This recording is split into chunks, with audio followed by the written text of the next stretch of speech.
Gotta evict these ants out that little trap house. Yep, they coming back and forth to try to get them babies. Your rent's due.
What is poppin', Team DWC? It's your boy TWP Popcorn. Y'all know my posting schedule. Wednesday, 6 p.m. Saturday, 10 a.m. Sunday, 10 a.m. 6 p.m. live options on any point in time. You'll catch me on the stream somewhere. I'll be chatting with everybody. Y'all know my content creators I run with are usually in my comments, so hit all past videos and figure out who everybody is and subscribe to them. They are in my comments. So if y'all can't find content from me, y'all can find the grow information you need from somebody I know, or any type of general content information from anybody I know, because I know a different variety of content creators, and that's my main movement. We're going to help everybody push to their content creation 1,000 subscriber goals, and that'll be a big part of my upcoming content. I already made the how to get 1,000 subs fast video. I'm gonna try to link that in the description. So y'all tune in to this type of content. We're gonna teach y'all how to get y'all view hours, your subscriptions, and how to have a general fan base for your YouTube creations, because once you guys get your gardens popping, y'all gonna want to do something else while you sitting there just smoking.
All right, Team DWC.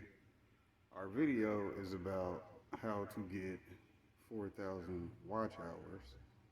But I'm gonna start off with talking about what's going on in this tent right now, since I grow and I try to grow first, and I need to make sure I put that content in everything I'm doing, since I talk about it all day anyways. That clock is not at 4:23 currently, but it is always 4:20, so it's a good little funny joke for the video. Bam, did that. Alright, so with my tent being at 71 degrees and 42% humidity, this is what I have going on in my current tent that you're looking at. It's shut down, so the light's not on or plugged in right now, but the fan is still going down below that looks like it's at the level, but it's below the level of the plants. It's like almost right at the top of them to where the tips are, but it's good because it's not blowing directly on it, so it's still getting the air, but it's not directly on it. So this tent is currently being used to dry and harvest our current 5 plants that were ready for harvest, as indicated by the trichomes being mostly cloudy and with a good percent of it starting to turn amber, which is how you can indicate when your plants are ready to be harvested. Back here in the corner is one of my heavier hitters this round. Those nice buds you see there are green crack. Some of these other ones are starting to look skinny since they're dehydrating, but some of these plants had some nice fat dense buds on them, so we'll still end up with a nice little harvest off of this. It'll be something to go in my jars at least, keep me from heading to the dispensary. But back to the topic of us and our video on how to get the 4,000 watch hours. First of all, you got to make your videos different lengths and try posting on a regular schedule so people actually know when your videos come out. That way, people at that certain time, if they're available, they can actually watch it then, or they know, okay, it's Tuesday. Oh boy had a video at like whatever time, and I can't watch it then, but I know to watch it shortly after whenever I'm available. And that's how you get your 4,000 hours by making sure your fans that you already have know when to expect your content. Therefore, they know when to scroll through their list just to find you if you're not popping up in their notifications.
You are welcome, Jenny.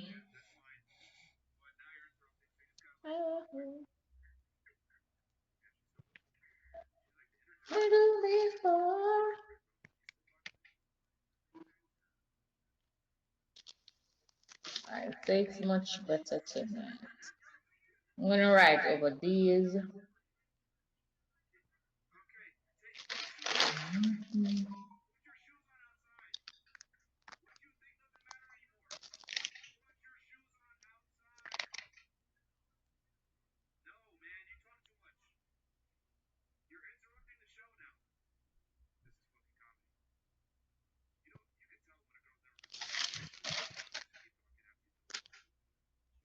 Oh, you're writing some report. Nice.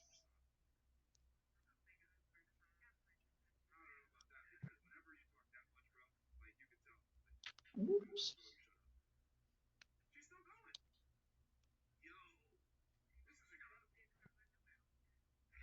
Thank you, Planet Meme.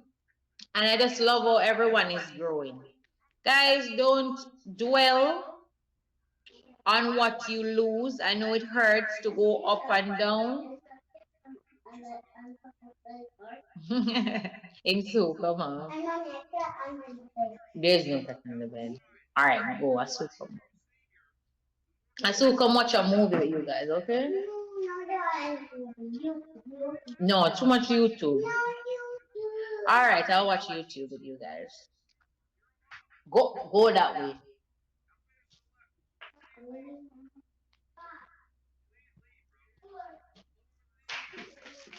Thank you, sweet fingers.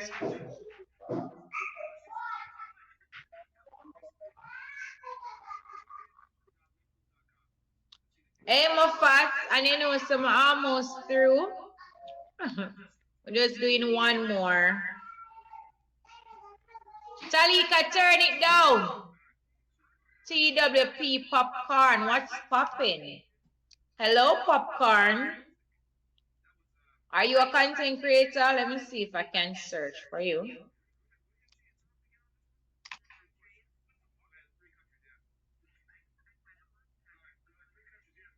Oh, you are a content creator. Nice. Are you here to grow your channel, darling? Moffat, so go on.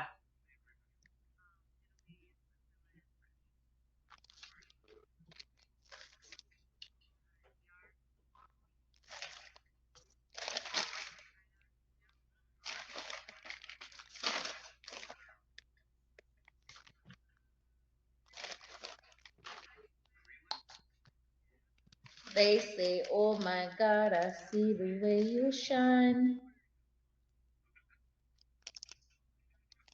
Okay, so we're going to give you 5 or more subscribers tonight. But first, you have to connect with me, okay? All right, so Mel and Chris, you're going to go after TWP. So don't go anywhere. So TWP, I'm going to ask you to watch my latest video. The title of that video is New Hairstyle, New Look. Watch the video, comment, like, and then you're going to subscribe and turn on the bell. When you are through, you come back and let us know. Let me know if you understand what I just said. So Mel and Chris, after TWP, then we do you.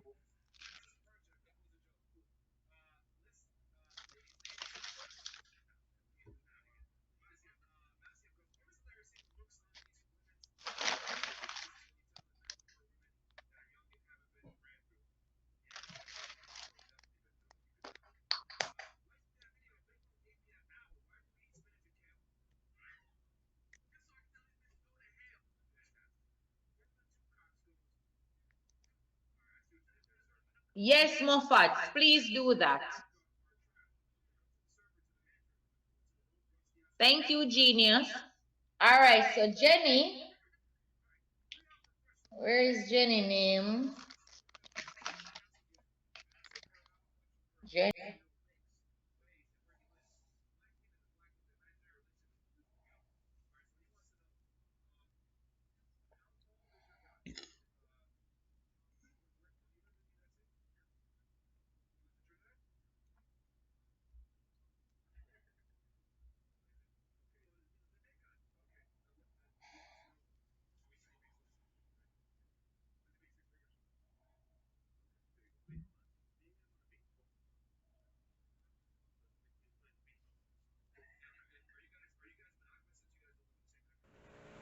What up? Welcome back. I was asked the best way to transfer a printed out drawing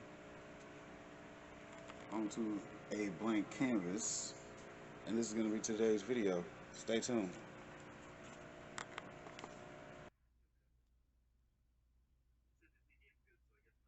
Alright, so what we need to do this is we're going to need the printed out paper in which we have our design of, a sharpened #2 pencil, a nice Bic or paper made pen, and a Sharpie. And of course our canvas in which we're transferring our image onto. So once we have all this together, we will take our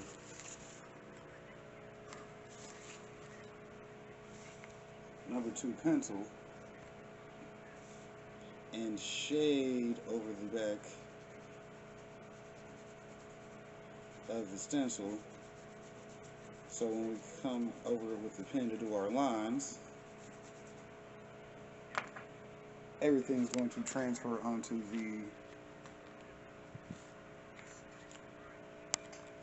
canvas. So since we've already got our shading done across all where the lines will be, And we will flip this over and position it onto the canvas, so to where this bottom edge is on the corner right here and here.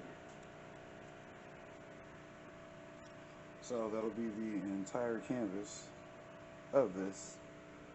So now we're gonna go over the lines, and then we're gonna use our pen to transfer and go across each line on the outline, and then we'll come back with the Sharpie to blacken in the lines.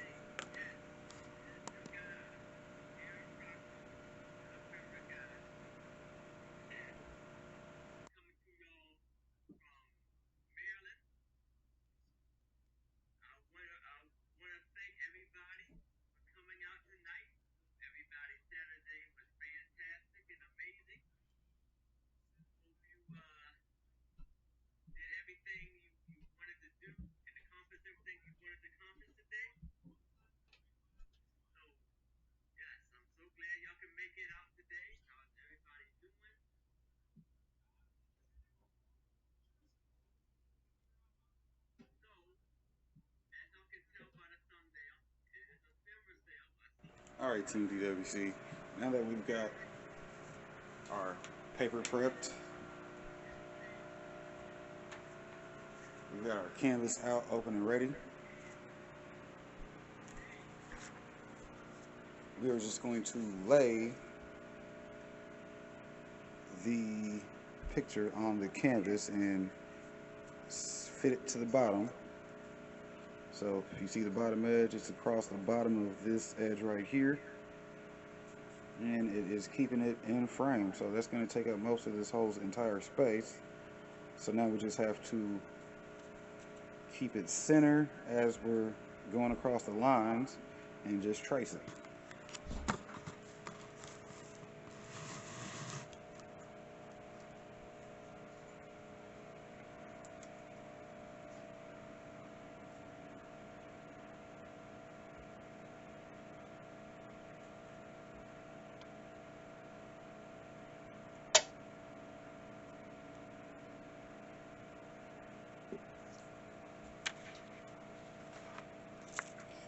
Now if you look closely, because it's only a light line, you'll see the line that I've already started and the transfer on here, so it's working.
check-in.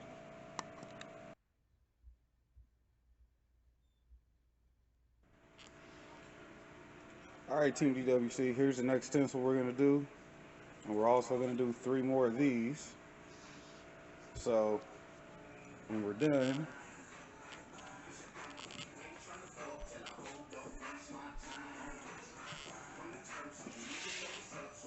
we'll be ending up with transfer stencils as such from the paper to the stencil.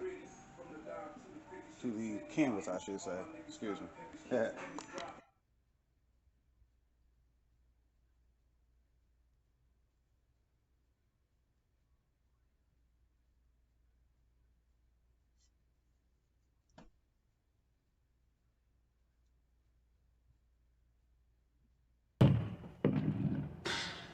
Live at Dunbar, my co-worker getting his nuts jacked by a raccoon. R.I.P. bag. That boy can't get it.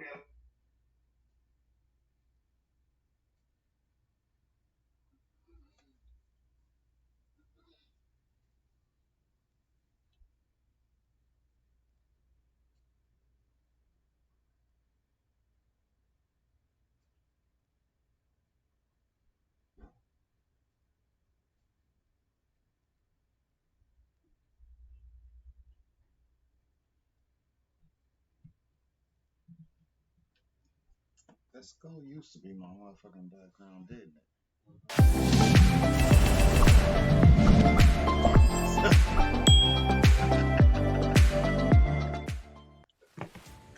it? With Disney's acquisition of the Fantastic Four from Fox, the Doctor Doom question was raised, and seeing how he's closely connected to them, it's quite understandable. Doctor Doom is one of the most successful villains of the entire Marvel Universe, however, it seems like he never got his turn, the real deal. Fire.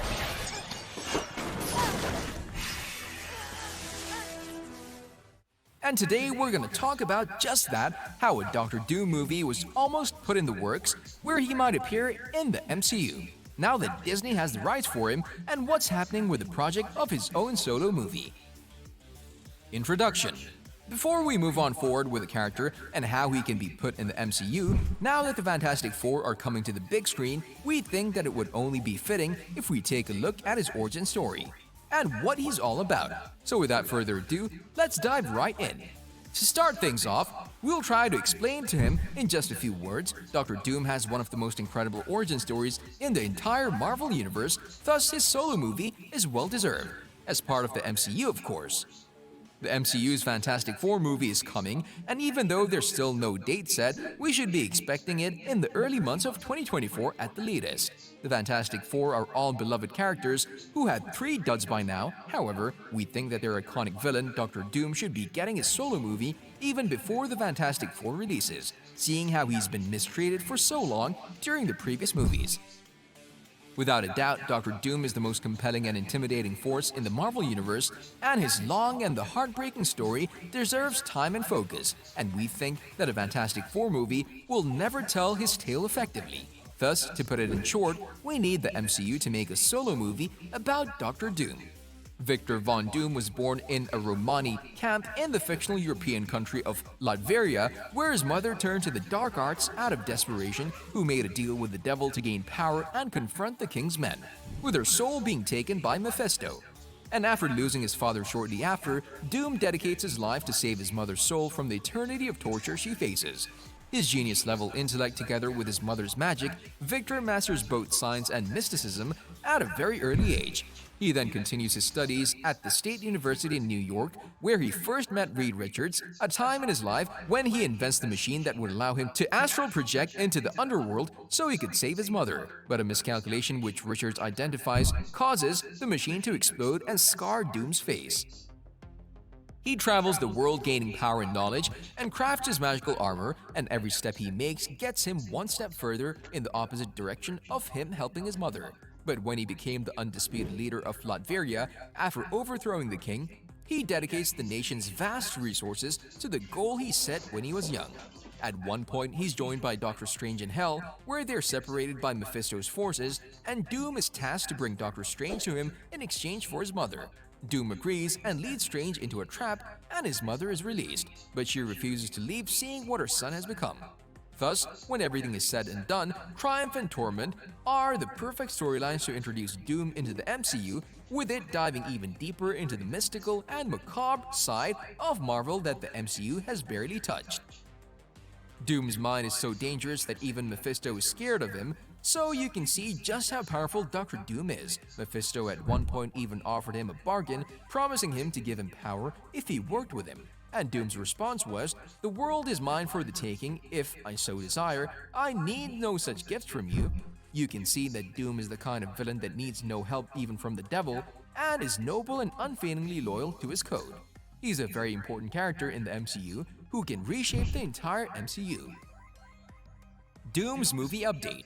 A while back, writer Noah Hawley has teased everyone about a script being written about a Doctor Doom solo movie, and now that the Fantastic Four, as we said before, is going to be part of the MCU with their movie, talks about the long-awaited Doctor Doom movie are also back.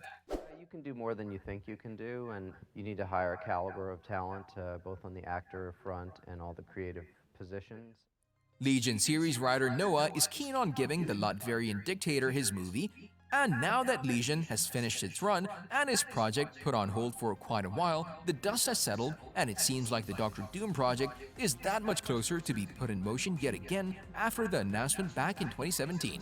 According to Noah, the only thing that is holding the movie right now is a green light from Marvel Studios, and we think it's only a matter of time for that to happen as well. That and the question if Marvel Studios themselves have a plan in place for the character and their vision for the character moving forward and bringing him to the big screen. While we're here, the thing that can get the fans excited is the big deal happening and the adaptation of Secret Invasion, which could also bring Doom War, a huge storyline involving Doctor Doom. As for when we can see Doom make his debut in the MCU, well, it's now reported that he might come to the MCU as soon as in the upcoming Black Panther movie, with Ryan Coogler having the honor of introducing the character. This is everything we know about when might the character make his debut in the MCU. Unfortunately, there are no release date speculations about his solo movie, so we'll be moving away from it and tell you what we've prepared for you about the cast and crew side of things, but also some of the story details we managed to find. Doctor Doom cast and crew. As for who could be taking part in the Doctor Doom project, as we said before, Noah Hawley, who served as the creator and showrunner for Fox's X-Men spin-off series Legion, is poised to make a Doctor Doom movie, and is attached with him having a script written already.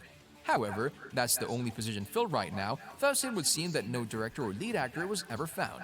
Legion star Dan Stevens was reportedly being considered for an undisclosed role, but he was never confirmed. However, there have been a lot of talks about maybe Ben Mendelsohn, Ralph Fiennes, or even Sasha Royce taking on the lead role as Victor Von Doom, but nothing has been confirmed, so don't take our word for it. To abolish disease, to eliminate crime, to establish a perfectly content, perfectly ordered world, all Plot. As for the story side of things, the few details that are available for us right now are the ones from Hawley himself, who described the movie to be entitled as a political thriller, a geopolitical movie with a lot of Cold War elements involved, taking inspiration straight from Captain America: The Winter Soldier. Too shy or too scared? Too busy. This indicates that the plan for the movie right now is for the movie to be leaning into Doom's role as the dictator of Latveria, a fictional country he rules in the comic books. This would be a very good take on the character, as it's an important element of Doom's life. A key to the character's level of authority and power he holds in the Marvel Universe. When everything is said and done, it seems like Hawley could be the first to adequately explore Doom's story the right way, after so many failed iterations of the character, all of which are connected directly to the Fantastic Four and not on his character alone. On a related note, tell us down in the comments below, we've seen many Doctor Doom iterations, from the comics all the way to the live-action adaptation of the character, so which one has been your favorite? And what would you like to see about the character when he gets showcased in the MCU? And also don't forget to like, subscribe, and hit the bell icon if you'd like to see more videos like this in the future. Thank you for watching, and we'll see you next time.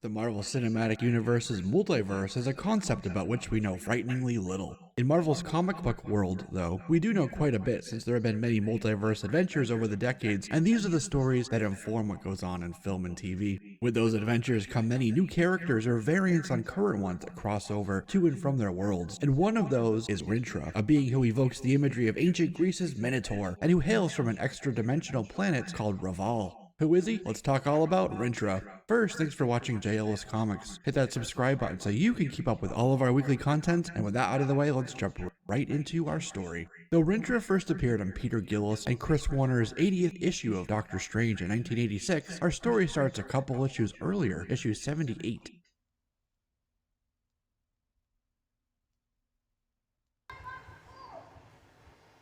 Lighter fluids burned off. This looks ready to go.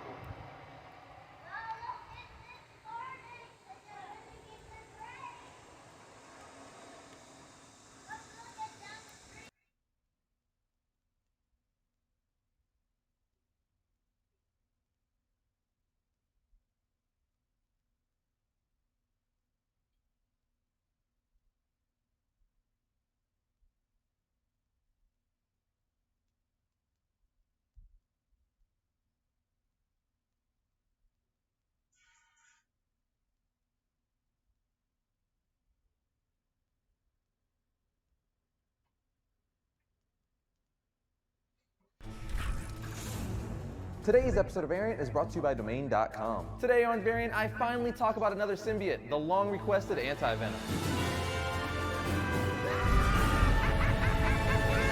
Welcome to Variant, where we love comics more than I'm excited to kick off Villains Month. I'm your host, Aris Quinones. For those of you who don't know, in honor of Halloween, Variant is dedicating the entire month of October to the bad guys. And to kick Villains Month off, I'm going to be talking about a symbiote you guys have been requesting for a while, Anti-Venom. I've already done a history of Venom, Carnage, and Toxin, so of course it was only a matter of time before I talked about Anti-Venom. Now I know Anti-Venom isn't a villain per se, he's actually an anti-hero, but he's an extension of Venom, so I figured he was a good fit for Villains Month nonetheless. Plus he looks scary, and a lot of you guys have been wanting this episode, so let's talk about him.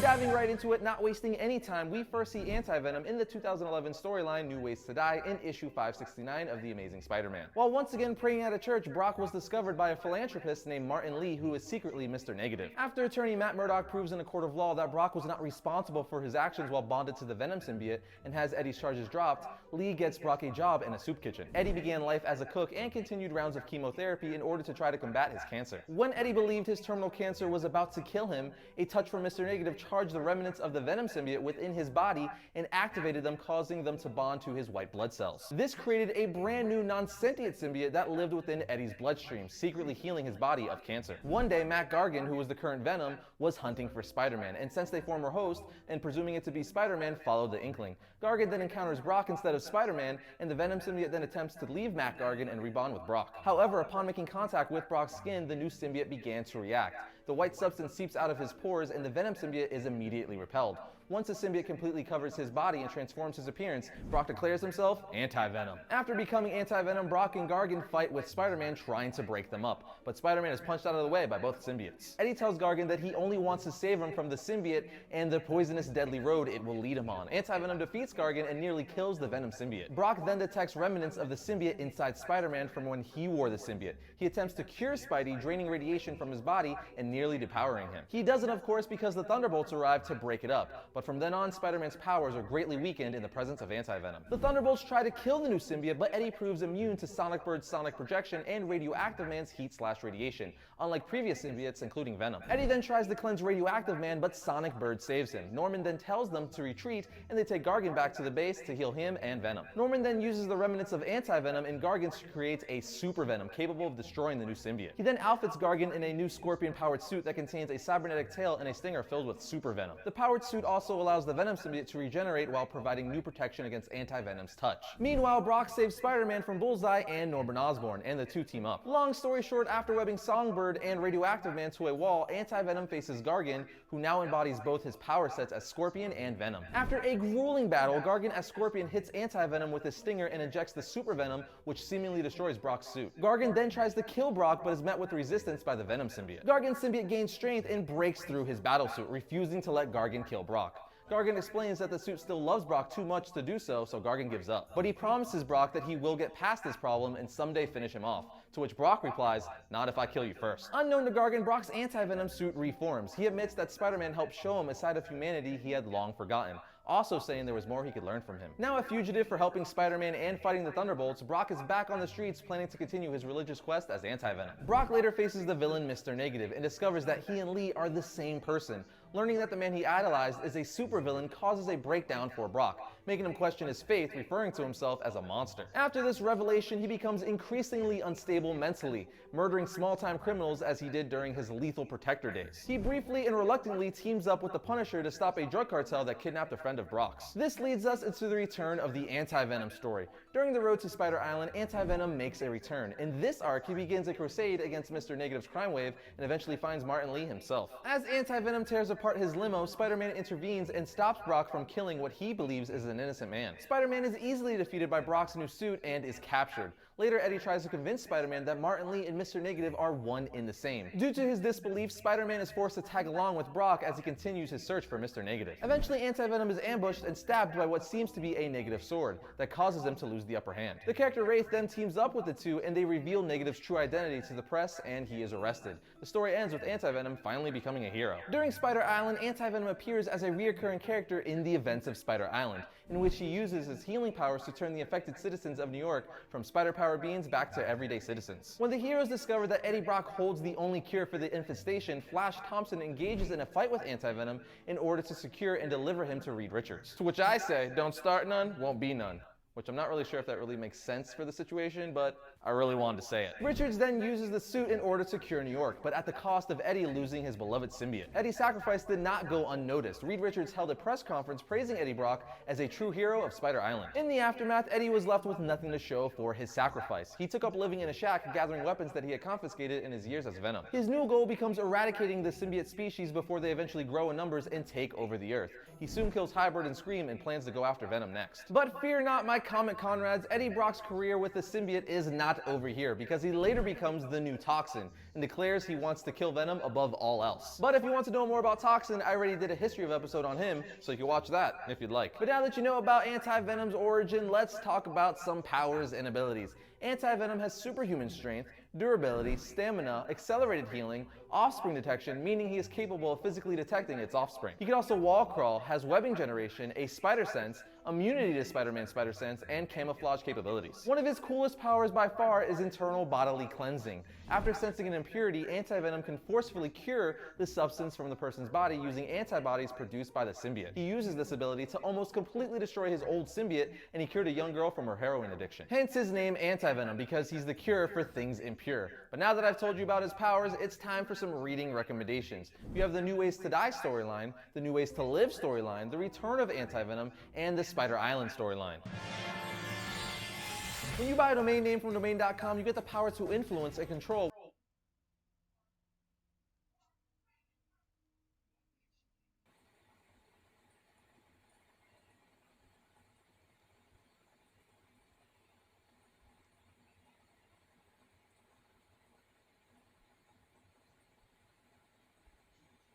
That's what's popping.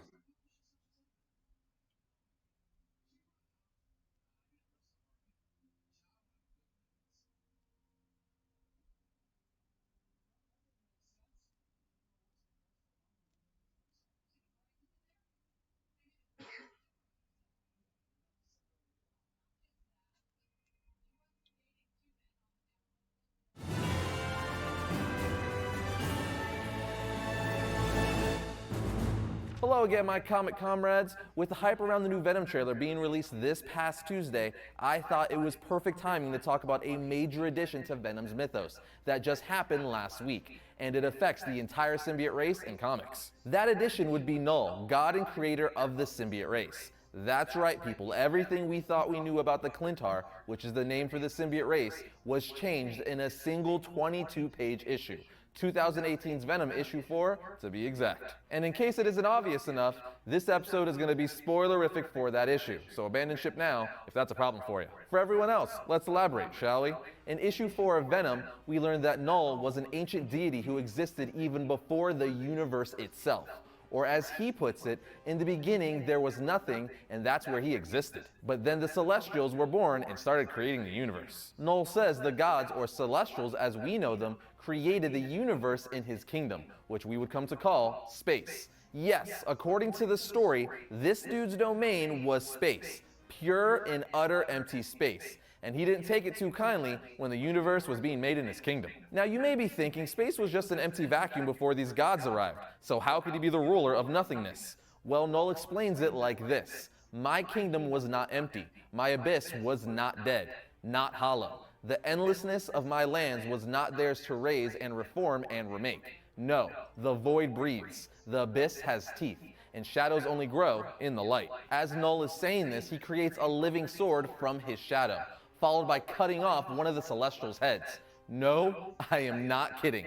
This guy is so OP, he decapitated a Celestial by himself. Of course, the other Celestials weren't having it and banished him to the void. But that wasn't smart because the void is where he thrives, and there his work began. He started creating the very first of the symbiote race, which was a living blade. Noel used the Celestial severed head as a forge to temper his symbiote sword in its cosmic energies. He then recaps that he was unrefined in those early days, and as a result, his creation, the proto-symbiote, was unclean. He says, to this day, the weaker of my creations carry the scars of their progenitor's birth inside of them. They still fear the fire of the forge and the discordant and incessant noise of a celestial hammer beating their will into something wieldy. That statement right there is huge because it gives us an explanation for why symbiote's weakness is sound and fire. That's actually really cool. Anyway, intent on taking down the divine light that had taken his kingdom of darkness, Noel manifested the very first symbiotic suit of armor from the darkness he had commanded and embarked on genocide against the other gods. Because what else would you do on a Sunday? He was so successful at first that his sword became known by many names, like All Black, the Necro Sword, and the God Slayer. Together, he and his living sword slit the throats of creation, which is literally how he put it.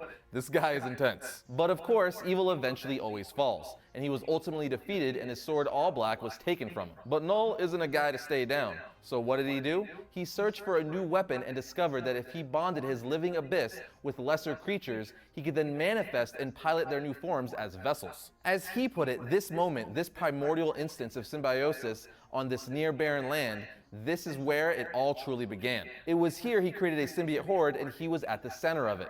The hive mind, or the god host. He controlled them from across galaxies. It could see what they saw. However, when a dragon-like composite symbiote under Noel's control arrived on Earth and was defeated by Thor, Noel's connection to the symbiotes was severed. With his connection lost, his symbiotes began to seek new hosts, and these new hosts infected them with light. The symbiotes started to believe in honor and nobility as they bonded to benevolent hosts, and this began seeping into the hive. Noel says this was their infection, their poison, their venom. See what the writer did there? You see what he did? Because of this, the symbiotes began to spawn endlessly and revolted against Noel, imprisoning him. And where did they imprison him? Well, it's funny you should ask. You know how all these years we've known Clentar as the name of their race and planet they come from? It turns out that Clentar is actually their word for cage. And a crap ton of symbiotes came together to imprison, or in this case, cage Noel at the center of this so-called planet. So after all these years, we learned that there was never truly a planet of the symbiotes, but it's rather a countless number of symbiotes that came together to cage and imprison Noel. Just crazy. Again, when the symbiotes' connection to their creator Noel was severed, they started gravitating toward the light and became ashamed of their dark origins. So the symbiotes of Clentar invented and perpetuated a lie that their species was naturally good. But as we now know, that couldn't be farther from the truth. But there you have it, friends, the new origin of the symbiotes and the being who created them. What do you guys think about this? Do you think it's cool finding out after all these years that everything we knew about the symbiote race was a lie by them to protect their evil past? Or do you hate it? I personally kind of like it. I think it's pretty cool that they expanded the symbiote origin, making their mythos more compelling and complex. I also like the fact that we learned why they're scared of sound and fire. Not to mention, Noel is a pretty cool character, so all in all, I like it. I'm all for expanding characters' mythos as long as it's done well, and I think this is a pretty cool concept. But hey, that's just my 2 cents. I know many of you will not agree with me, so let me know what your thoughts are in the comment section down below. And that's going to bring another episode of Variant to a close, but remember, links for all our social media is in the description below as always, but I'll see you guys next time when I talk about all things comics.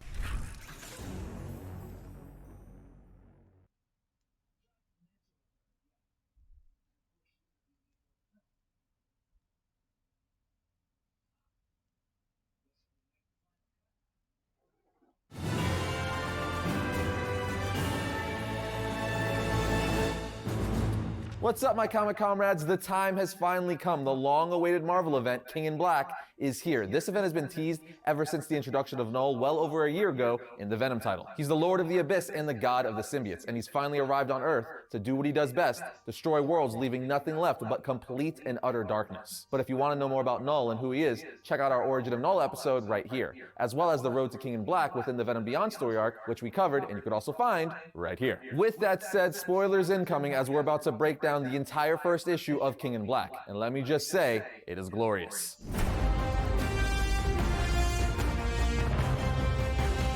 The issue starts off with Eddie Brock standing on a ledge of a building saying, "He's here, we can feel him," screaming through the black, racing toward the whole of creation, his hands wrapping around the world's throat. He continues to think to himself, this is it, no more running, no more hiding. He then radios into Captain America saying, "It's me, it's time. Null, the Lord of the Abyss, the God of the Symbiotes, he's arrived," as he jumps off the building, turning into Venom. Then on the next page we see Venom swinging through the city saying, "The call goes out, all hands on deck. If the plan holds, the evacuations will start any second now," as we see the Avengers being alerted on their phones that it's time. The next 2 pages then show Eddie arriving to his apartment where his son Dylan is asleep. He then says, "I'm nervous, but not because of Null. That fear will come later. Right now I'm scared because of this, because of waking up my son into this nightmare." Eddie then sits next to his son watching him sleep, wishing that his son never had to inherit his darkness. Dylan then wakes up saying, "I know, I could feel it too. He's here, isn't he?" Then on the next page at Avengers Mountain, we see Iron Man, Captain America, She-Hulk, and Captain Marvel preparing for Null's invasion. Captain America then asks Tony, "Where are we at?" He replies, "It's hard to say, but from the intel Brock gave us, we know that Null and his symbiote hordes don't leave heat signatures, so we don't have an exact lock on them just yet, but they're gonna trip over our landmines either way." Cap says, "Is that what we're calling them?" Iron Man responds, "Silver linings, Cap." As we learn, Tony turned the leftover armada of the Kree and Skrull warships floating around in the upper atmosphere into bombs. Captain America then tells Tony, just like turning things into bombs,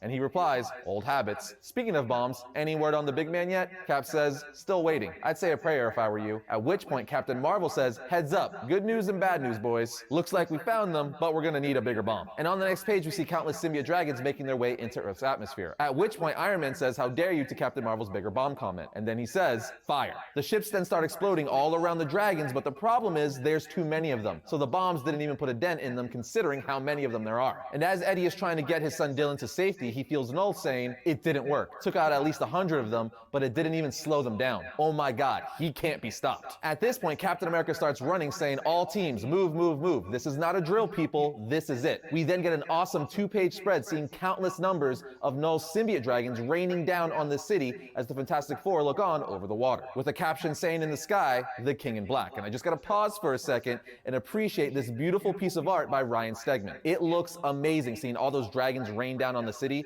It is gorgeously terrifying. I love it. Meanwhile, Eddie is taking Dylan to an underground bunker that Peter gave him access to. It's the same bunker that Ezekiel made for Peter that can survive a nuclear holocaust. Dylan is trying to argue with his dad saying, "I can help you. You know what I could do. I have powers like him." But Eddie won't have it, saying, "Dylan, that's enough. I made you a promise. I told you I would protect you no matter what, son." Eddie then tells Dylan, "I'm gonna end this. Please, this is the last thing I'll ask of you. Stay here. If anyone besides me opens this door," Dylan then interrupts saying, "Dad, please, come back." Then as the door closes, he tells Dylan, "I love you, son." Then over his comms, Cap tells Brock, "Plan B," to which he says, "I know." And on the next page, we see Plan B means things have gone to crap, and the first wave of defense is the ground. Captain America has assembled an evacuation team of street-level heroes, which focuses on electricity-based powers. As the heroes think Null's only weaknesses are lightning, cosmic power, and maybe magic. We then see characters like Iron Fist, Captain America, and Doctor Strange fight off the symbiote dragons and save as many civilians as possible. Captain America then radios into Tony saying, "Any word from Thor?" He says, "Nothing yet, but our big gun is entering orbit now. Shouldn't be long." He then says, "We need backup now, Tony," at which point a voice says, "Iron Man, Captain America, please excuse this intrusion into your minds. This is Charles Xavier. If you require backup, please stand by." As we see the X-Men joining the fight, fighting off symbiote dragons in Washington Square Park. We then learn that the heroes need to sever the connection Null has over his dragon horde as quickly as possible and as much as possible. Professor X then says, "Surely a god of thunder would be helpful, but may I suggest a goddess of?" And Storm interrupts saying, "Charles, please, I'm trying to concentrate." So it looks like until Thor arrives, Storm has her hands full. Meanwhile, Venom is making his way underground to the spire that was left over from Carnage's assault in the Absolute Carnage event. Said spire is how Carnage was able to control his hordes. So what he says to himself is, with any luck, it will allow us to safely connect to the hive without being consumed by it. Emphasis on the word luck. Meaning that Eddie's hoping that Storm or the other heroes can break the dragons out of the hive with lightning or magic, then maybe he'll be able to control them from here and make his own army. So he connects and says, "Let's go." Elsewhere, Doctor Strange says, "This is Doctor Strange broadcasting all radio, mental, and spiritual planes. If you can hear me, please come in. These dragons are unlike any I have ever faced. They are breaking through my barriers as fast as I can make them. Dude, if Doctor Strange says that he's having a hard time with these dragons, the Sorcerer Supreme, you know this is no joke. Meanwhile, while Eddie hooks up with Carnage's old spire, he says, I could see it. Oh God, run. Run. It's not just the dragons. It's not just Null. And on the next page, we see 3 symbiote celestials arrive on Earth as well. This is absolutely insane. It's ridiculous seeing symbiote celestials. Giant gods that have symbiotes on them. That's all that means. And if you watch the Origin of Null episode or just know his origin, you know the Celestials were his first enemy. And as the comic says, it looks like he settled the score. Once the Celestials plant their feet on Earth, we see Null emerge from the inside of one of them saying, I see my reputation precedes me, so I won't waste your time. I'm gonna kill your world. In the meantime, I'm looking for a human named Brock. So bring him to me, and this can be as painless and as quick as I am capable. That is all. As we see Null in all of his badass looking glory. And on the next page, Captain America responds by saying, okay everyone, back. Get back. Iron Man then radios in saying, you calling a retreat? Captain America replies, Tony, the game has changed. Where the hell is? And Tony interrupts him saying, getting a lock on him now. As Tony continues to say, be careful, Null is right on top of you. Null then flies down saying to all the heroes, well look at this, a welcoming party for my coronation. How nice, and who are all of you supposed to be? As he stares at the Earth's mightiest heroes. Iron Man then tells Captain America, I have a lock on the big gun. He's inbound now. 10 seconds. Captain America then responds to Null saying, normally we're the last guys you would ever like to see, but today we're just here to watch. As Tony tells Captain America, he's here and awaiting your orders. Captain America responds, permission granted. Go introduce yourself, Sentry. Then on the next page, we see Sentry saluting Captain America saying, yes sir, Captain, it would be my pleasure. As he flies through one of the symbiote celestial heads. To which Null says, no, I'll kill you. Hold up, Sentry has just entered the building, people, and he already decapitated one of the symbiote celestials, which is insane. Last time I remember being this excited to see the Sentry was when he showed up to fight the Hulk in the World War Hulk storyline. Then on the next page, Sentry grabs Null and starts flying into space saying, hi, my name is Bob. You could call me Sentry. This will all be over in and before he can finish his sentence, Null grabs his right arm and his head and says, there's no need for any of that. My horde has a memory of you. You once killed the one called Carnage. Now let me introduce myself. And then on the next page, we see Null literally rip Sentry apart, releasing the void within him. But Null, being the god of the void and darkness, greets the void saying, child, I am Null, lord of the abyss, god of the symbiotes. The darkness inside of you, that darkness bows to me. I am the void. Okay, we need to pause again. Not only did Null just stomp and defeat Sentry, ripping him apart, releasing the void with his bare hands, which you can't even call a fight. Null just literally had his way with him. But on top of that, the void within Sentry was instantly tamed and bowed to Null because he is darkness. He is the void. As the comic says, the darkness bows to me. I am the void. Crazy. This is definitely one of those moments that will be talked about and referenced for years when you're talking about badass and powerful moments in comics. Years from now, people will be saying, remember the time Null obliterated Sentry with pretty much a single motion of his hands? Just nuts, because Sentry is a character that's on par with the likes of Superman. Anyway, let's move on. Obviously, at this point, the Avengers are freaking out as their secret weapon was destroyed by Null with his bare hands. So Iron Man radios into Captain America saying,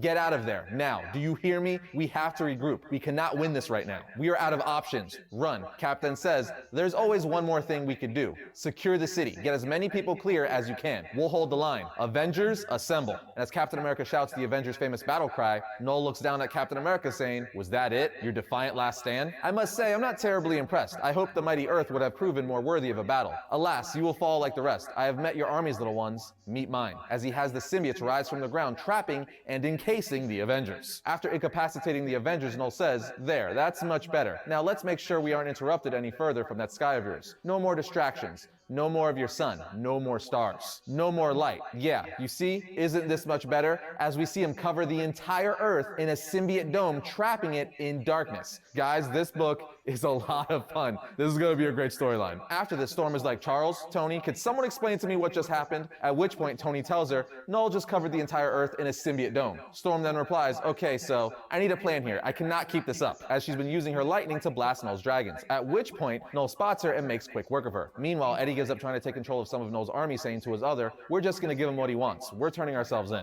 And his Venom symbiote agrees, saying, yes, this is the only way, while also telling Eddie, I wanted to tell you, no matter what happens, wanted to make sure you knew that I, and Eddie interrupts saying, yeah, I know. Last dance, partner. You ready? Now let's go meet our maker, which was a nice little beat. It was really cool seeing the Venom symbiote about to say I love you to Eddie. I really like how far their partnership has come and how they've bonded.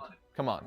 I had to. It was low-hanging fruit. At this point, Noel's hand comes crashing through the walls, grabbing Venom. He then starts holding him over the city, which is being covered with symbiotes. At which point, Eddie interrupts, saying, please, just take me. It doesn't have to be this way. Noel then says, wait, I know you. You're the host that beat my dragon. I thought I killed you. Ha, minds are funny that way, I suppose. I do apologize. There's been a bit of confusion. Brock says, what? What are you talking about? Noel says, my fault, really. I should have specified which Brock. We're revealing that Noel isn't here for Eddie. He's here for his son, Dylan Brock. Noel then says, Eddie, I will take my child from you, and then I will take yours. But I'm afraid I do not have much use for you. As he lets go of Eddie, dropping him back down to Earth without his Venom symbiote. And just like that, we have to wait till next month to see what happens.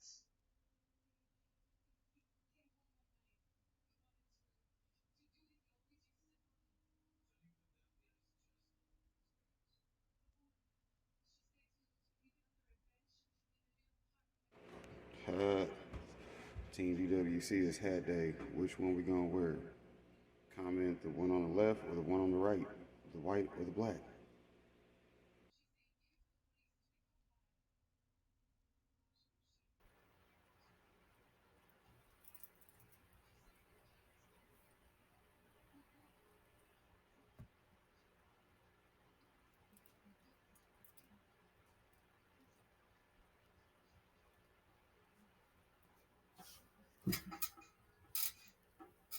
What is poppin', Team DWC? Today we're gonna do a self-improvement video. My Waka Flocka video might play, might not play. I don't know. I'm gonna leave it on here if y'all can see it. Good. If not, here's the backup video just in case. Self-improvement video. How to get things done by releasing your inner beast. If you don't have an inner beast, I suggest you find one. Mine is a cross between a pit bull and a raptor. Hey, if y'all heard that, yes, this is what type of mood I'm on. I'm on that type of time today. Cheese and crackers on some wine. Let's get into it. Y'all see the smoking skull? Y'all know what that means. Potheads. Let's get back to my to-do list.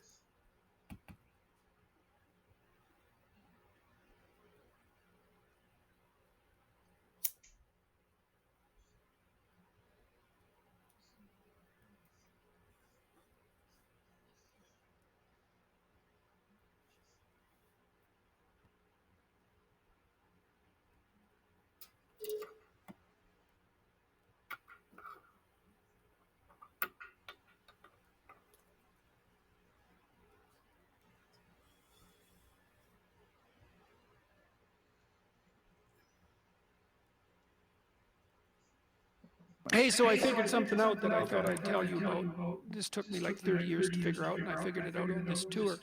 So there's this old idea, that you have to rescue your father from the belly of the whale, right? From some monster that's deep in the abyss. You see that in Pinocchio, for example, but it's a very common idea.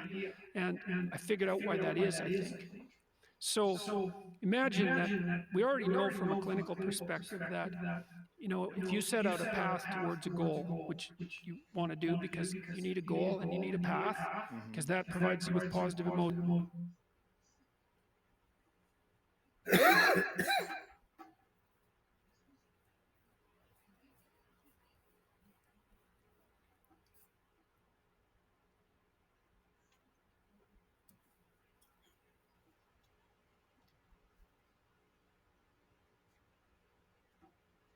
Come on, man.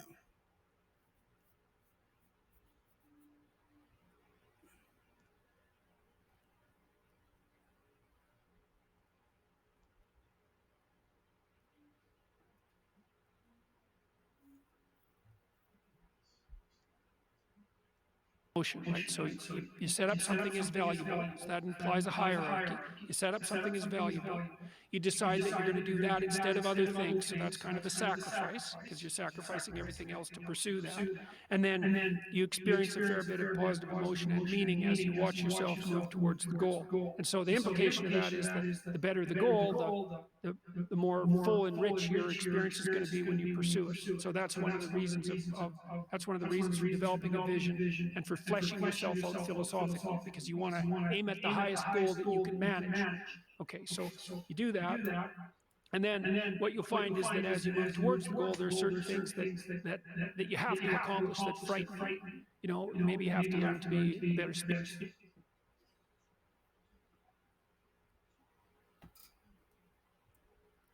Come on, if this plays through, this is a great video. Jordan Peterson is an excellent motivational speaker. For those who know, if you don't, you do now.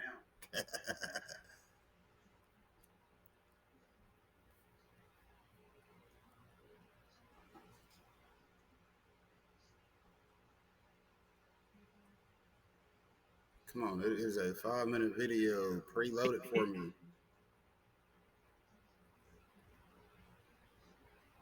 Speaker, a better writer, a better thinker.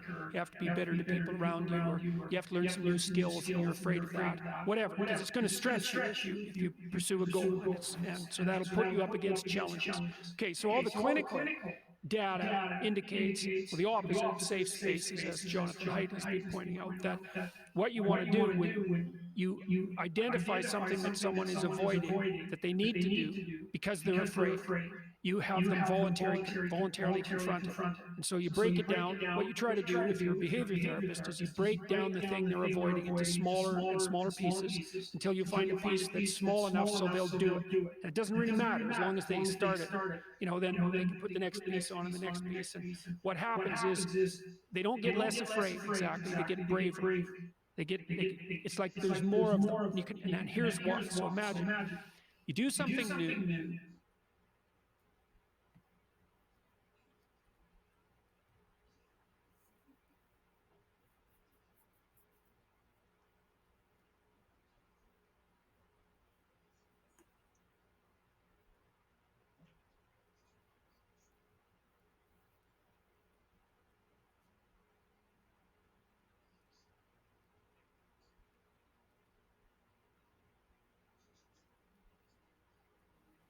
And that's informative, right? There's information in the action, and then you can incorporate that information and turn it into a skill and turn it into a transformation of your perceptions.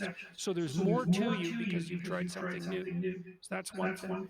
The second thing is, and there's good biological evidence for this now, that if you put yourself in a new situation, then new genes code for new proteins and build new neural structures and new nervous system structures. Same thing happens to some degree when you work out, right? Because your muscles are responding to the load, but your nervous system does that too. So you imagine that there's a lot of potential you locked in your genetic code.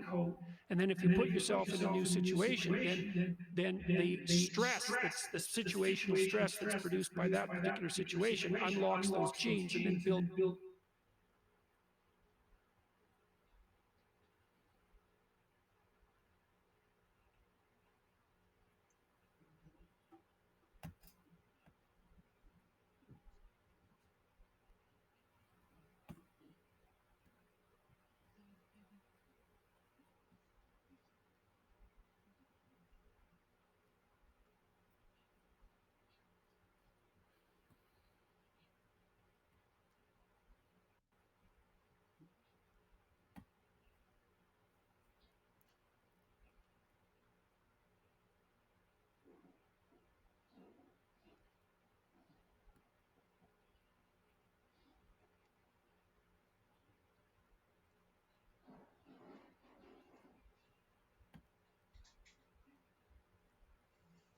new parts of you. And so that's very cool, because who knows how much there is locked inside of you. Okay, so now here's the idea. So let's assume that scales as you take on heavier and heavier loads. That more and more of you get more and more informed because you're doing more and more difficult things, but more and more of you gets unlocked. And so then what that would imply is that if you got to the point where you could look at the darkest things, so that would be the abyss, right? That would be the deepest abyss. If you could look at the harshest things, like the most brutal parts of the suffering of the world and the malevolence of people and society, if you could look at that straight and directly, that would turn you on maximally. And so that's the idea of rescuing your father, because imagine that you're like the potential composite of all the ancestral wisdom that's locked inside of you biologically. But that's not going to come out at all unless you stress yourself, unless you challenge yourself. And the bigger the challenge you take on, the more that's going to turn on. And so that as you take on a broader and broader range of challenges and you push yourself harder, then more and more of what you could be turns on. And that's equivalent to transforming yourself into the ancestral father, into all, because you're like the, what would you call it? You're the consequence of all these living beings that have come before you. And that's all part of your biological potentiality. And then if you can push yourself, then all of that kicks on, and that turns you into who you can be. That's the re-representation of that positive ancestral father. So that's why you rescue your father from the belly of the sea.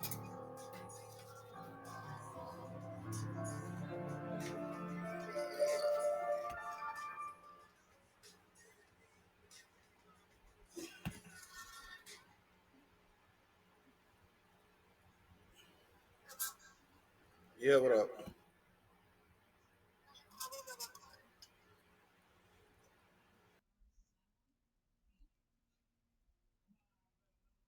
Same as my YouTube.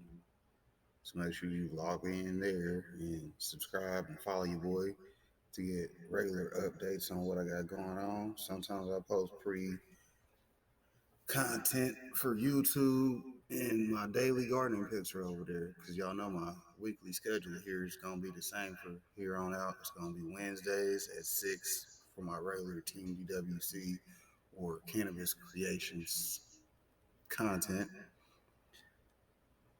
and also on Saturday and Sunday at 10 a.m. Make sure y'all leave comments so I know who's actually supporting. And today's video is going to be over putting yourself out there so you can get what you yourself want.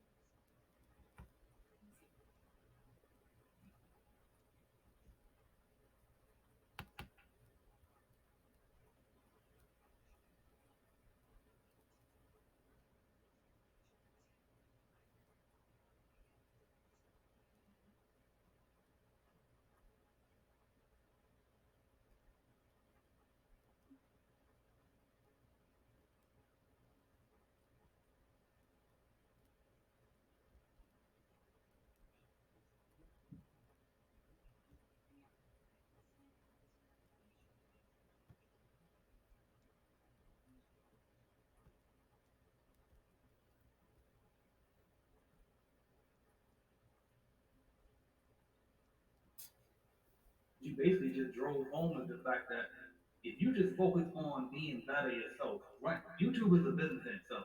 And I think that people really need to realize that it's going to take some reinvestment, and not only in with your funds, but also with your time. So, yes, just go right there, man. I appreciate that for you confirming that for me on that. So, yeah. All right, cool. Now, when you first started, because I get this a lot too, when you first started, were you afraid to kind of put yourself out there? Because, like, I got an email the other day talking about, well, AJ, I want to build my personal brand, but I'm reserved. I don't want to put my face out there. So did you ever go through that? And if so, how did you get over it? Like, what did you do? How did you handle that situation? No, I'm kind of a person that talk a lot. Like I'm not really so nervous. You know me. I always been that kind of person. But I was I can see that people are reserved. And what I will say is, whatever you put out online, people will remember it, right? So long as you, and there's some things I'll probably said online, most people I take back. Right. But I will say, I can understand that you could be, afraid out of your personality. But what I want to tell people is, you literally miss all the shots you don't take. And if I would have never went to Uganda, I wouldn't have the opportunity to have, more editing help. I wouldn't have the opportunities to have access to another economy, access to other talent. Same thing if I wouldn't go to Kenya and meet one of my guys. I could have been like, well, I don't want to go to Africa because it might be dangerous, which it wasn't. But, if you want to do something in life, you're going to have to create competitive advantages for yourself. You're going to have to do it. And that's when you be going some places that you're a little unsure about, or you're going to have to be uncomfortable. And that's just, if you want to stay to where you are, then that's fine. But the big money and the big opportunities and the big lifestyle changes are going to come with, I'm going to roll the dice. And it's not always rolling the dice on just, investing. But sometimes rolling the dice is, okay, I typically don't want to get on camera, but I'm going to do it. Right. And that's also rolling the dice. And, and the thing about it is, people listen, you're doing YouTube, if you're passionate for you and for whatever your business is, you might become the best YouTuber in the world. But we won't know it unless you want to get out there. And just everybody's first video is not that great. My first video was terrible. My first 20 were terrible for me. But again, you want to put yourself out there in life, especially right now with the economy being very uncertain. YouTube is the best place to meet successful. And if this is talking about the black sector, yeah. I know you're from Virginia. I'm from Sacramento. Now, where we kind of come from, I know Virginia got some successful blacks, but we're gonna be honest. A lot of successful blacks in real life hang out with other successful blacks, and we kind of don't have access to them. And same way in Oakland or LA. The black elites, they are in person amongst other black elites. That's it. But on the internet, if you're successful and I'm successful, it's like, yo, what's up, man? You do this? You know what I'm saying? You can get access to people that you couldn't, and it might even be about views. It's about like, I know this person, and they've introduced me to something that I didn't know before. Right. And sometimes some of the best friends that I may have now are people I've never even met. I had a birthday, and I had people give me money on my birthday that was more than my own family that I had never even met. Damn. Damn. So you're talking about that. On YouTube, the internet makes everything for the normal guy like me and you. I know you became a millionaire. I'm on my way. It makes it, hey, okay, boom. We popping, you popping? Well, dang, I want to do that too. And it's boom, and this is an email away or collaboration away. And then it can change a lot. Like, look at the lead attorney. Here's a guy that was an attorney. And I saw him, he had like 2,000 subscribers. But he did a lot of all the work himself. For the most part, staying consistent. When I saw the guy, I was like, yeah, man, this guy's gonna be good. I checked his channel out, so I'm comment. I'm like, yeah. So I say, I want to interview you. Right. And look at it now. I don't even get practice long anymore. It takes time. Right. But if he wanted to put himself out there, he didn't know it was going to actually interview me, give him an opportunity, nor did Pocket Watch. But they put themselves out there, and then, you know what? I said, oh, that's a good thing, man. Let me interview you. You can do some valuable to our audience. Me and Pocket Watch and JC, I met him. We had him and Lee Turner at the same time. They both had 1,000 subscribers. They're excellent YouTubers. Me and Pocket Watch did a show about last month that has 103,000 views. Right? And look at how his life has changed. Put yourself out there to meet people that can really. Kevin Samuels. Everybody know who he is. He's the guy that 2017. I just saw Kevin Samuels' image was sold. I said, who the fuck is this? I said, hey man, let me interview him. Rest is history, right? Right. Now he built himself up, but look at it now. If he would have never been on YouTube, how could he have ever known? So give yourself an opportunity to do things. Now he's doing shows with Brittany and Renner. He's people like T.I. Everybody knows him now. Everybody's talking about him in Sacramento. But he put himself out there. Put yourself out there to make a change for your life. You only got one. That's fact, bro, man.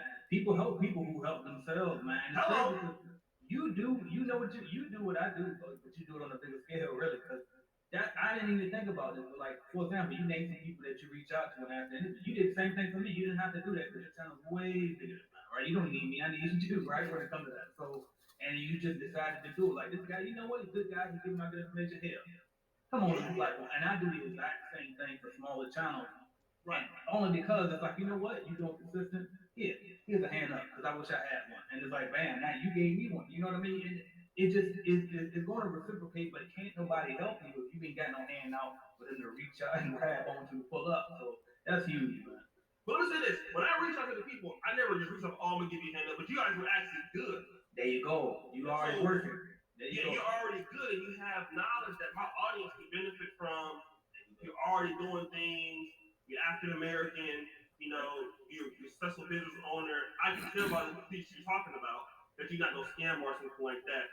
Right. So you're a young guy, you're married, you're somebody, a lot of young black men in our audience, that in our group, that when they see somebody, they see yourself like, oh, okay, well, man, this is the guy that I can also pattern myself after. Same thing with lead attorney and Pocket Watching DG. So you guys have competitive advantages that I felt offered value to my audience. And it's not about how big the people are; it's about how much value they bring. You know. Bam. So I think so that I did a show with the guy that developing dad not too long ago, and the guy had over 200 subscribers, only 200 subscribers, really that much. But he was a systems engineer, and he had a really good channel. And I really wanted to work with a guy like that because why? Because of his value and he's intelligent. Right. And so you have access to people like this on YouTube, and it's the best networking tool in the world for me, because normal guys like me and you, if we in our city, it's hard for us to get those kind of people like we can now. Right. Because we were coming up, you come from a poor family, the black people ain't gonna touch you. Right. They ain't gonna touch you. Because they gonna kind of be on their side of town, and you won't even know they exist. Right. But on YouTube, if you're somebody who wanna work on YouTube, hey, let's hook up. Let's boom. People email you. Yo, let's hook. The next thing you know, you got conferences going on now, people selling merchandise and stuff. You just keep giving yourself the chance to do something. Right. Absolutely, bro. All right, I got one more tactical question for you, and then we're gonna change it up a bit. All right, so one last question. I noticed that you got the Patreon. Yeah. And I know how that works, but then I also see, YouTube offers a membership as well. So I just wanted to know for myself, why did you choose Patreon over YouTube? Do you think one is better than the other, and if so, why? So the YouTube channel memberships came on a little bit later. Right. I figured that's what it was, but I wasn't sure. Yeah. So Patreon, there's something that's like buy me a coffee, which is actually cheaper than Patreon. You heard that before. Buy me a coffee. So Patreon, I like that because with YouTube, they're gonna take like 30%. Mm-hmm. So I think channel memberships are really good. If you're a person that does a lot of live streaming, so I'll just use somebody like Kevin Singer. He used to have a show like Monday through Friday. So now he does it Monday, Wednesday, Friday, and then on Instagram, Tuesday, Thursday. So what top creators like Kevin are doing is like, listen, for you to comment in my chat, on my live chat, so make sure you ain't out here just BSing. You don't have to be a channel member to comment in my live chat. Mm-hmm. So just make sure you ain't out here trolling or anything like that. Right. So I think that's a good thing if you have people that want to support your channel. But I think more or less if you're a person that streams regularly, it's good because it's showing people are supporting your channel by that. Now, also I think that if you have a Patreon, you would want them to get off of, because anything can happen. Let's say, for example, if your YouTube channel goes down or things like that, then your channel will go down with it. But if you have Patreon, I know some people got like 3,000 or 4,000 Patreons. You got $20,000 on there, $25,000 on there. It's not likely that your Patreon and your YouTube channel are going to go at the same time. Right. So yeah, I would keep that separately, from that for sure, if you can. That's a huge one. I ain't even consider that part. That's a big gem right there. All right, man. So one last one before we go to this lightning round. Yeah. What would you say to somebody watching this video right now? They all pumped up, they inspired a little bit to start their channel and get on YouTube and put themselves out there, but then they still like, I'm just nervous, or I don't know. Like, you already really said everything anyway. But just go ahead and get one last thing to drive it home. What would you tell this person that's acting like they're scared to get started? Listen, I was 34 years old, living at home. 34. Now I already graduated college, but I was there trying to go to medical school. Okay? I'm gonna tell you about stuff. And people laughing at me at this time. You know what I mean? They're like, you 34, you can't even bring your girls over to my house, right? Right. By the time I was 37, I was just 3 years. There was nothing that I could walk in and buy. Mm. And I'm living in Europe, so by the time I was 2018, so 4 years, I was already in the top 10%. Now I'm in the top 1% of earners.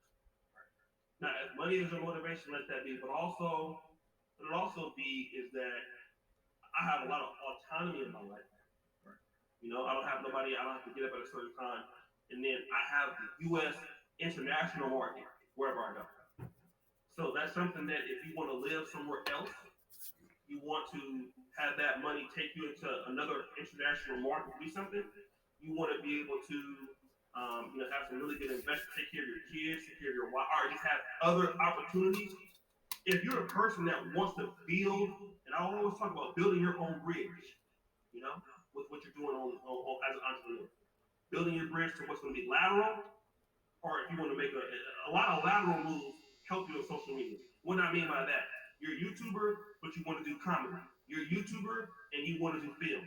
You're a YouTuber and you want to do boxing. Like those are entertainment related. Those are kind of lateral things, right? But if you want to go vertical in things, maybe you're the executive producer or something now. All of those things are good. If you're in the business world, all those things help you. It's a life-changing thing if you stick with it. Because you can still develop your other skills in the YouTube at the same time. It's two different things. It's a life-changing thing. We're not talking about, like, if you really hate your job and you hate your boss and if you have a really good 5 or 10 year plan, this is life-changing. Like, I know what it feels like now, AJ, to be able to go anywhere. And if I need a first-class ticket tonight, going anywhere. Like right now. Yeah. Only thing that'll stop me is that I don't have a PCR test at 9 at this time of night right now. But if I want to go, I'm never worried about the price. I haven't worried about the price of anything in 4 years. Ain't nothing that I try to buy for myself that I can't do for myself. And the reality is that I keep getting more connections, more people that know me, more people I can do things with. I become more valuable, and I have more opportunity. I create more opportunities for myself.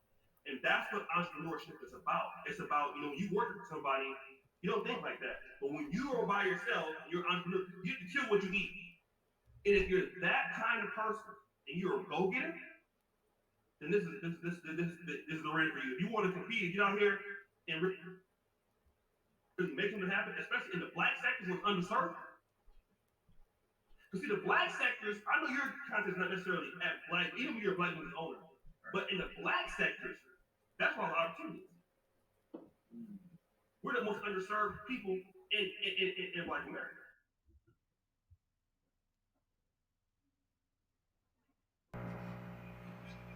Checking back on our pineapple, we can see that the mold that had started has now cleared up, and now all the fuzziness you see are the hairs off the roots that are forming. So they are back. Content creators, publishers, and bloggers monetize their traffic. With millions of products and programs available on Amazon, associates use easy link building tools to direct their audience to their recommendations and earn from qualifying purchases and programming. 1. Sign up. Join the tens of thousands of creators. 2. Share millions of products with your audience. Customize linking tools for larger publishers, individual bloggers, and social media influencers. Earn up to 10% in associate commissions from qualifying purchases and programs, or competitive conversation rates help maximize earnings.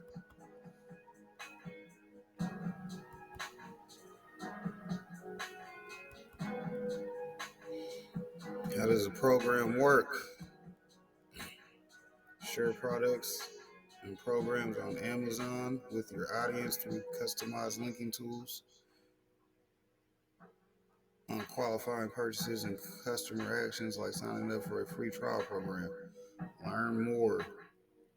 Bam, click that link. How do I earn in this program? You earn from qualifying purchases and programs through the traffic you drive to Amazon. Commissions, income for qualifying purchases and programs differ based on product category.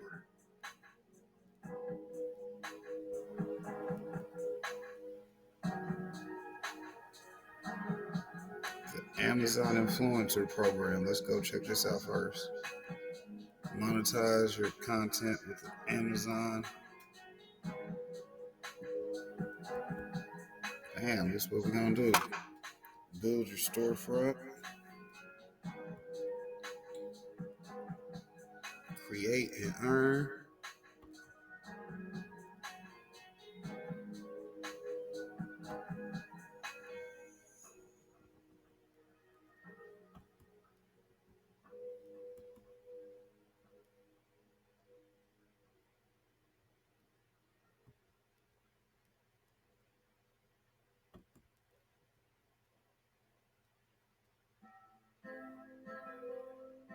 So it says, as a Amazon influencer, you are a content creator who provides recommendations to inspire your audience via social media. If you are a media company or brand and want to drive traffic to Amazon, you should apply to the Amazon Associates program instead. We accept applications from all types: YouTube, Instagram, Facebook. When reviewing, we look at your number of followers you have in addition to other engagement metrics. So they probably check your analytics on YouTube. Yeah, boost subscriber count. So we'll see. We'll see. Visit the educational hub. Let's go check it out. That's what we're here for. Welcome to the Amazon Educational Hub. Let's see, it looks like it's gonna scroll down, so let's go.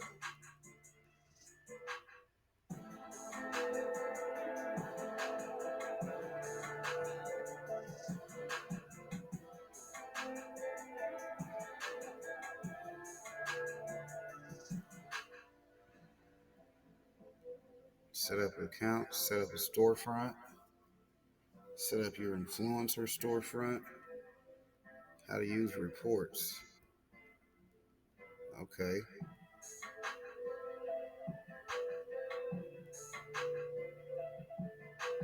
And they give you all these good videos to watch as you're doing it.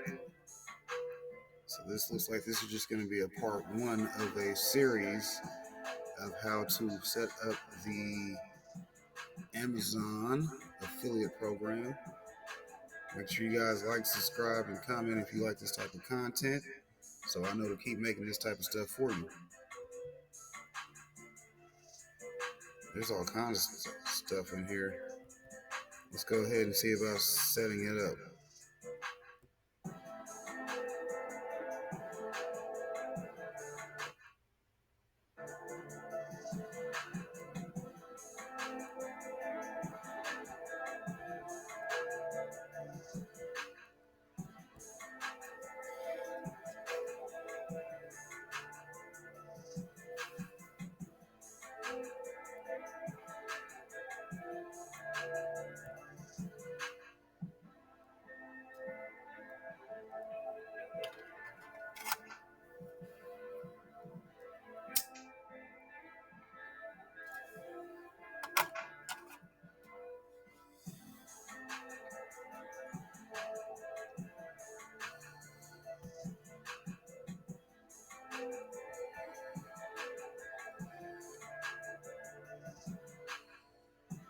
Okay, so we're not going to go into the registration right now since we're making a video on how to set this up. But what we are going to do is go look at some more of this content and see what they're talking about. As much as I love this, we're going to have to hit pause. Boom. So we can go over here and get the full extent of the video. Let's see what they're talking about. 20 minutes. We'll watch the first few minutes of this. You guys can come back on your own.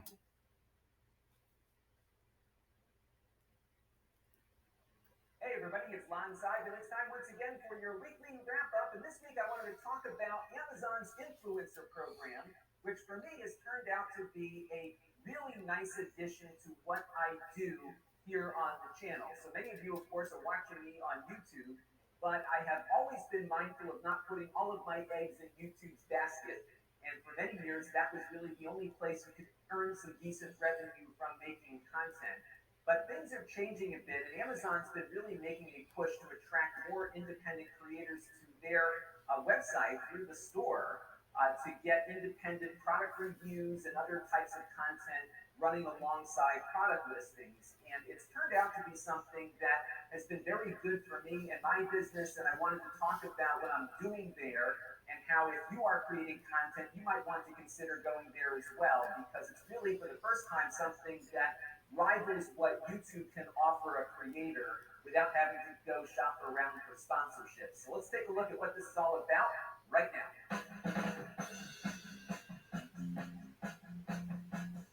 Now, before we jump into this topic, I do have a disclaimer to make because I recently finished up a paid project for Amazon where I produced a series of tutorial videos about how YouTube creators can upload their content to Amazon and track the performance of that content.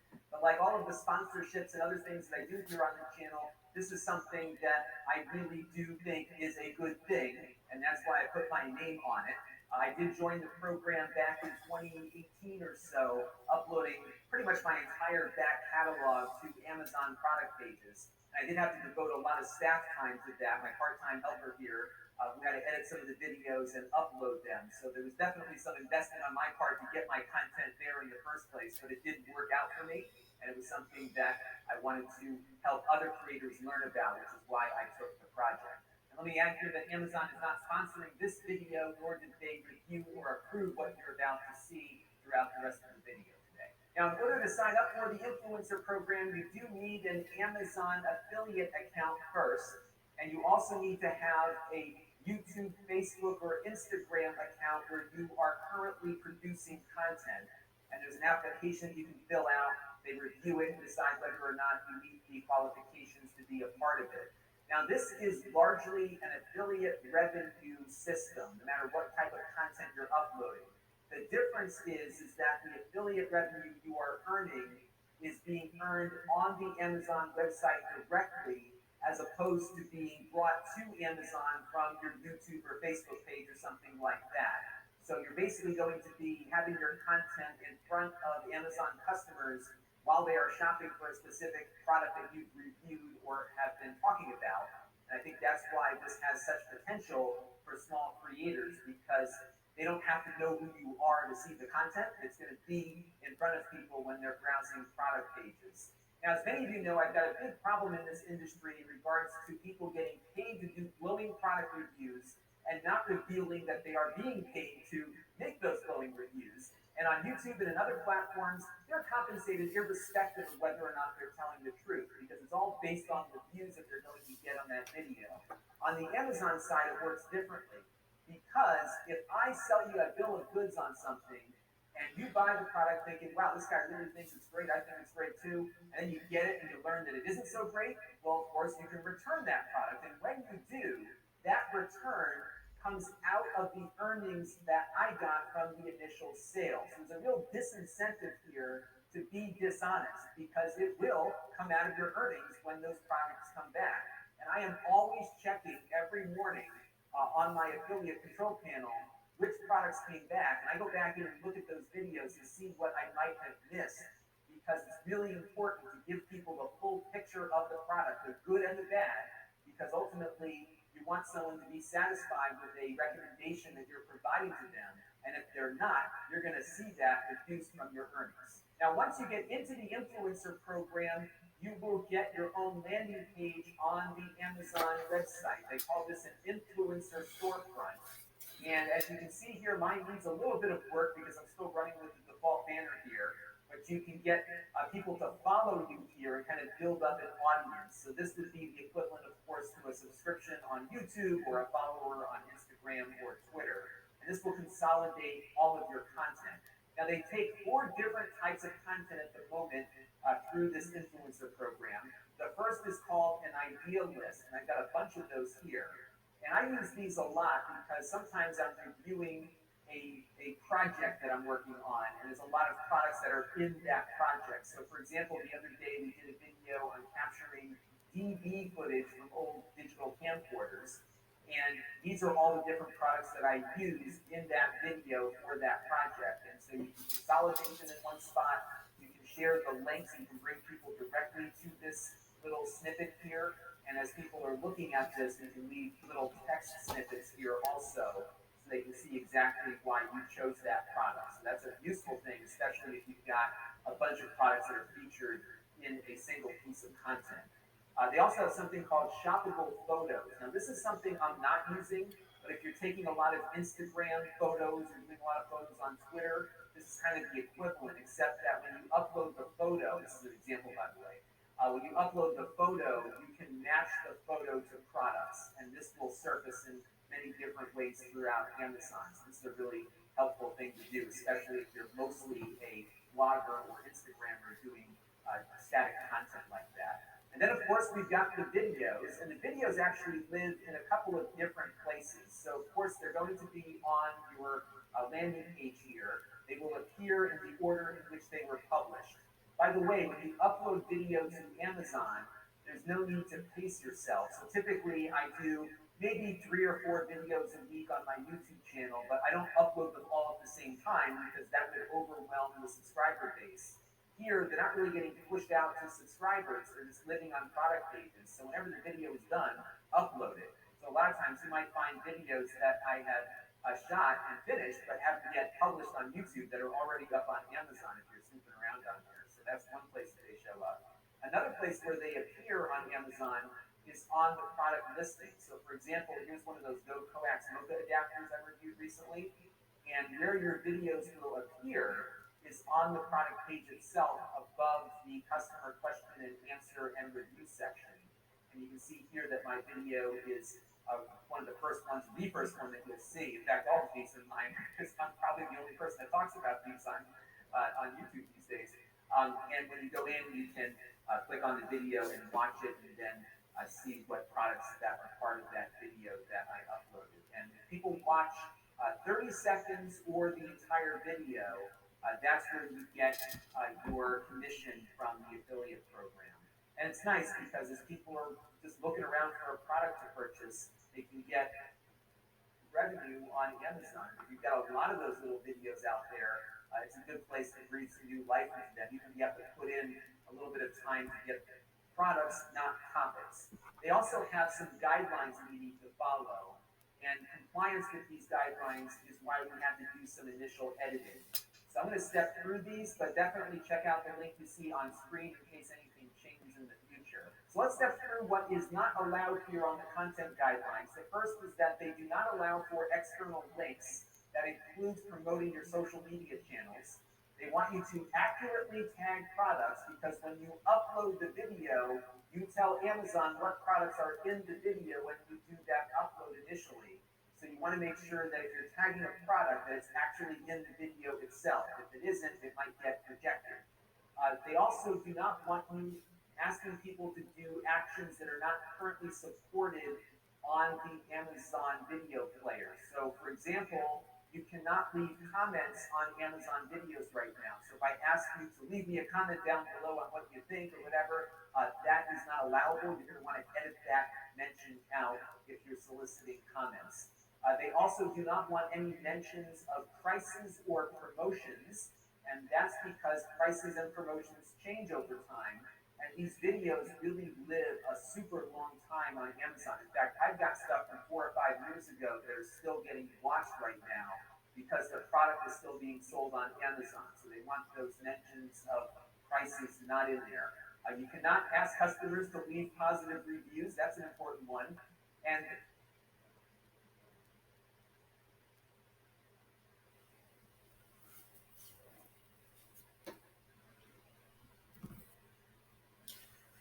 Well, as usual, this proves to be worth the time, but a lot of work and very, very interesting situation. So they also don't want you linking to products or talking about products that are not sold on Amazon. Additionally, they require you to give accurate disclosures about how the products came to you. So this is something that I'm really happy to see them enforce because that's a big thing for me.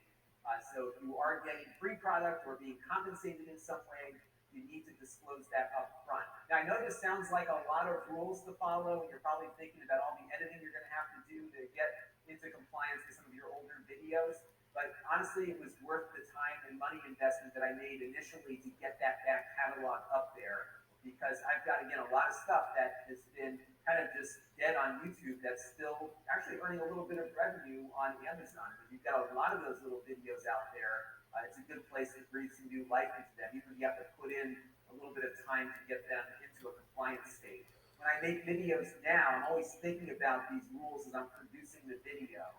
So for example, you'll see me talking about price on YouTube right up front, and I can just easily snip out that price mention and make a slightly shorter video for Amazon that doesn't mention the price. And again, if I catch myself asking for comments or something, I'll just make a note and just very quickly edit that portion out before we send up the Amazon version of the video. But again, it's a little bit of extra work, but not much these days. And again, it's really, I think, worth your time to consider that. Now, the last piece of content that's part of this influencer program is their live system. And if you are doing live streaming, it's definitely something to check out because it's still pretty early days for the streaming platform. Now, this is different than Twitch. Remember, Amazon owns Twitch, but this is going to appear on the Amazon website directly. And I'll show you on your landing page where those streams will show up. It'll be down here at the bottom. So this was the last stream that I did the other day with the Razer Kishi. And when I do live streaming, I'm actually doing streaming to both YouTube and Amazon at the same time because they do not require any exclusivity at this moment in time. So you can stream to where you usually stream and then provide a link so that people can watch you on Amazon if they prefer to do that. I'm going to click on this link here, which is going to bring me to my live stream page, and you get an actual page of live streams that you've done previously. So if you go to this page, you can see all the prior ones that we did. Now, the way this works is that customers will see a little carousel here at the bottom of the screen. When you set up your stream, you basically tag the products before you begin. And then as you're streaming on their streaming app, you can click on the product that you're currently featuring. And what will happen is that when you're live, and somebody is out browsing the product page of the product that you're currently covering, they will see the video, in many cases, embedded on the product page while you're live. And I found that depending on the time of day, you'll see a lot of traffic coming in from folks that are watching. There is a chat component, so you can interact with the audience while you're live. And it's pretty cool to do. Now, you do, though, need an iPhone, an iPad, or an iPod Touch in order to use the live streaming service right now. You can stream from OBS or vMix like you do normally, but the control of the stream, in other words, when it starts and stops, and the chat room and the product carousel, all of that stuff work from the phone. So if you don't have an iOS device right now, you can't do the Amazon live streaming. Hopefully they'll get some other platforms into the mix shortly. But that's really the only gotcha with this one. It's been really fun for me because I didn't do a lot of live streaming before, and now I'm doing it a couple of days a week. I'm seeing much larger audiences on the Amazon side than I do on the YouTube side. And most of the time, it's usually just me sitting here tinkering with something, getting ready to do a product review video. Every once in a while, I will record a video live while we're streaming. So that's been a lot of fun to kind of get real-time feedback as to what I should put into the video. And that's the kind of streaming that I usually do. Now, they do have a leveling up system built into their live streaming platform. So you begin as kind of their rising star level, and then as you gain more supporters and you see certain types of metrics on your stream, you get moved up into other levels. I've been able to get up to the A list, and I got a trophy back there from Amazon when I hit that level. And that'll give you the opportunity to occasionally stream on top of a product category during a special event. I also have appeared on the front page of Amazon a few times as well, so it's been kind of fun to do that. And again, I just kind of integrated it into my daily workflow. So a lot of times it's just me kind of working on something and hanging out with all of you. All right, guys, I want you to do the same thing I'm getting ready to do. Like, subscribe, and very good thing for me. Again, I'm not replacing YouTube. comment. Like you said, get ready for what you gotta know that you're gonna have to do to get paid off of these guys. Because like I said, top companies in the world, Craig, top flight security.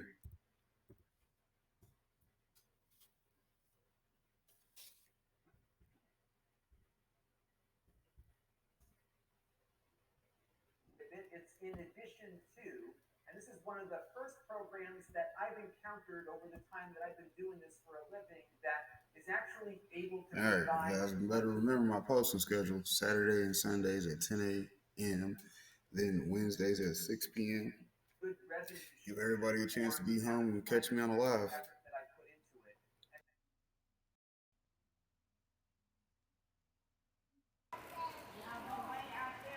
We got lasagna to start my stomach going.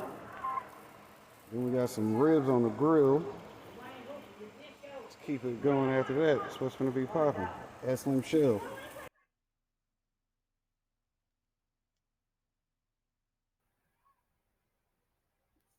What is popping, Team DWC? It's your boy TWP Popcorn. Not feeling good, so I'm not doing all that shit today. And excuse my language, because this is supposed to be a kid-friendly video, so y'all already know how I do these. Just go ahead and leave your like and comment on the last video, because you can't comment on this one. But for today, since I'm sick, I ain't gonna do all that stuff. So what we will do is go ahead and get straight back over to the video, in case you didn't know.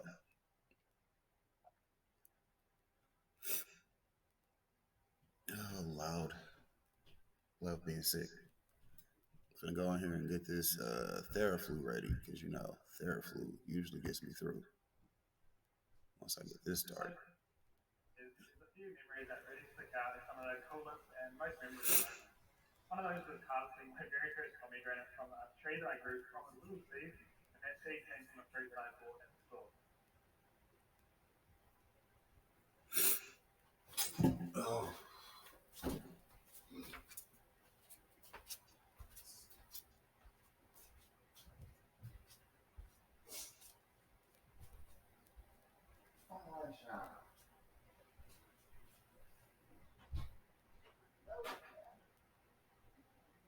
There's something so rewarding about starting new life from a little seed that would have otherwise just been thrown away without even giving it a seed. And you don't have to look very hard in day-to-day life to find opportunities to grow some really amazing things. Sometimes you just have to look a little bit closer. So today we're going to go over 7 different plants that you can grow from seeds, from fruit that you buy at the store, and I'm going to show you the whole process of how to do it. So let's just get started with the pomegranate. So I like to open the pomegranate up by lightly cutting down the ridges of the fruit all the way around, and then cutting off the top and bottom. And that way you can just pull them.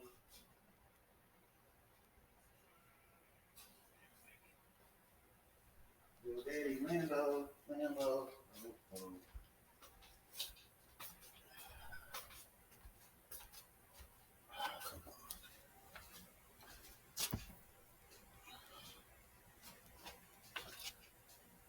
Through the part which keeps all the little beads or the arrows intact instead of cutting through it with a knife and having things go everywhere. So next, just go through and remove the flesh off the seeds. I just gently chew it off and try and take it off as best as I can. Besides the seeds, one way is just to put them onto a moist paper towel and fold it up, and then put it into a sealed jar or a container and leave it somewhere warm for around 2 weeks. At this stage,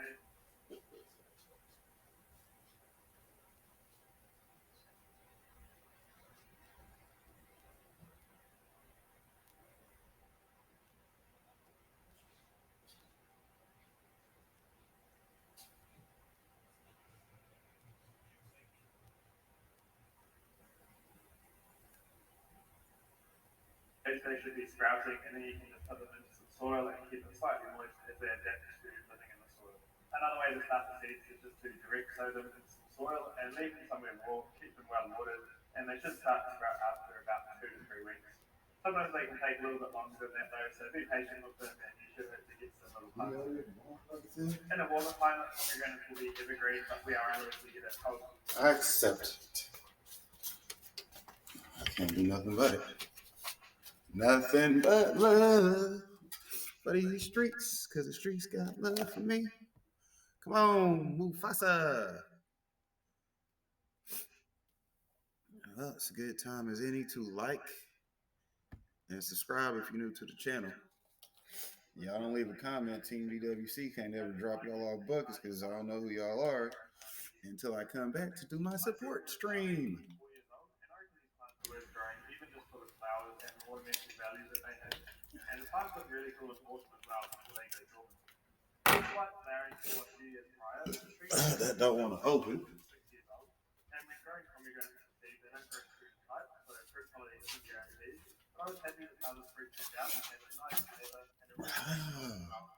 the fruit wasn't smaller than the one you find at the store, but this could have also been the third fruit you can produce. It's hard to say, it's still so deep in its climate or soil. But either way, I reckon it's so cool to grow, and getting a fruit is such a rewarding feeling. My Keith covered Fiskars to open this. Next up is goji berries. Finding different scrotum and trail mixes, mixing with other dried fruit and nuts.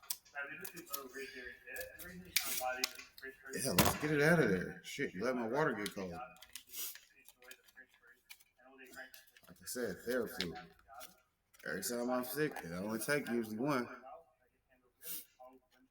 That knocks that right up out of you. They got my first endorsement. Shouts out to our video sponsor. The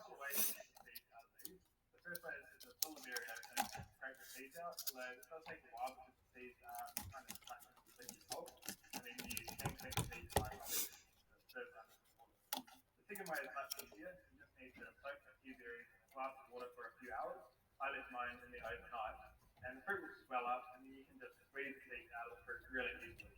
And I'm just putting these on a paper towel so that you can see under the camera, but you can actually just squeeze these straight up the soil after you've grown them, and it's the start of that. I'm just sprinkling the seeds on. Ooh, that is hot. Careful, guys, careful. Let that water run and warm up. Oh, this just heats your soul. I know popcorn's on here not drinking Mountain Dew. Go ahead, roast me in the comments.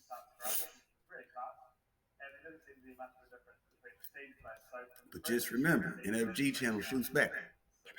That's a really good level of germination overall, and I think using the heat net is definitely helpful for those seeds sprouting. So I'll leave a link down in the description of the heat net from if you'd like, and I'll definitely found this to be a really helpful tool when it comes to sprouting all sorts of different seeds. After another 5 weeks, they're getting on some good growth, so they're a nice healthy size to plant. I'm just carefully splitting these up into their own individual pots and do my best to not damage the stems or the roots of the plant. So the goji berries did continue growing well, but unfortunately during the summer my turkeys went on a rampage into my shade house, and they stripped all the leaves off most of the plants, they ripped them all out of the ground, and unfortunately I was only able to save a couple of them, so I'm kind of gutted about that. But I'll start a new batch this spring, and I'll keep the ones that I've got going. They grow like a long arching step, and so some challenge is a good idea if you're growing these. See, that's why I keep telling people I don't have extra animals around, because animals are wild at heart, you know. They see something they don't like, they're going to do whatever they want. Ain't nobody got time for that.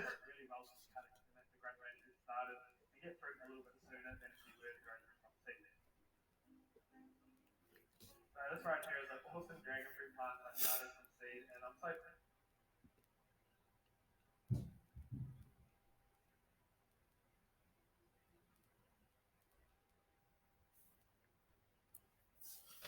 But as you guys know, I do like to actually just garden and not just grow my own medicine. So from time to time, I'll do videos like this. If y'all paying attention to what's in my review list, y'all see what's coming up. But don't worry about all that. Y'all just stay over here whenever it loads on this screen. So, you know, y'all don't get too far ahead into what Team DWC will be talking about. And these are a type of binding cactus I do like to climb, which is why I've got the structure here for it. And these can take around 5 to 7 years to fruit if you start to seed, so quite a while. Unless you decide to graft your little seedling. 5 to 7 years before it starts to fruit. That's commitment.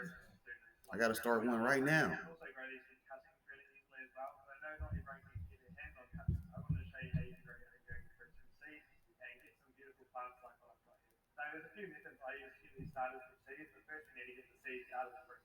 And if you've never had them, these are just the coolest looking fruit. But I just take a small bit of flesh and push it through a sieve until you've got all the seeds separated in place. And you can just leave them out to dry on a paper towel or some baking paper if you like, and then just lightly sprinkle the seeds onto some seed base mix. And I'm just using another pot with some soil in it and just lightly shaking it over to spread a thin layer of soil over the seeds. Now you just need to leave them somewhere warm with a good amount of light. Make sure the soil doesn't dry out while they're sprouting, so it can help to cover the pot with a clear lid to keep the warmth and moisture. If you're someone that forgets to water your seeds, the second method of sprouting dragon fruit seeds might work better for you. All you need to do is just submerge some seeds in a cup of water and leave them in a bright and warm spot, like on your kitchen bench or something. You can put them on a heat mat. And as long as it's warm enough, the seeds should be sprouting after 1 to 2 this, and then you can just pour them onto some soil and carefully plant them with a toothpick. Whichever way you choose to sprout them, when they're a month old, they should look something like this, with just their two little cotyledons or seedlings.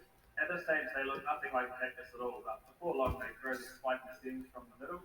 And although these are cactus, they're a type of jungle cacti, so they do like to be watered more frequently than many other types of cacti. When my ones were a year old, this is how they look here, and ideally I wouldn't plant them this densely again, because you just end up with a tangled mess and it's kind of hard to manage. So it's best to have them growing up the trellis at this stage, and that way you can keep on top of trimming the side growth off the plants while they climb to the top. So what I'm going to do next is just add a branch along the top, and then once I cut the tip of the cactus, once it reaches the top, it can then kind of branch out and hang down over the top, and those branches or parts of the cactus that hang down is where the fruit and flowers are going to form. And this is the end of winter right now, and I've just had it growing under the eaves of my house, and although we get frost here and a lot of rain, I had to get under here to protect it from too much rain, too much frost, and that kind of thing. So once it starts to warm up, these really take off and grow quite rapidly. The other thing to know about dragon fruits is that they don't always grow true to type, which is pretty common with a lot of fruits that you start from seed. So it's not to say that the fruits that you get in the end will be worse than the one you started with. There's always a chance it could be better, or it might just be different in some way. So I reckon that's all part of the fun of fruit. All part of the fun of growing is what he was trying to say. But since we growing, let's talk about how we growing while we waiting on that to come back.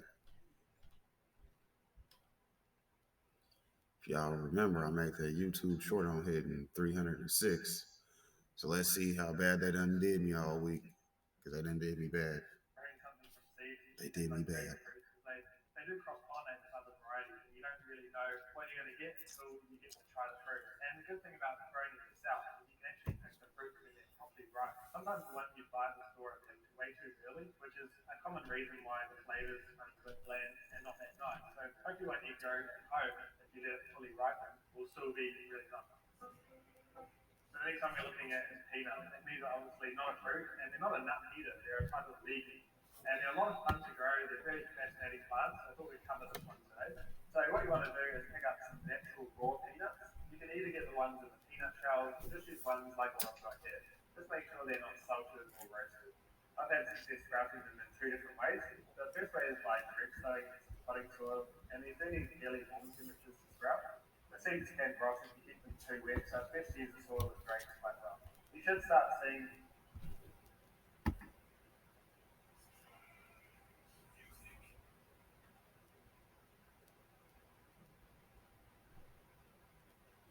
still growing fairly slowly for their age. In a tropical climate, which is not what we have here, these will grow extremely.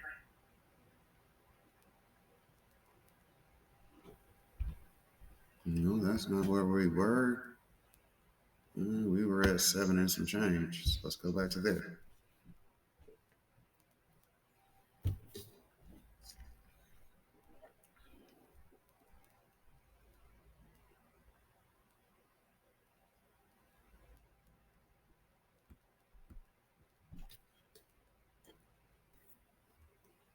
You get to try the fruit. And the good thing about growing them yourself is you can actually pick the fruit when they're properly ripe. Sometimes the ones you buy at the store are picked way too early, which is a common reason why the flavors are a bit bland and not that nice. So hopefully when you grow at home, if you let it fully ripe, will still be really nice. The next one we're looking at is peanuts, and these are obviously not a fruit, and they're not a nut either, they're a type of leaf. And they're a lot of fun to grow, they're very fascinating plants, so I thought we'd cover this one today. So what you want to do is pick up some natural raw peanuts. You can either get the ones in the peanut shells, or just use ones like what I've got here. Just make sure they're not salted or roasted. I've had success sprouting them in two different ways. So the first way is by direct sowing in some potting soil, and these do need fairly warm temperatures to sprout. The seeds can rot if you keep them too wet, so it's best to use the soil that drains quite well. You should start seeing them sprout within a couple of weeks, and this is how mine were looking at a month old. So the speed that they grow will kind of depend on how warm it is. I've also had success sprouting these on a moist paper towel, but do make sure that you squeeze out most of the water. You only really need it to be very slightly moist. Too much moisture in the paper towel will cause them to grow mold, so also don't soak the peanuts first or anything. Just put them in as they are and then fold them up and place them into a sealed container. After 5 days, they should have started to grow and sprouted some decent roots, and then you can just plant them in some soil and water them in. And after another 10 days, so 2 weeks total, you should have yourself some little peanut plants. Peanuts grow well in fairly loose sandy soils that are rich in organic matter, and they need quite a long season of warm weather to grow and mature, usually around 5 months of warm weather. And you can also grow these in a nice quiet container if you like. If you've ever seen how the actual peak. Oh, for those who aren't paying attention, thank you, phone. I just needed you to ring while I was talking. Best supporter ever. My notifications. Anyways, like I was saying, if y'all ain't noticed, I'm trying to pay attention and learn a few more plants that I can grow so I can actually show planting growing in deep water culture versus getting to the point where I don't make videos showing any of my current plants because, they're right back here in the tent, locked up in YouTube jail. I need 100 likes on this video to show them in my next one. But, that's neither here nor there. So if we make it by Sunday, you'll be entered into the drawing to get the 100 likes per video giveaway, which if you haven't checked out my Instagram, y'all slipping because I put it on there. And those who haven't heard it, I'm pretty sure I got to say it more than once, but I'm not the type to repeat myself. So the people that know, they will know. And the people that don't find out, you'll find out some point in time. So like I said, if y'all ain't LinkedIn, hitting the bell to all after you subscribe, hit up the Instagram because that's where I put that type of information is on the Instagram because, my social media has to all work together because that's how I network with myself. So if y'all networking and rocking with me, like I said, it's a 100 like giveaway. So every time a video hits 100 likes, it gets entered into the top 3 videos for 100 likes giveaway.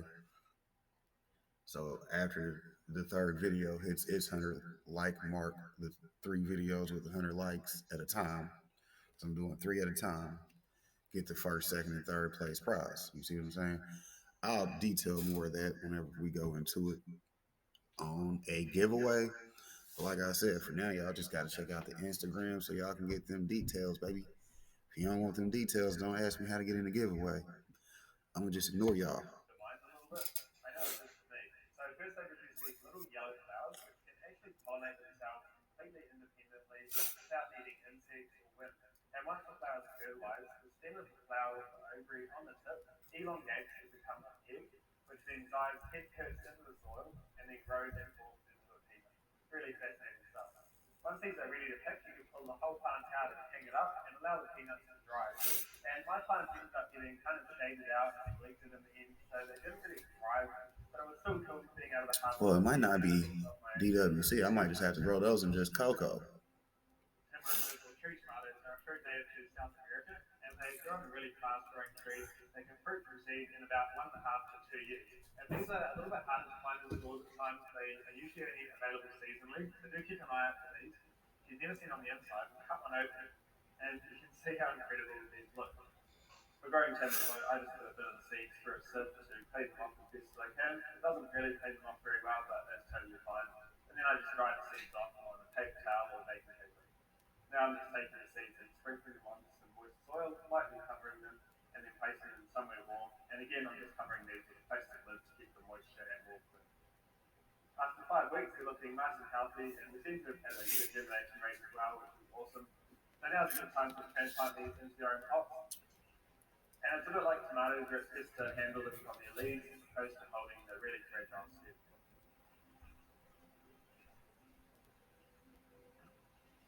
At 3.5 months old, these have developed some good root systems, so I decided to upsize the pots again, and I'm just using a good quality potting mix and putting a bit of mulch on the top to protect the surface root, because these are quite drought sensitive plants. Unfortunately, these trees have been getting damaged from pests like caterpillars, which I've since picked off, and I've also blasted the leaves with water because they had quite a lot of whiteflies on them, which seem to be attracted to these plants. And now I'm just spraying the leaves with neem oil to try and get rid of them fully, and I find this usually works pretty well after doing it a couple of times. See, this is why I don't like outside gardening. Too many bugs and shit. Bugs can come inside too, but Team DWC, we don't have most of the environmental conditions that pests want to have present to pay rent. Ain't no deposits over here. Our application fees, 3 months rent, non-refundable. Non-refundable. got a PG and a red papaya, and these are pretty easy to get going from seed. This one looks like it's not fully ripe, unfortunately, but let's take some of the seeds out anyway and clean these off.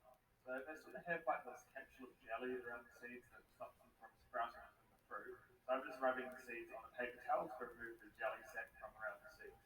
Next, I'm just placing these seeds onto some moist potting soil, and I'm just doing 4 seeds per pot because they are fresh seeds, so they should sprout pretty reliably. If you want though, you can put way more seeds in and then just put them out later by cutting them off at the base.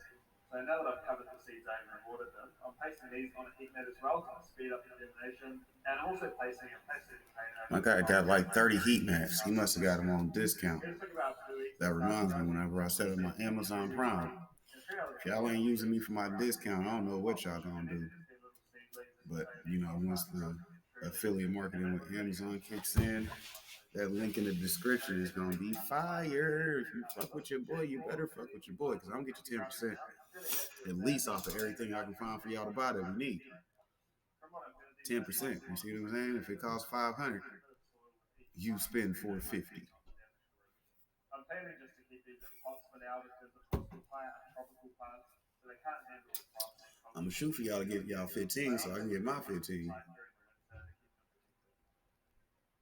this is how the papaya trees are looking now, and they still grow fairly slowly for their age. In a tropical climate, which is not here, these will grow extremely fast and can fruit from seed in less than a year, which is pretty awesome. They just need lots of warmth, lots of sun, really good free draining soil, and lots of water as well. But here I've just had these sheltered inside during the winter. Obviously they haven't had a huge amount of sun. So that's totally cool. You know, if you don't live somewhere tropical, then there's nothing stopping you growing these as a beautiful little indoor tree, or you can potentially grow them to maturity in the greenhouse and see how you do with that. If you want to grow these actually for the fruit, do just make sure you grow multiple plants though, because you get male plants and female plants, and you need at least one of each in order for cross-pollination. Sometimes you will get a hermaphrodite, which will have both male and female males on the same plant. But yeah, it's just a good idea to grow multiple plants so that you can make sure you get that cross-pollination, therefore creating a beautiful plant. Kiwi fruit vines are pretty easy to get started from seed, and from what I've read, they take at least 3 to 5 years to start producing fruit. I'm going to be growing these red flesh kiwi fruit, which look really cool, and they have a slight berry flavour to it. Just like many of the other fruits we started, we're just extracting the seeds in a sieve, and then getting a pot of moist soil and scattering the seeds on the surface. And after lightly covering them with some soil, I'm just giving them a spray with some water to avoid displacing the seeds too much. I'm putting these in a nice warm spot to germinate, and just covering these with a lid as well, just to help keep that surface soil nice and moist. After 5 weeks, these should be sprouting, and I find these seeds to sprout really reliably, so you don't need to sow as many seeds as I did yet. But if you do have this many, you can always thin them out to reduce the competition. I found these don't do too well if you transplant them at this size, so it'd be best to just thin them out a bit and wait until they get their first 2 leaves before you then transplant them. I accidentally killed my first batch of tiny seedlings by leaving them in the cold, but these ones here are a new batch that I started, and at this stage they're 7 months old and looking really nice. You do need to grow quite a few of these plants to get fruit, because each plant is either male or female, so you need at least one of each in order to get fruit. In winter, these lose their leaves and become dormant, and at that stage they can handle quite cold winter frost, but they do need some protection from frost in the spring and the autumn. Kiwi fruit are quite a large binding plant, so they do need something to grow up, and they need a decent amount of space. And as well as that, they need good protection from wind, and they do best in well-drained, fertile soils with good amounts of moisture year-round, particularly in the summer when it's a bit dry. They don't grow true to type, so the fruit you get might be a bit different to the one you started with, although you should still get a nice tasting fruit. And otherwise, if you do have access to a particular variety, you can always graft that variety onto the seedlings to get the variety that you want. For me, growing fruits from seed has been more than just the end result of getting a cool plant and tasting its fruit. You know, from doing this, I've learned so much more about plants and, you know, different ways you can start seeds, different growing requirements for each plant, and I've also learned how to graft fruit trees now, which is really cool. And my passion for growing plants and growing my own food really did just start from tiny little seeds and the curiosity I had about them. So, what are you going to grow today?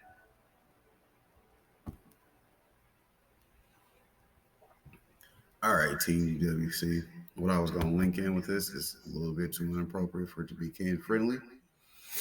So, with that being said, I'm just getting the hell out of here. Hey, make sure y'all like, comment, and subscribe. Tune in Saturday, 10 a.m. for the next video. If I'm not feeling better by then, we can probably just have a quarantine and chill video. What y'all think about that? I ain't got COVID, but you know, if I'm still sick by then after this, it's gonna be.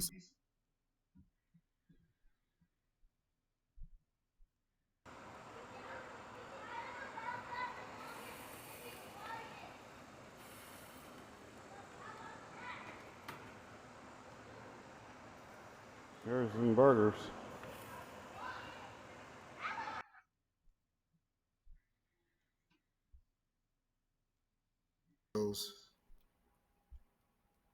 Videos could be doing better. All my shorts ain't got good views on them yet, so y'all make sure y'all hit them up when y'all get a chance. Get them numbers somewhere for me. You know what I mean? This ain't your kind of content. I don't know what you're clicking on me for. All you gotta do is watch 30 seconds. If you made it to this part of the video, make sure you like, comment, and subscribe. Help me out with the algorithm by saying you appreciate this type of content. But other than that, the last thing we're gonna do over here is the same thing we did over there. Let me stop and check my time because I've been talking. See, 20 minutes. 20 minutes. Popcorn, TWP, that's what's popping. Let's keep it going. Knock out this quick video and then we're gonna just call it a day. Daysky day. Boom. Let's see, channel dashboard. This is where we was going.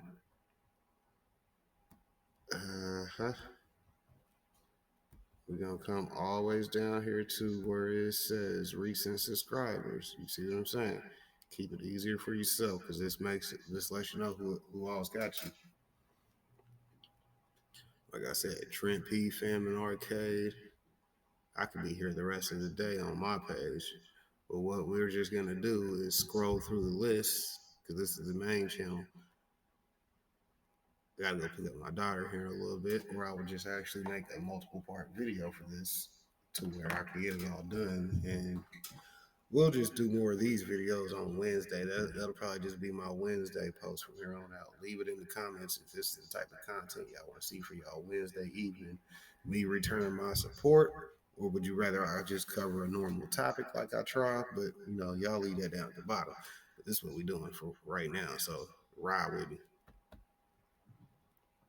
Like I said, I did all these names the last time I did the video. For those who haven't watched it, make sure y'all check out my supports 1, 2, and part 3 because they all didn't want to edit to the video I was putting together for them. So boom.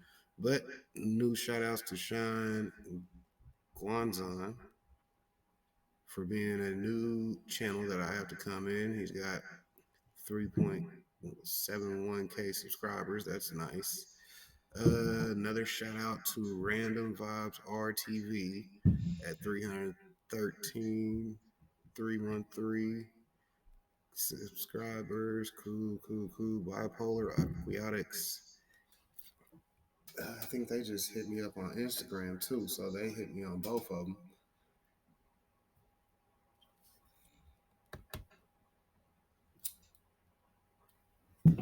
So they probably liked the Instagram and came to the YouTube because I saw them there first.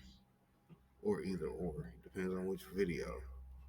Ray Bonds Official, shout out to you for being new.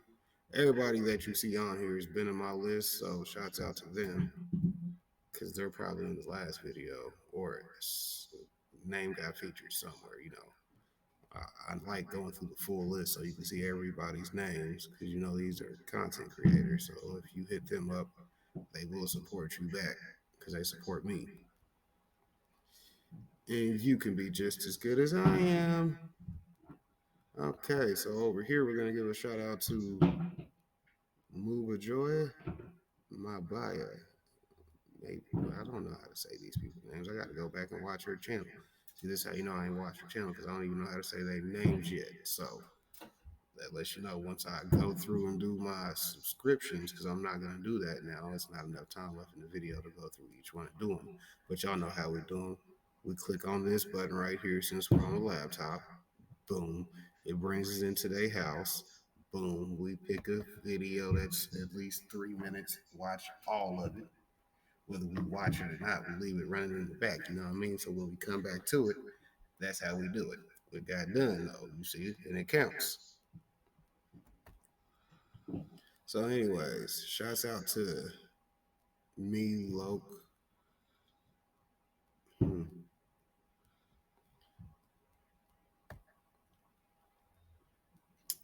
Show me Sasquatch. I recall him being a grower because I think I remember his comment. Definitely remember his name though.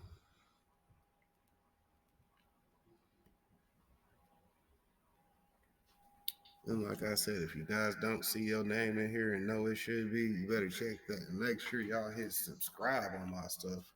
Because I know who subscribed to the channel. As y'all see, I come looking for who's in here. That way, when I send you a message, you should know who I am, at least. Oh, popcorn. It's about time you got back at me. What's popping, bro? I know, man. Give me a minute. I was waiting to do another support return video before I addressed you being in my fans.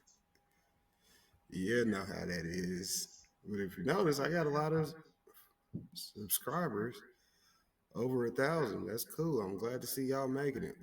Welcome to monetization. I'm gonna stop reading names, so I'm sorry if I'm not reading y'all off no more because I don't know how to say some of these. The chemist tulips. See, that make me sound like I can't read, but I'm just smoking and not in that type of energy.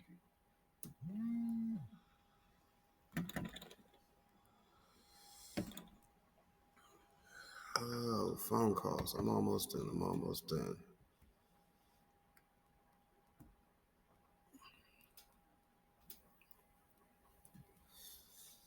You know. Tammy's in here. Girly. My Joy, Boys Backyards, Bohemians Homesteads, Darren's Vlogs. Let's see, I got a nice little following behind me over here. Mia's Life. Y'all just saw that on the backup channel. See, y'all starting to pick up names. Tony82. You see what I'm saying? Y'all starting to recognize people now, huh? That's why I said we're going to start with the backup. So when we go over here, y'all see who's really supporting. Y'all get to see this because they was on both. If they was in both lists, then y'all should fuck with them. They let you know. They on your main and your backup. They got you everywhere you at.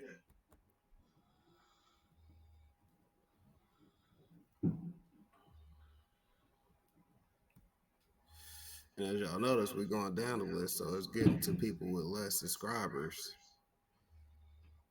And I think I should have a lot now because I haven't, since my last video, I've gotten more subscribers. So, and they had less numbers, which is good for me because these are my peoples, my low peoples. We're going to all grow together.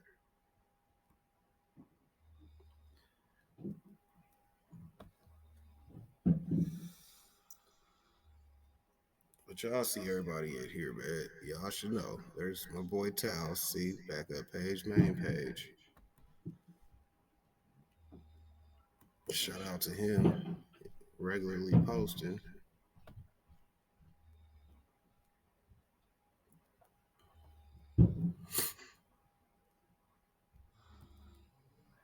Damn, let me try to make sure I scroll through before this video is over.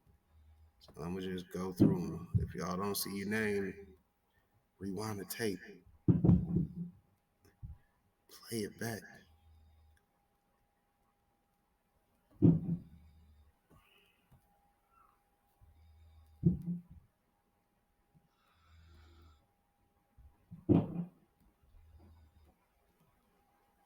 We down to the hundos.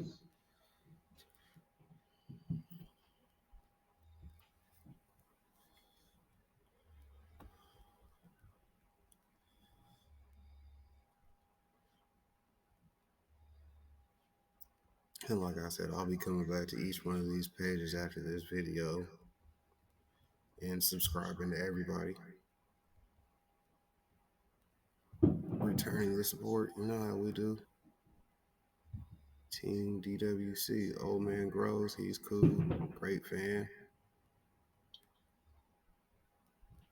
Bam, 7 subs, 7. That should be it. Oh no, we've got one more page. Tom, T, Ted Wayne, Brett.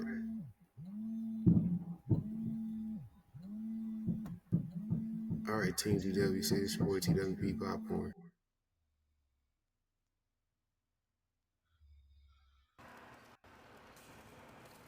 Look what I found out to be. We're done. Ribs. Next is going to be burgers.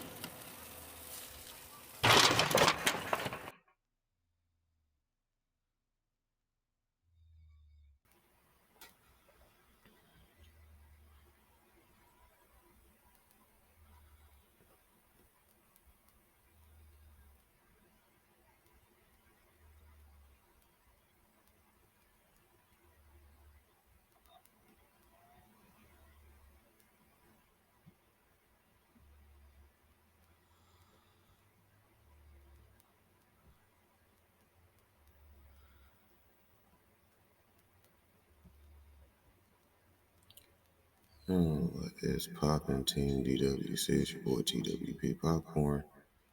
Y'all know what we gonna do. We gonna hit the butter. And we gonna slide into a video.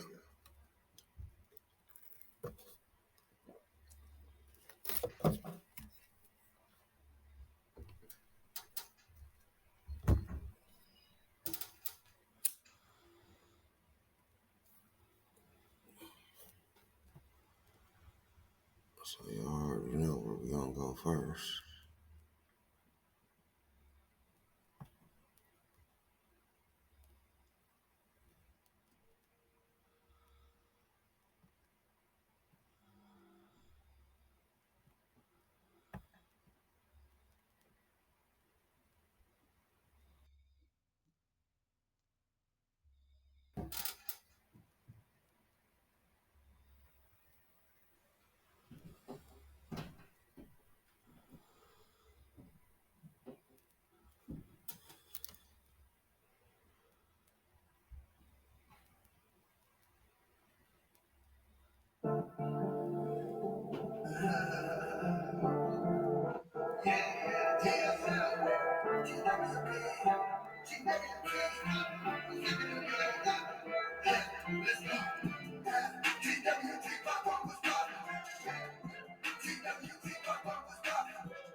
You heard Ted saying you get the intro from him, you better hit different. And it hit different. So what up, y'all know how we do random video throughout the week sometimes. Maybe, I don't know, it was raining outside so I wasn't going to work. Another story for another day. Those who know, you know. That's what's popping. Anyways, let's get back off of this. Go over to what we're going to look into today. And yes, it's this weird little robot. Y'all might be seeing it. I had time to do it, so I'm going to do it. Let's see. Today, I'm going to be showing you how to get Nightbot into your YouTube live stream chat. To start, you're going to go to nightbot.tv and you're going to click sign up and log in with your YouTube account. From here, you're going to allow it. And then once you're in your dashboard, you're going to join the channel. You're going to open the community settings tab. Then you're going to take the link here. You're going to copy it. And then you're going to paste it into the moderators. You're going to click enter. And then you're going to hit Nightbot. You're going to save those settings. And then you're going to need to go live. Nightbot only joins streams that are live. Every time you go live, Nightbot will take up to 5 minutes to appear in your chat. So please bear with it as it will be detected. In the meantime, we can go ahead and set up some basic commands so that Nightbot has something to answer to once we're ready. So, for example, we can do a Discord command. So if somebody is in the chat and wants to join your Discord, they can do that. So we can make the command !Discord. And then here is where you can put the Discord invite link. In this case, it's going to be discord.gg/nightdev. And if you do join this Discord, if you are having any trouble, it'll invite you to our community Discord where you can get any kind of support that you need. Next, we can adjust the user level, so we can allow different people to use the commands that we are creating. In this case, I want to allow everyone to use this command, and the command can be executed every 5 seconds if somebody wanted to. And then we're going to submit it. Now that we have our first command, we can go ahead and create timers. What timers do is they allow you to remind people in the chat to make sure that they are subscribed or make sure to like the live stream or whatever you prefer. So we can go ahead and add a timer. We'll call it reminder. We'll say every 15 minutes we can have that execute, and after every 2 chat lines. All right, so we can submit the timer reminder. So all in the meantime, we've been live. We've been live for about 2 minutes. So we can go ahead and try to see if Nightbot is in the chat now. So we can go ahead and execute our command that we did earlier.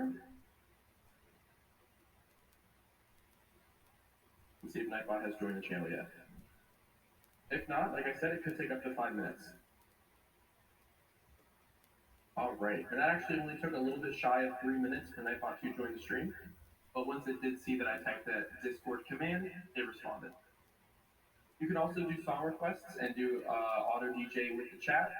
And you can look at the default commands that are automatically on, and you can turn them on or off if you'd like. From here, you can also adjust spam protection. So if you don't want people to be able to spam capitalization or links or symbols, or you can block whisper words and phrases, you can do all of that from this tab. And that is the basics on how to get Nightbot into your YouTube live stream.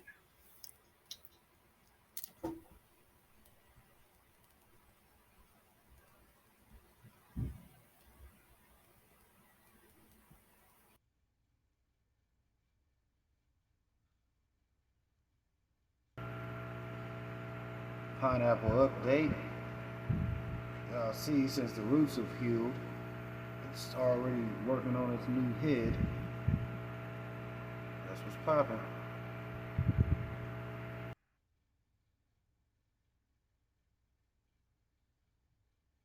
So we don't know what they be talking about half the damn time. But Miss Longhair, shouts out, welcome to the team. I see you. We finna return the support right now. You see what I'm saying? Check her out. Y'all check her out too. Okay. Let's click on the upload, get that going.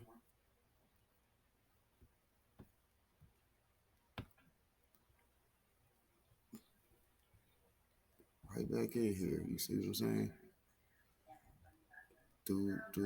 Show me Sasquatch. Okay, shouts out. Naz Bear Grow, shouts out. Big Daddy Beard Gaming Promotions. That's one of the big homies. What's popping? I see you. Homeless in America, shouts out. You know what I'm saying? Shouts out to everybody. You see them on the screen? We moving, we rocking. They here. You see they here. This is who Team DWC actually is, the people that support me. You know what I'm saying? So shouts out to them. Tom, John, some variety show, Rhea, Night Train, Ted. I got a nice looking subscriber section. Y'all make sure y'all add whoever y'all see in my comments, because that's where we going next. This video should be easy because I shouldn't have too many people since I did this last week that y'all ain't seen. You know what I mean? Vincent 50 Shoes, shouts out to you. Big Bob Groves. I know who he is, but we ain't giving him a shout out.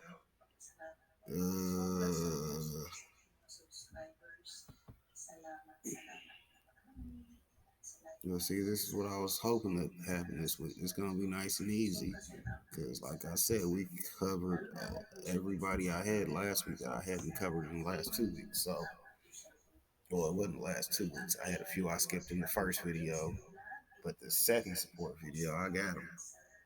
So this easy. Kit Kat vlogs, huh? Let's find one of your vlogs and put you on.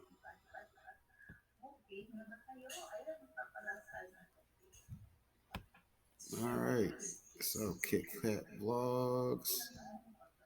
That's the last one on that page. See, this is going quick when you put them in by 50s. We're already down to the 400s.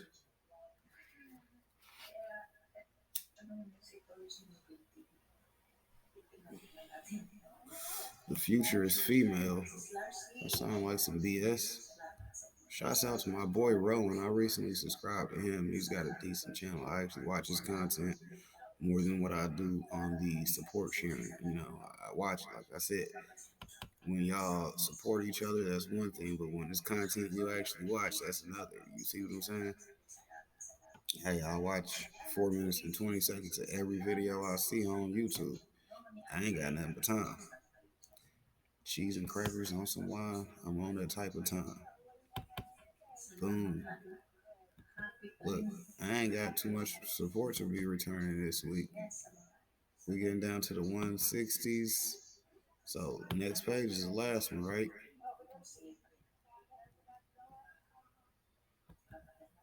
$140. Like I said, if you see your name in here, shouts out to y'all. Thanks for joining Team DWC. Jerry Godwin. 50-second. Which one is the short one? This one is. Okay, kid in a Pokemon hoodie. Watching his favorite YouTubes. Okay, son's over here watching YouTube. Hey, make sure your son check out my kid-friendly videos.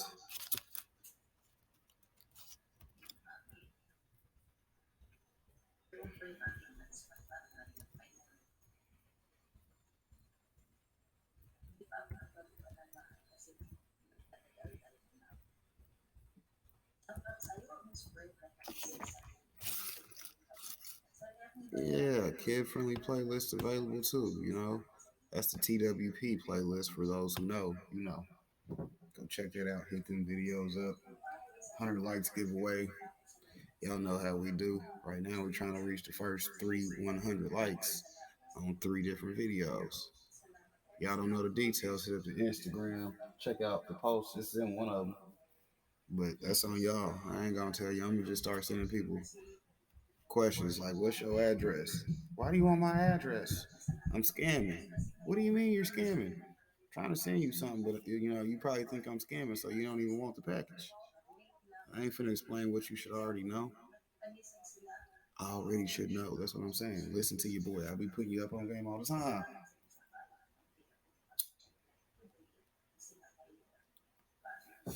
Dude at work gave me 2 pieces of his brownie edibles he made the other day. Them motherfuckers was fire. But shit, I was at work, so that shit wasn't nothing. But once I got off work and I caught myself trying to sit down, I almost didn't get back up. We ain't gonna talk about that part of the story though, because that's the entertainment part. But hell, let's get this done so we can get out of here. Let's see, we had 3 minutes, so I can close this out. Boom. This is at a couple minutes, so we're gonna leave a quick comment because it's a live stream. 52nd birthday. How long has this been out? For a couple hours? No, a couple days. It's 6. HBD and ain't nobody commenting. This is what I be talking about. See, there's one thing that y'all support the live stream, but y'all gotta come back and hit up that comment section. Y'all ain't in that comment section, y'all might as well jump off the bridge. Anyways, we the first comment on it. I think. Happy birthday.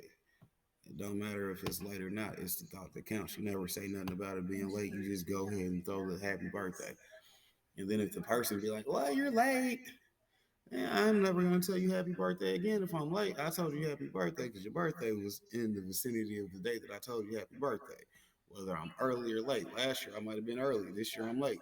That makes up for it. That means it's on time, right? I mean, that's how I think about it. All right, 52nd birthday. She done got 6 minutes of view time, so we good to go there. And let's get back to these other last two channels. It's probably gonna be a quick little hot video, boy. Hey, we gonna get right in and right out on the support today. You know, I ain't gonna always try to long stroke y'all. You know, I'm gonna keep it short when I can. Keep it short when I can. Bring up the Shadow Pro page. This whole video should have played by now. So my boy would have got 2 views. You see what I'm saying? We'll be back because we'll go watch a full video. 86 subscribers. Shout out to Jerry Goodwin. 2 videos. Let's see what it's talking about on Christmas. Did the Grinch come in stealing stuff? Nice looking dog. Fur babies. I don't do fur babies myself. I prefer to be alone. I don't even want the company of the dog. Nope. I'll talk to myself. I ain't got to worry about that dog wanting to be walked at a random time. Myself will just walk to the bathroom myself.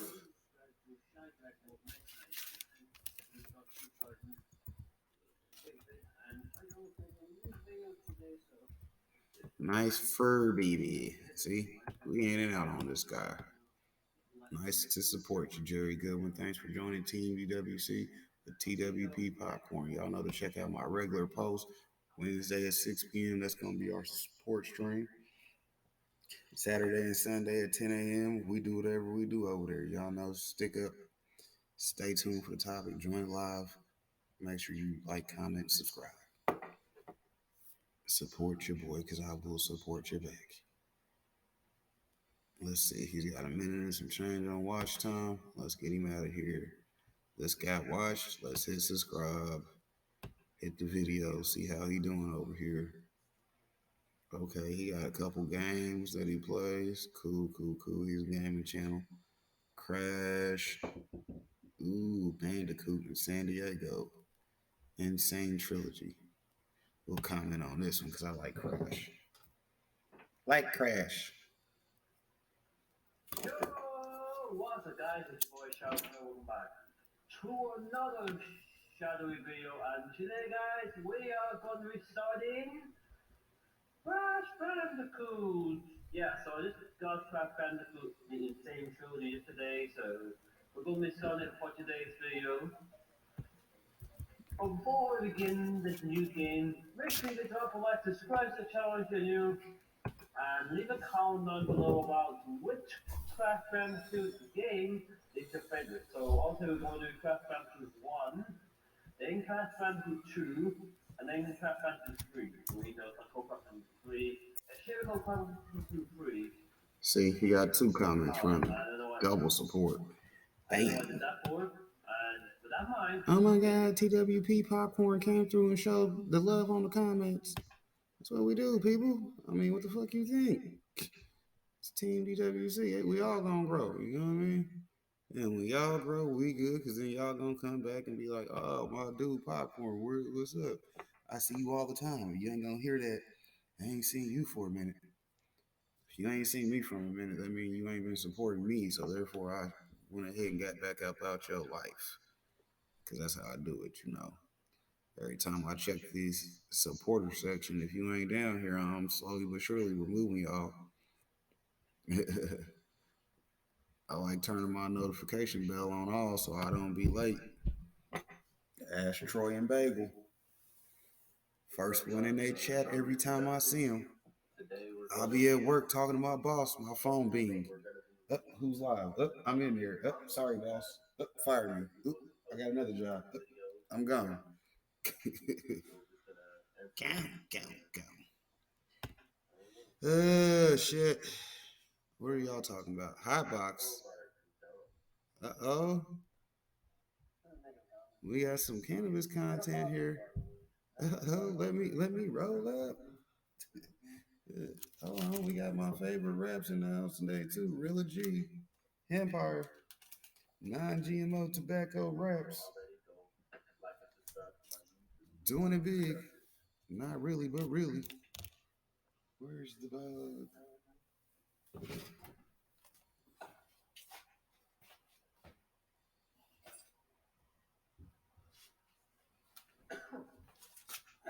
Oh yeah, I forgot.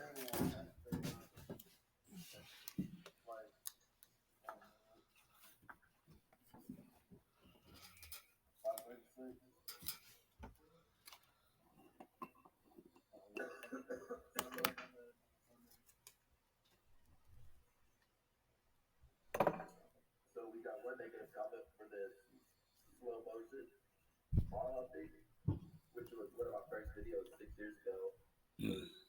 I started YouTube, but I got me and my buddy got locked up for a while, so we were not able to post or anything.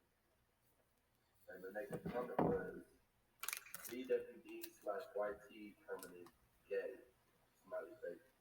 I mean, it may look gay, somebody pumping it off, but that shit was funny. That shit was funny as fuck. It was slow motion.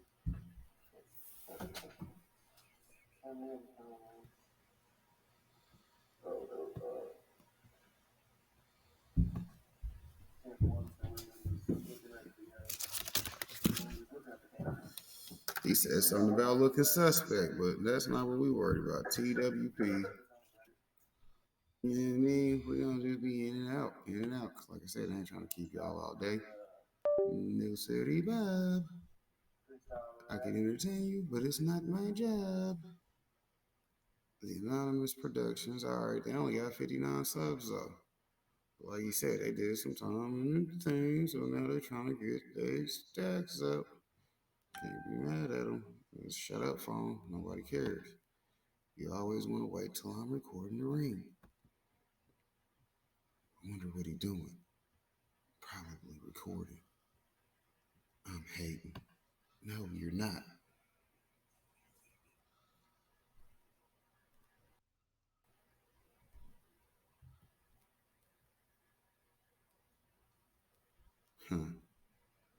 This gaming channel. Yep.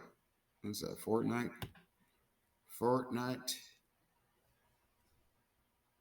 Uh-oh, he's getting ready to land.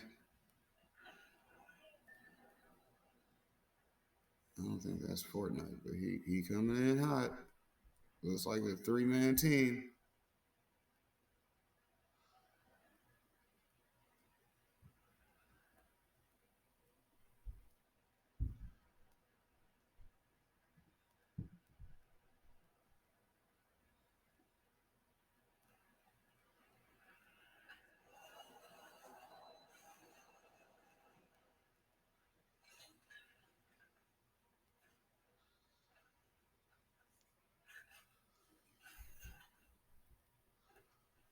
Okay, when was this stream?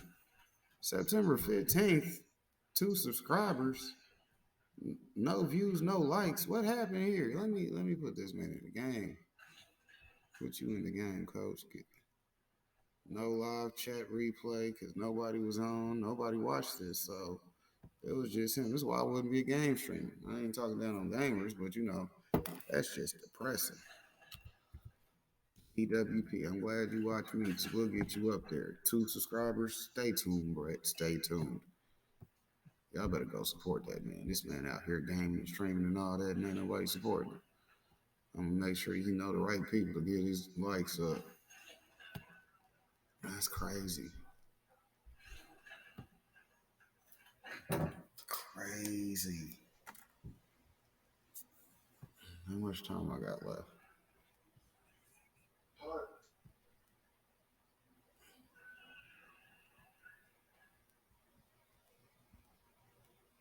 All right, because we almost done.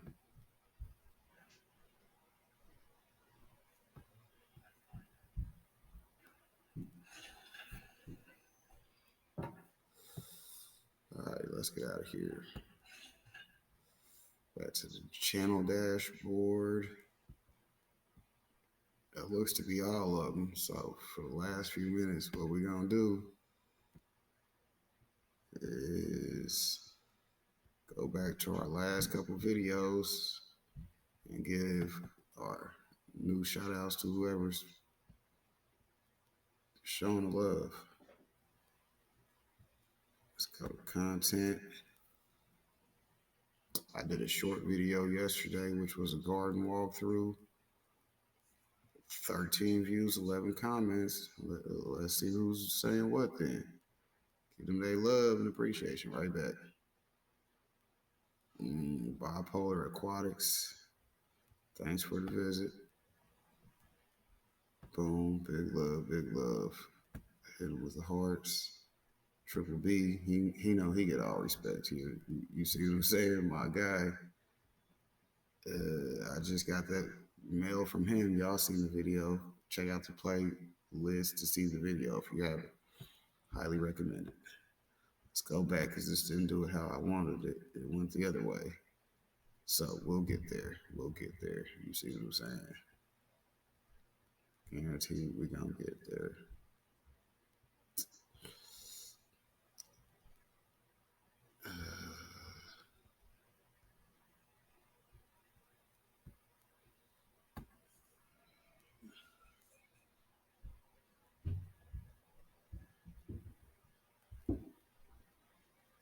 Henry 420.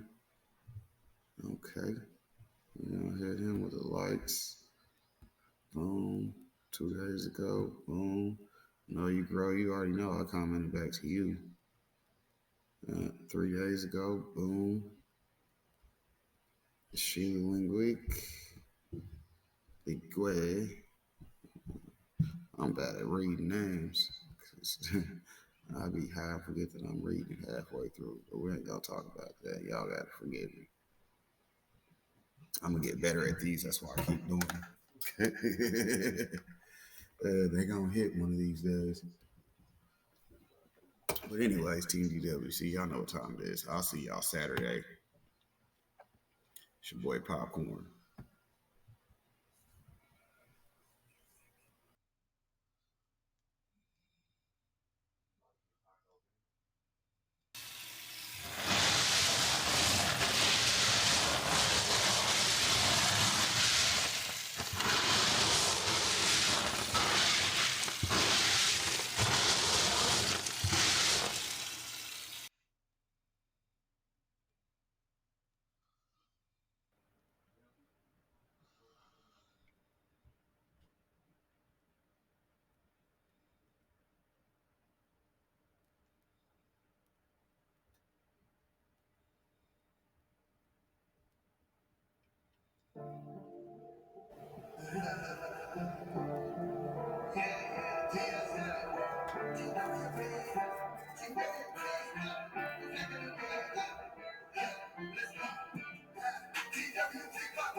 Y'all know, check out TSM Rapper. Shouts out. Oh, because you go get the intro from him, you know it's going to hit different. I ain't even going to tell y'all all about it. You know, I got mine for the low. If you don't get yours for the low, that's on you. Shouts out to 394. Packed house. We finna get them numbers up. Anyways, let's look at what's popping over here. Let's see. Stopping by Trap House. God, let's look at our last videos.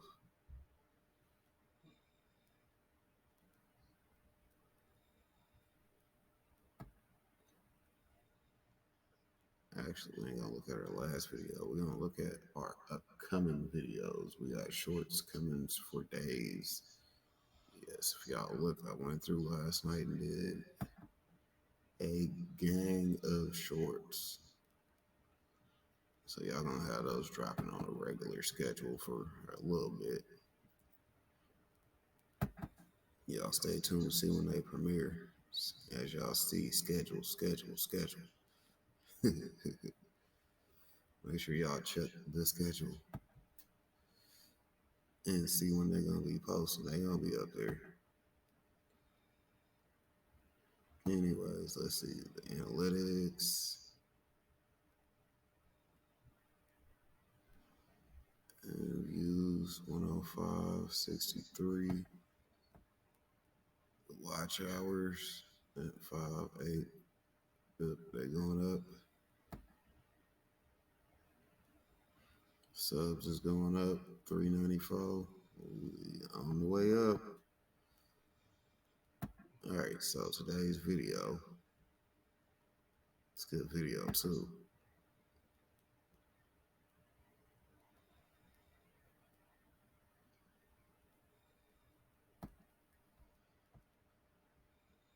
Kansas City, Missouri doesn't come up in hip-hop conversations very often. When it does, the odds are that 9 times out of 10 it focuses on Tech 9. There's a very clear reason for that. Tech 9 has been the wealthy, really reigning champ of the underrated Kansas City hip-hop scene since the late 90s into the thousands, with a career that leaves him still popular with his own fan base today.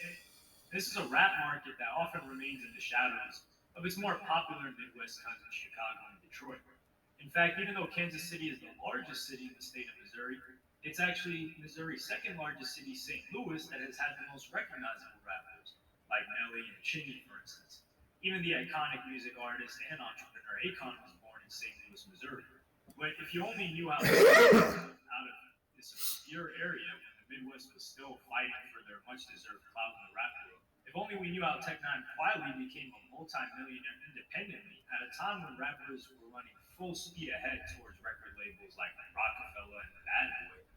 From establishing his empire called Strange Music, supported by a loyal, devoted fan base known as Technicians, to getting some of the largest hip-hop artists in the world on his songs like Kendrick Lamar, Eminem, Busta Rhymes, Logic, 2 Chainz, MGK, Joyner Lucas. Tech 9's a big deal. Stay tuned and find out everything you need to know about how he came up independent in a time where it was foreign. Tech 9 was born on November 8, 1971, and the Kansas City King of Hip Hop turns 50 in 2021. That means that Tech 9 has a whole lot to celebrate with this milestone of half a century on the circuit. Tech 9 has been not just a rapper, but a record producer, a record label owner, a songwriter, a singer, an actor, and an active businessman. But before we get started doing a deep dive into his achievements and how he elevated his dreams into realities, first off, how did he arrive at a name like Tech 9 if he's a rapper who isn't infatuated with guns? Tech 9's stage name was given to him by rapper Black Wolf, stemming from the Tech 9 semi-automatic handgun because of Tech's rapid rhyming style, known for his fast raps. As time went on, a deeper meaning was integrated into his title, with Tech 9 saying that the Tech side of his name stands for the technique of rhyme that he's crafting, and the number 9 represents the number of completion. Tech was always addicted to knowledge and learning. He began rapping the letters that his name consisted of in order to remember how to spell it. Education not only became a tool he used to fuel his future, but it was also a motivator when in 7th grade he wrote his very first rhyme in 1985, after he accepted a dare when someone pushed him to rap. Believe it or not, it would only be 5 years later that the young man would find himself rapping professionally. For his high school years, Tech 9 attended Kansas City's Southwest High School, which is the same school that educated Henry and Richard Block, the co-founders of H&R Block, and Academy Award winners like Robert Altman and actor Chris Cooper.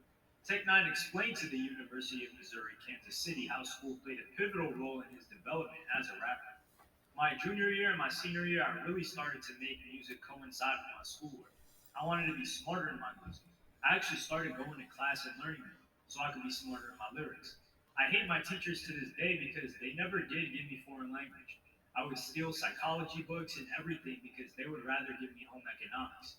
It didn't hit me till my graduation day from high school. I won a contest months before to open at Kemper Arena, and it fell on my graduation day. The day I was supposed to be walking with my diploma, I chose to be on stage. That's when I knew what I was going to do for the rest of my life. Tech Nine wasn't always a soloist. Back in '91, he was a member of a group called Black Mafia, a crew called 57th Street Road Dog Villains, and another called Nuthos. For a time, Tech was signed to Perspective Records in 1998. Pause, pause, pause, pause, pause.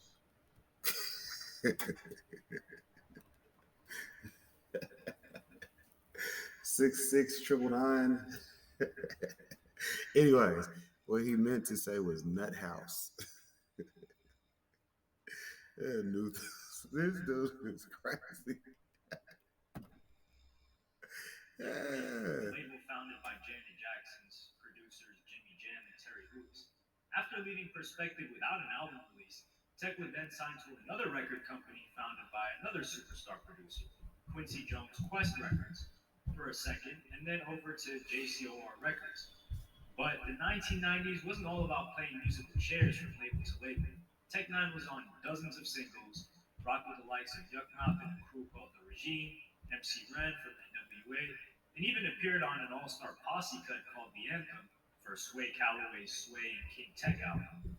The Anthem put Tech Nine's rhymes on display with Eminem, RZA, Pharoah Monk, KRS-One, Cool G Rap, Chino XL, Exhibit, and J.O. Felon.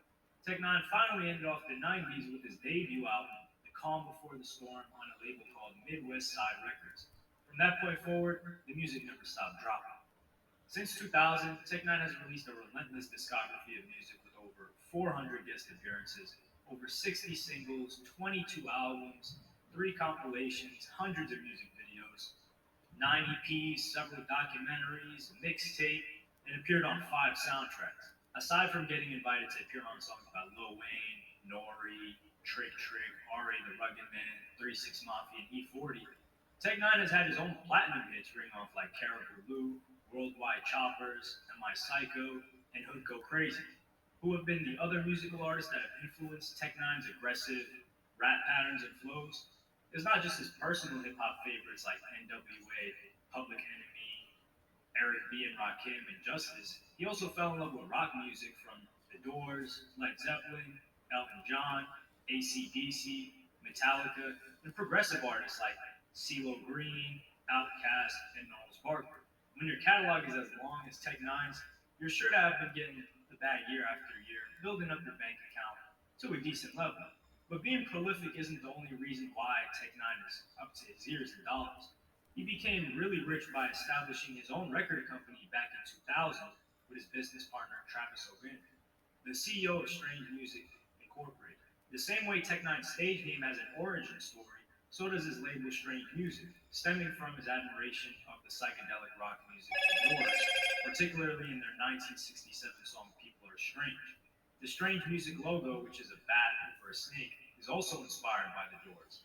Their lead singer Jim Morrison was widely known as the Serpent King. Strange Music has the muscle of Fontana Distribution behind them to keep their products marketed and circulating properly. Fontana is currently responsible for the distribution of over 30 other record labels as well, including other labels like Rap-A-Lot, Rostrum Records, famously known for having Mac Miller as well as Wiz Khalifa on their roster, and many more. Strange Music may seem strange in not just name, but in their business strategies as well. Instead of pursuing the great big viral sensations that pop up on social media every 5 seconds, Strange is into actually developing artists with longevity. Their hand-picked roster puts out plenty of music. They get their artists out on the road in front of the fans that crave them, and they provide plenty of collectible merchandise to be sold along the way. Over the years, Strange Music has been the plug for not just Tech Nine's endless releases, but also for Murs, J-Rock from TDE, Young Bleed, who used to be on Master P's No Limit Records, and many more rappers from Kansas City like Big Scoop, Joe Cool, and more. There are even the singer Mackenzie Nicole and pop band Above Waves that have helped the label broaden their horizons.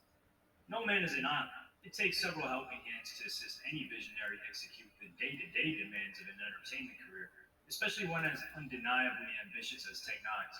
This is where we introduce you to Travis, Strange Music CEO, co-founder, and the right-hand man standing beside Tech9 every step of the way. Even before meeting Tech9, Travis had already generated millions of dollars in the furniture business with the company he owned called Furniture Works, with 32 locations in 18 states across the US. Travis was also involved in the real estate market and was working with friends to start the urban apparel brand called Paradise Originals, which is how Travis met up with Tech in the first place back in '97. Travis inquired to see if Tech would be a part of their fashion shows and let Paradise Originals design clothes for his performance apparel. When he eventually approached Tech asking why he never saw him on television or heard his music on the radio, he offered the suggestion that they go into business together. After getting the ball rolling in the late '90s, Travis and Tech agreed to set up Strange Music and split it between them 50-50. The imposing football player-sized Travis helped get Tech9 away from the local business entanglements that were holding Tech9 back at the time, and they set their sights on building up the infrastructure of Strange Music. Their first distribution deal was with J-Core based in New York City for Tech9's Angelic album, but unfortunately this turned out to be a costly learning experience. After selling 100,000 copies during the first 6 months of the release, J-Core allegedly stopped paying Tech9. Thankfully, Strange Music was able to regain the rights to Tech9's Angelic album, and the deal only ended up lasting for that single album. The second distribution partnership was with MSC Entertainment and Mark Cerami, the former owner of Priority Records, a legendary label that's known for their work with Ice Cube, early Jay-Z, Rockefeller, Ice-T, and Snoop Dogg. Their relationship with MSC didn't last long either, but it did manage to be a platform to re-release Tech9's Angelic, leading to an energized sales increase of another 300,000 copies sold. With the enormous success of Angelic as an independent album, the partnership between Strange Music and MSC Entertainment continued in 2002 with the release of Absolute Power. This time around, the sales numbers went up, moving about 350,000 copies. With the goal of getting a bigger distribution supply chain set up along the lines of major players in the 2000s like Cash Money Records, Tech and Travis set their sights on selling between $50,000 to $100,000 albums. This desire was surpassed 10 times over. By 2005, Strange Music had sold 500,000 records and pushed towards getting a distribution deal with Fontana Universal Music. Strange was seeking an advance of nearly 400,000 in order to launch the next Tech9 album. At first, Fontana turned them down, saying that type of dealing wasn't something they do. But after they accepted an invite to a Tech9 show in LA at the Key Club and witnessed Tech's explosive connection to his loyal fans, a deal was sealed between Strange Music and Fontana the very next day. Now, this new and better funded version of Strange Music with Fontana Universal Music was able to push over 250,000 units of Tech9's Ever Ready album in 2006, keeping most of the proceeds for themselves and continuing their business journey in this fashion. To avoid wasting hundreds of thousands of dollars on recording outside music studios, Travis found a solution, which he explained to Forbes by saying, "I invested over $4 million in Strangeland Studios. There's the building itself, and then the studios that we built upstairs. I went all out. I bought every single thing on our producers and our engineers list that they possibly wanted. We went in and built a beautiful studio, one that is sonically as accurate as anything I've ever heard. I'm very happy with it." Strange Music represents Kansas City hip-hop music to the fullest, but the headquarters to the business operation itself is in a much more low-key location. The part of Missouri that Strange Music, the company, calls home is Lee Summit, a population of just under 100,000. With Travis being an experienced businessman, he applied an organized approach that's inspired by the Japanese philosophy called Zaibatsu, in which companies strengthen their control by creating sub-businesses to support the parent company instead of depending on outside organizations. With over 2 decades of business under their belt, Strange Music maintains a 160,000 square foot facility and over 60 employees in Lee Summit that houses Strange headquarters. CEO, accounting, administration, social media, and touring. You've got Strange Land, which is the recording studios, video production, editing, and soundstage. Strange World, which is merchandise manufacturing, screen printing, shipping, and fulfillment. There's even Strange Works, and The Wash, which is their automobile washing facility. The touring schedule that Strange Music artists have been able to embark on has been so consistent that in 2018 alone, the label completed over 430 shows. How big is touring to the Strange Music business model? Travis spoke to Polestar about the power of tour dates back in 2017. When I commit to something, we do it. In our 17 years, we have never missed a single show with Tech. Not one show. None. Zero. Zilch. Nothing. 17 years. Rapper. Never missed a show. Who the hell else can say that? Most of these rappers miss one of their first 5 shows when they blow up. I took out J-Rock, and you know Kendrick Lamar used to be the hype guy for J-Rock on our earlier tours before we ended up upstreaming him to Interscope. And now the rest is history. It's fun to be a part of that. I took Slaughterhouse on their first tour. I took Machine Gun Kelly out on his first real tour, and we did the longest tour in hip-hop history. I think it was 99 shows in 107 days. I took E40 out on tour. Plus, this last tour that E40 did, I was the one that organized that. And then I put Stevie Stone out with him on that particular tour. But music isn't the only element of the Strange Music vision. They handle the visual side in-house, as well as Travis's share. Now we own our own Reds, digital cameras, we own our own light trucks, we own our own grip trucks. We have an entire building that's for creative. And the whole lower level is dedicated to nothing but video production. You have the head of the department, Carrie. You have his assistants. We have cinematographers. We have lighting guys. We have set designers, grid people. It's all in-house now. We're able to produce much more than what we would be able to if we had to rely on somebody charging us an exorbitant amount to do these videos. So now we have a full-fledged video department that produces not only full-on videos, but also do all the marketing stuff that the social media needs, and they feed off of each other. Strange Music has had many years averaging approximately 20 million per year, with 3 of their core revenue streams carrying the bulk of the heavy financial lifting almost equally. The top 3 Strange Music income sources are touring, which has averaged around 7 million annually. In second place is music sales, which is not far behind touring at 6.5 million a year. And in third place is their exclusive Strange Music merchandise at 6.1 million annually. Obviously, these numbers reflect Strange Music's business income in a pre-pandemic. 7, 6, and 6.5. Such impressive music-related revenue at a time when That's all 6s and 7s, people. All 6s and 7s. It all has to do with their cost structure because all 3 of these Strange Music business operations have no middlemen involved. With many independent rappers and singers relying only on minuscule streaming residuals without shows, merchandise, and physical music for sale, the bulk of the competition just can't compete, especially when you consider that most indie artists would be lucky to even have streaming numbers high enough to pay their rent every month.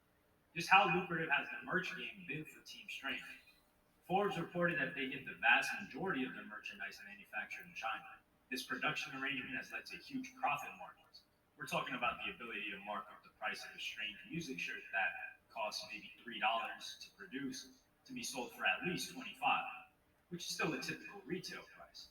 Then there's their independent distribution deal with Fontana that makes it possible to press up and fulfill sales of vinyl albums and compact discs. Tech Nine receives about 7 times the amount he would probably receive for physical copies of album sales if he had been signed to a major record deal. Let's not forget the extensive investment that Travis and Tech have made in touring deals. Strange Music keeps a lot of the touring expensive for themselves because they own over 20 tour vehicles that can take nearly $2 million worth of merchandise out on the road with the performers. Tech Nine has an estimated net worth of $18 million, richer than the majority of actual rappers that signed major deals, and definitely the majority that came out in the 90s when he did, earning approximately $30 million between the years of 2020 and 2016 alone. All in all, Tech Nine has proven not just the power of independent freedom in the music industry, but also the importance of having a dedicated team and a business partner that you can trust and break bread with. Let me know what y'all think in the comments. Like, subscribe, and hit the notification bell. Man.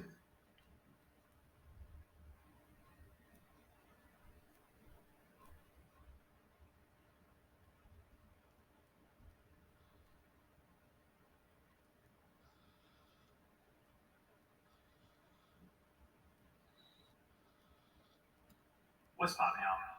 Today we're going to be talking. We ain't talking about Drake. Y'all see the page.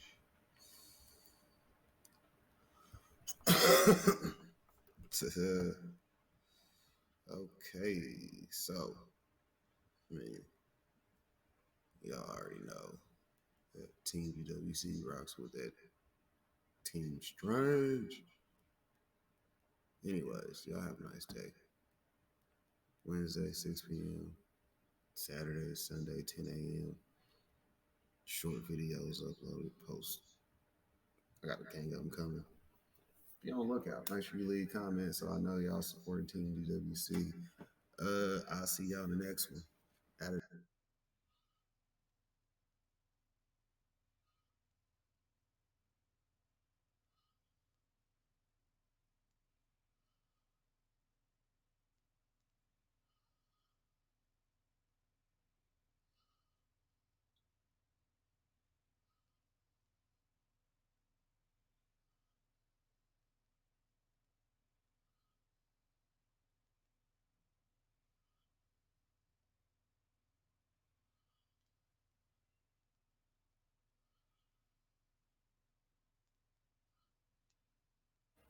Welcome back, Team DWC. It's your boy TWP Popcorn, back with another video. Y'all know how we gonna do. We're gonna sit here, chill, ride it out. Boom. Let's go to the theater mode. Show y'all how I'm finna put together this new intro. I'm gonna clip him up and get him right. Come on, man, hang out for me. I got my phone out. Come on. Well, you man, I'll stay for a minute, but then I gotta be going. I understand. If y'all can't watch more than 10 minutes of the video, I understand. Because when I look at my analytics, that's where it say y'all at. Anyways, TDWC, y'all know what time it is. 6 p.m. Wednesday, 10 a.m. Saturday, Sunday. What we gonna do? We're gonna do exactly what Smoke a Lot do. We're gonna open up like, what? Like I was Barbara Wolf. Ridiculous. He told me about his lawyer. My mom. Spirituality. If you listen, hell, bad back. His love life. I love what it's saying. Get away from here. I mean, talk about a guy with an album. Anyways, we're gonna go over here to this, because guess what? We got a new intro for y'all. It's the same intro, but it's new. For those who know, you know. Let's get into it, though.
Get into this video.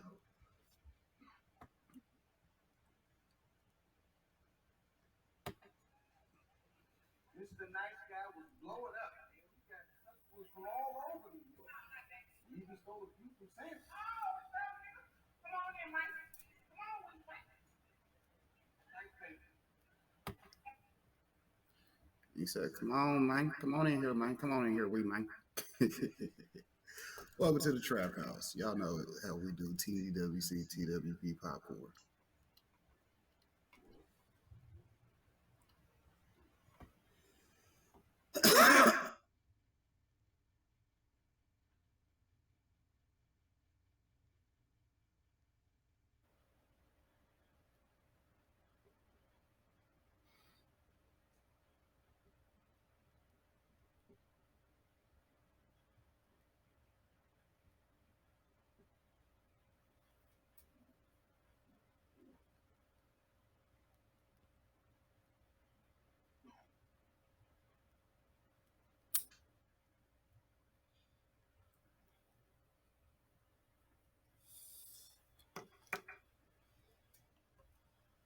All right, so we're gonna hit the butter, Had the intro.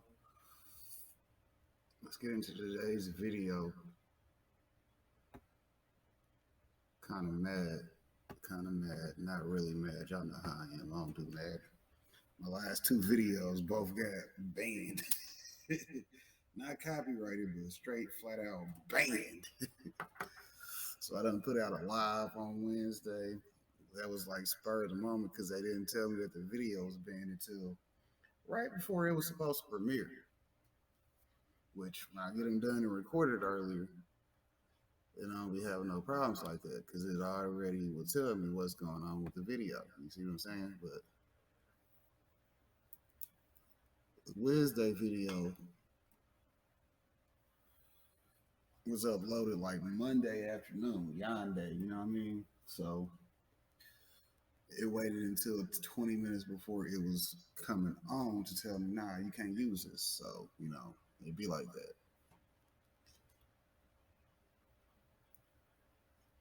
I almost had a video every day these last couple weeks.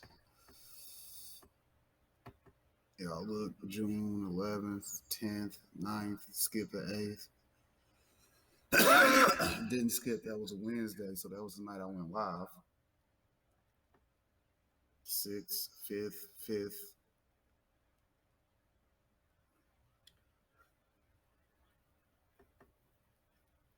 Labor Smoke, that was last Sunday. Yeah, last Sunday like a motherfucker.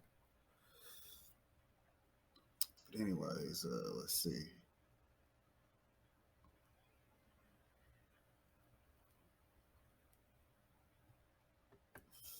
Turpy profiles. We had some decent views on stuff. That one don't have a comment on it, but that's cool. Got 17 views. It's doing good. It'll go up.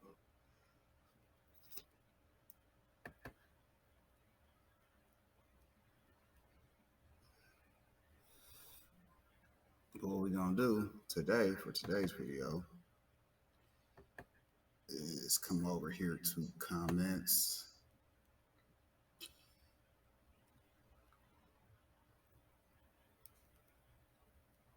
Shout out to Rich New Design. He did my new intro.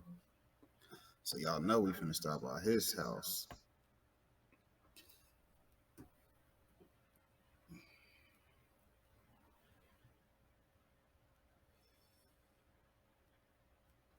Make sure y'all go hit him up. Y'all see what type of time he on. Freelance video editing, motion graphics, animation, and more.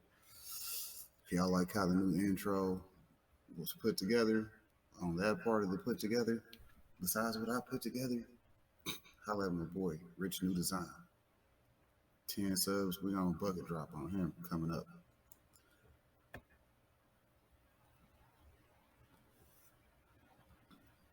Wodo Looker. Voodoo Liquor. I don't know. Stop by here real quick. Shouts out to them. Leaving your boy comments.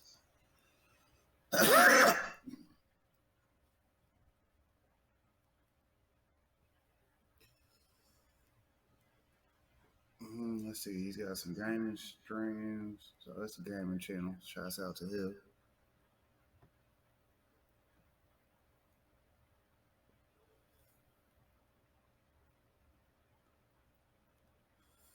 Let's just go back and do it this way.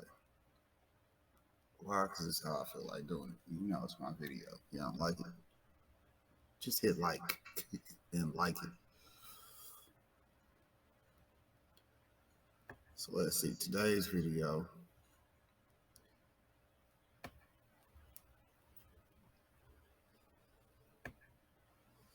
Get off of that filter crap. You know what I'm saying? Shouts out to the homegirl painting with squirrels. First comment gets pinned. And she's a content creator. So let's go check out the glitter bombs.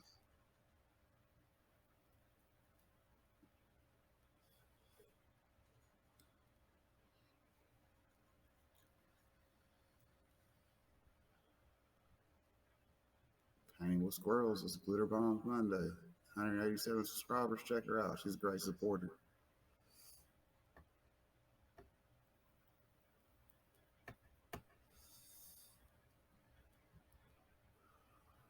CDETV. Shouts out to them. Came through today. Popped in on them.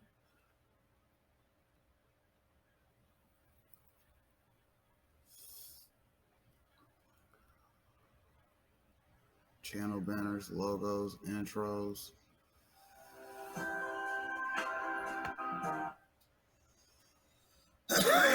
Graphics designs. Y'all see what type of time they on. Make sure y'all hit them up.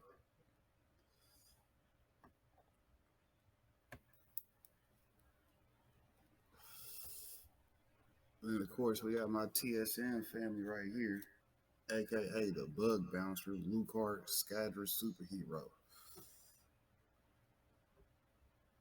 No, I didn't say that right, so you're gonna have to excuse me, but you see I'm smoking, so I'm medicating, trying to get my mind right. Trying to get my mind right, bro. You gotta excuse me. When he read quick, he read quick. That's why I don't read shit. Check him out, doing the Yo Bouncer podcast with TSN.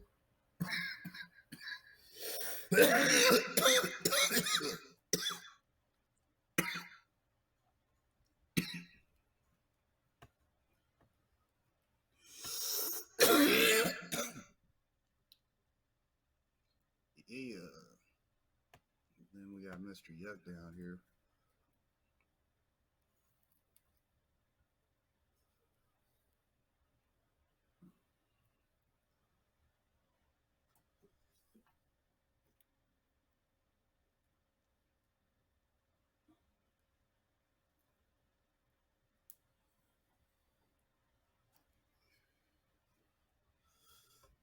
He's only got 17 subscribers, a couple decent videos on here, different lengths. We got 13 seconds, 4 minutes, and 27. I see what he did there.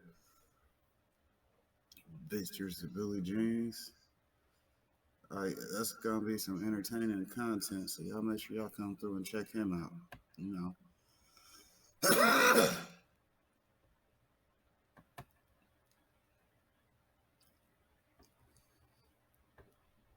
Okay, we got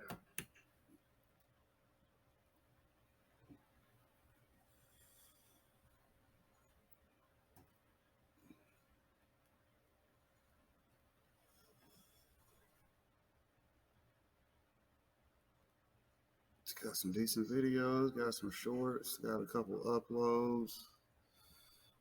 And looks like his content stays under about 10 minutes, so you know, should be able to keep most of y'all attention span.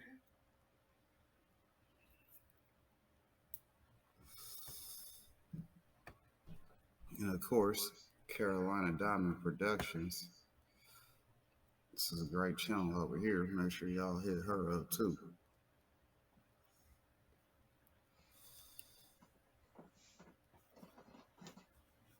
I'll probably be dropping my own links because my other phone is technically broken right now, so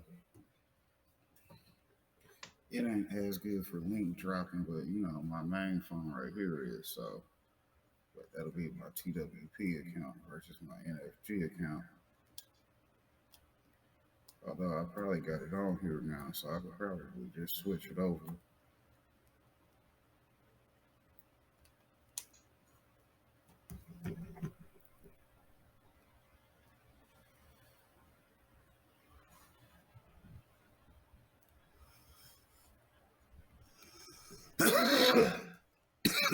She has $170 subs.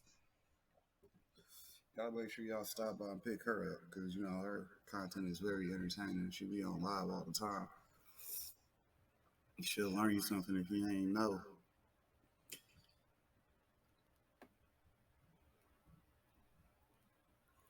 Okay, and that's all of them for this video. See, I like when I do it the right way because then I remember how to do this. All right, so let's see what else got a lot of comments. The benefits wheel. Let's go check that out. That's a short video.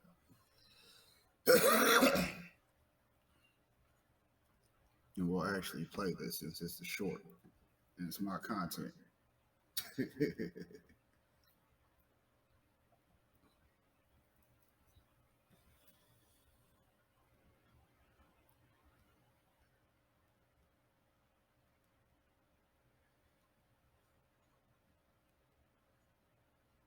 So what it does is it tells you what type of cannabis or parts of the cannabis that you should be looking for to fix whatever. Nice and simple. Short video, informative. Boy, I got the game and I'm running with it. I'm a bad man. Benefits wheel. We got Gypsy Lola pinned. Let's go check out her page.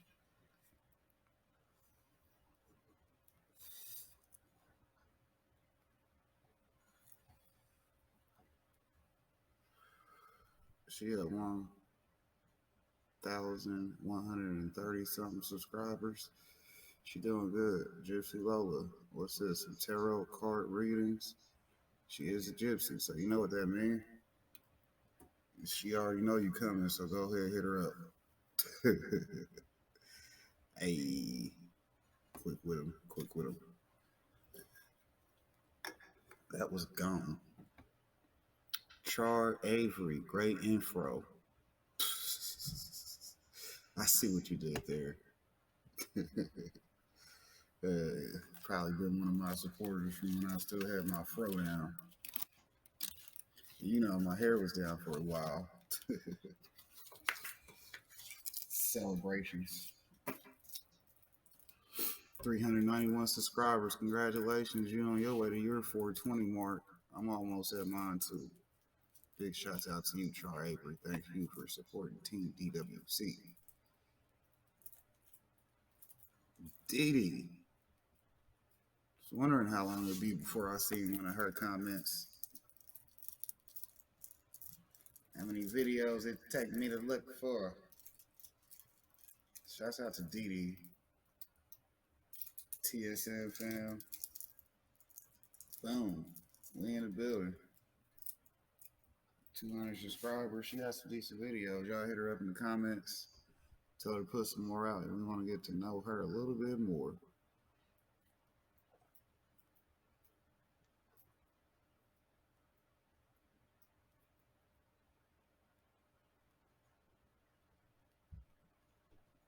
Look at her with her Einsteins.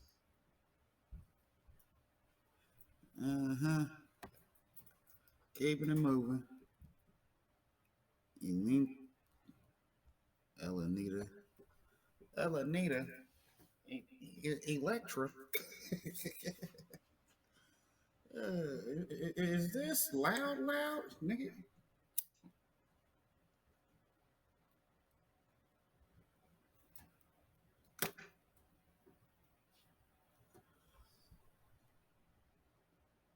$395 subscribers. I know a lot of people right here around that 400 mark. We need to get them numbers ringing up. Make sure y'all stop by, check them out.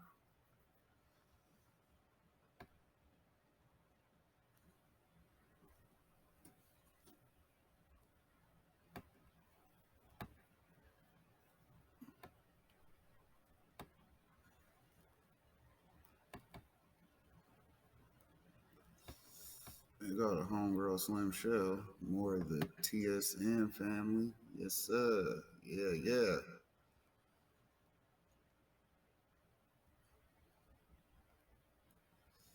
Go check her out. You know, sis got her subscribers. Her content is pretty good. She's make sure she shows love and support. So y'all make sure y'all go show her love and support.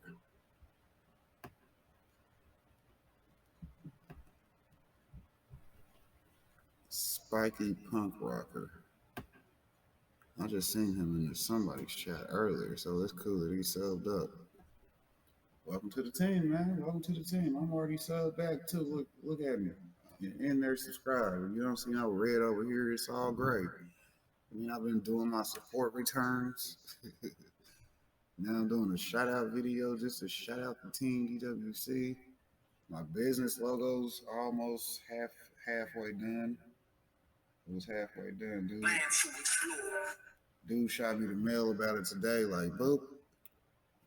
So I sent him the color pattern and schemes on it. So, you know, I did my part. He doing his. That's what we do. Team DWC LLC finna be filed. And it's all gonna be business expenses from there on out. Awesomeness, ASMR. Boom. Not to mention, I still got pack on deck from bro. Shouts out to Triple B's Farms. Hit him up on Rumble. And brother No Fly. No Fly's still over here with his gaming, but you know, they have transcended to a new platform. I ain't over there yet, but hey, if I get my money together over here and then I like it over there, I can get money everywhere. USA Walkers.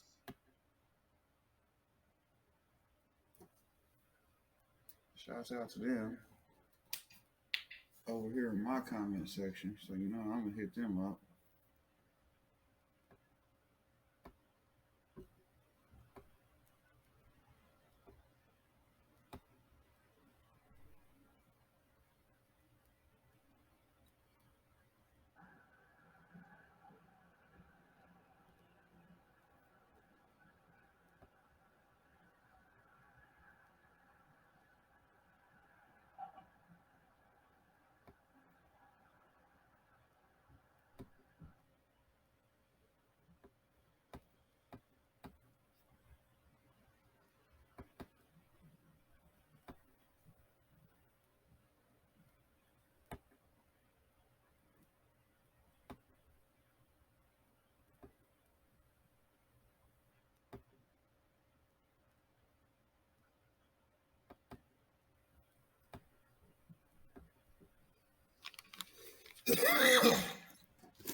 What's poppin'?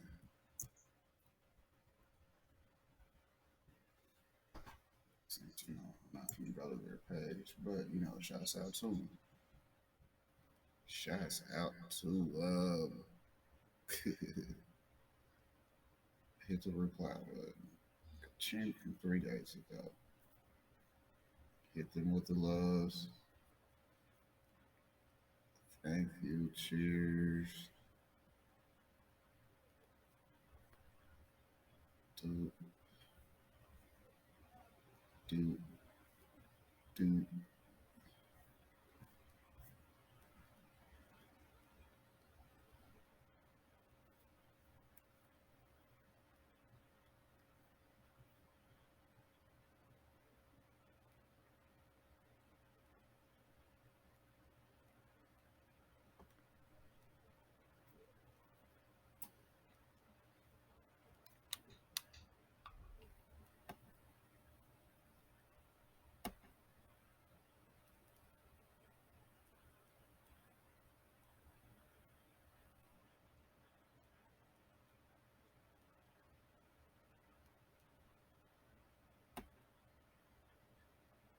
Back to content.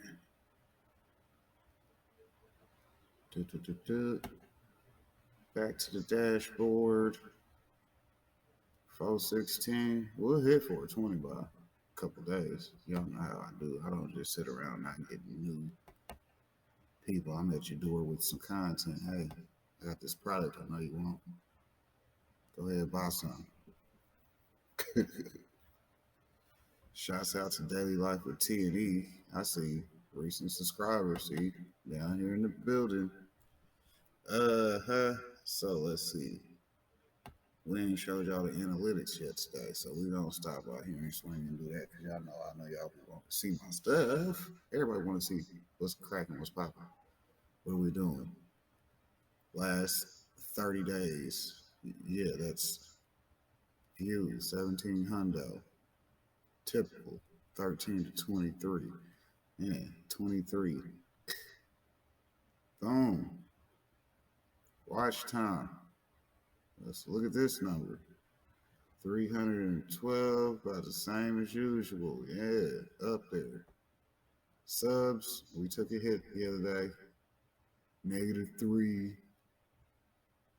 After it went up 9. Yeah, y'all see how YouTube do me. Yeah, that mean y'all just hiding them. For what? Just leave them on there. We don't get there.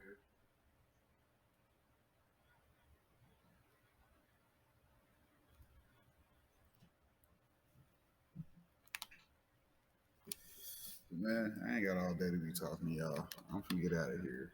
TWP Popcorn, Team DWC.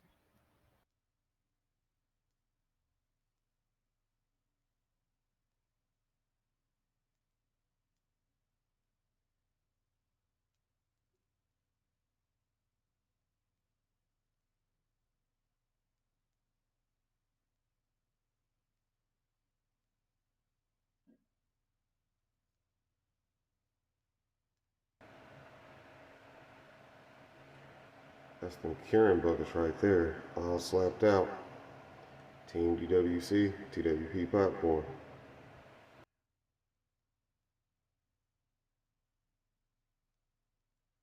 Uh-oh, here comes another one. Shouts out to the Trap House. LC is booming. Today's video ranked #1. Of course, I went down a sub, but I went up. Who cares? We ain't talking about the subs. Let's just skip to this.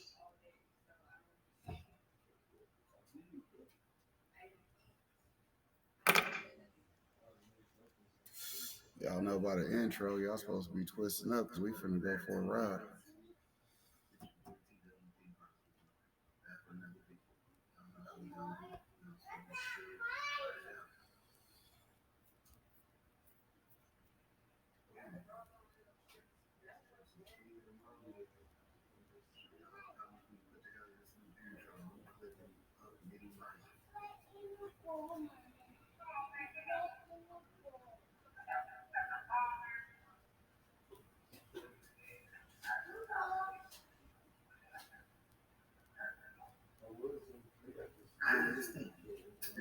Y'all can't watch more than 10 minutes of the video.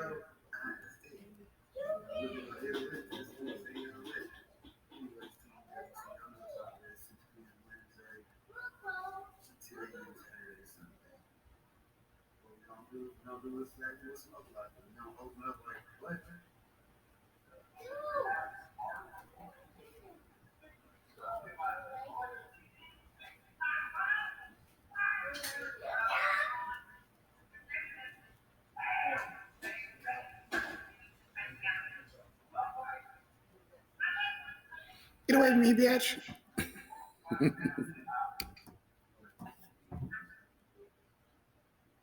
Anyways, we're gonna go over here to this, because guess what? We got a new intro for y'all. It's the same intro, but it's new. For those who don't know,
y'all heard Sir Smoke a lot. Come on into the Trap House with me real quick. Here goes my viral video again. It ain't even viral. It just hit a lot of views, not even all of them. So we ain't gonna worry about that because y'all see it right there. Struggle at work, 1.7K views in the last 2 days. Oh boy, that's what I'm telling y'all. Y'all get y'all content up. Y'all gonna get to having the numbers too. Let's hit refresh on this because this ain't current numbers, or is it? It don't matter. Let's switch up. I'm gonna need to medicate myself. It's been a few hours since my last dose of medicine. I don't know what it is because I bought it from somebody, so they can call it anything. I just know it's some straight heat. Gasola. Yes, 1723. It's going up. That's gonna be my #1 view video for a while. But anyways, let's get to some work. What we gonna do today? Going to Kansas City. Bop, bop. Kansas City, here I come. They got some real pretty girls there. I'm gonna give me one. If you want to visit any other country in the next video, then tell us in the comments. Also, don't forget to subscribe to my channel. Today, I'm going to talk about things to do in Kansas City. It sits on Missouri's western edge, straddling the border with Kansas. It's known for its barbecue, jazz heritage, and fountains. According to the U.S. Census Bureau, the city had an estimated population of about 5 lakhs in 2019, making it the 38th most populous city in the United States. Kansas City was founded in the 1830s as a Missouri river port at its confluence with the Kansas River coming in from the west. The city is composed of several neighborhoods, including the River Market District in the north, the 18th and Vine District in the east, and the Country Club Plaza in the south. Now, let's begin with the places to visit in Kansas City. National World War I Museum and Memorial. The National World War I Museum and Memorial is America's leading institution dedicated to remembering, interpreting, and understanding the Great War and its enduring impact on the global community. The museum and memorial holds the most comprehensive collection of World War I objects and documents in the world, and is the second oldest public museum dedicated to preserving the objects, history, and experiences of the war. The museum and memorial takes visitors of all ages on an epic journey through a transformative period and shares deeply personal stories of courage, honor, patriotism, and sacrifice. Designated by Congress as America's official World War I museum and memorial, and located in downtown Kansas City, Missouri, the National World War I Museum and Memorial inspires thought, dialogue, and learning to make the experiences of the Great War era meaningful and relevant for present and future generations. The Nelson Atkins Museum of Art. Drop in for an hour, come for lunch, or spend the entire day wandering through world-class galleries. The Nelson Atkins Museum of Art is the cultural jewel of Kansas City and just 3 blocks from the Country Club Plaza, and admission is free. The Nelson Atkins, recognized as one of America's finest art museums, strives to be the place where the power of art engages the spirit of community. The museum was built on the grounds of Oak Hall, the home of Kansas City star publisher William Rockwell Nelson, 1841 to 1915. With 40,000 works of art, the Nelson Atkins is best known for its new block galleries, featuring Impressionist and Post-Impressionist art, plus its Asian art, photography, American paintings, American Indian, and Egyptian galleries. The Donald J. Hall Sculpture Park, a beautiful setting for a walk or picnic, is an oasis. There's a nice park to walk in. Sculptures. Kansas City Zoo. Kansas City Zoo is a 202-acre, 82-ha zoo founded in 1909. It is located in Swope Park at 6800 Zoo Drive, Kansas City, Missouri, in the United States. It is home to more than 1,300 animals and is an accredited member of the Association of Zoos and Aquariums, AZA. Explore the Kansas City Zoo with more than 1,700 animals on 202 acres. It's the most affordable family fun for kids of all ages. In 2008, the Kansas City Zoo was voted one of America's best zoos.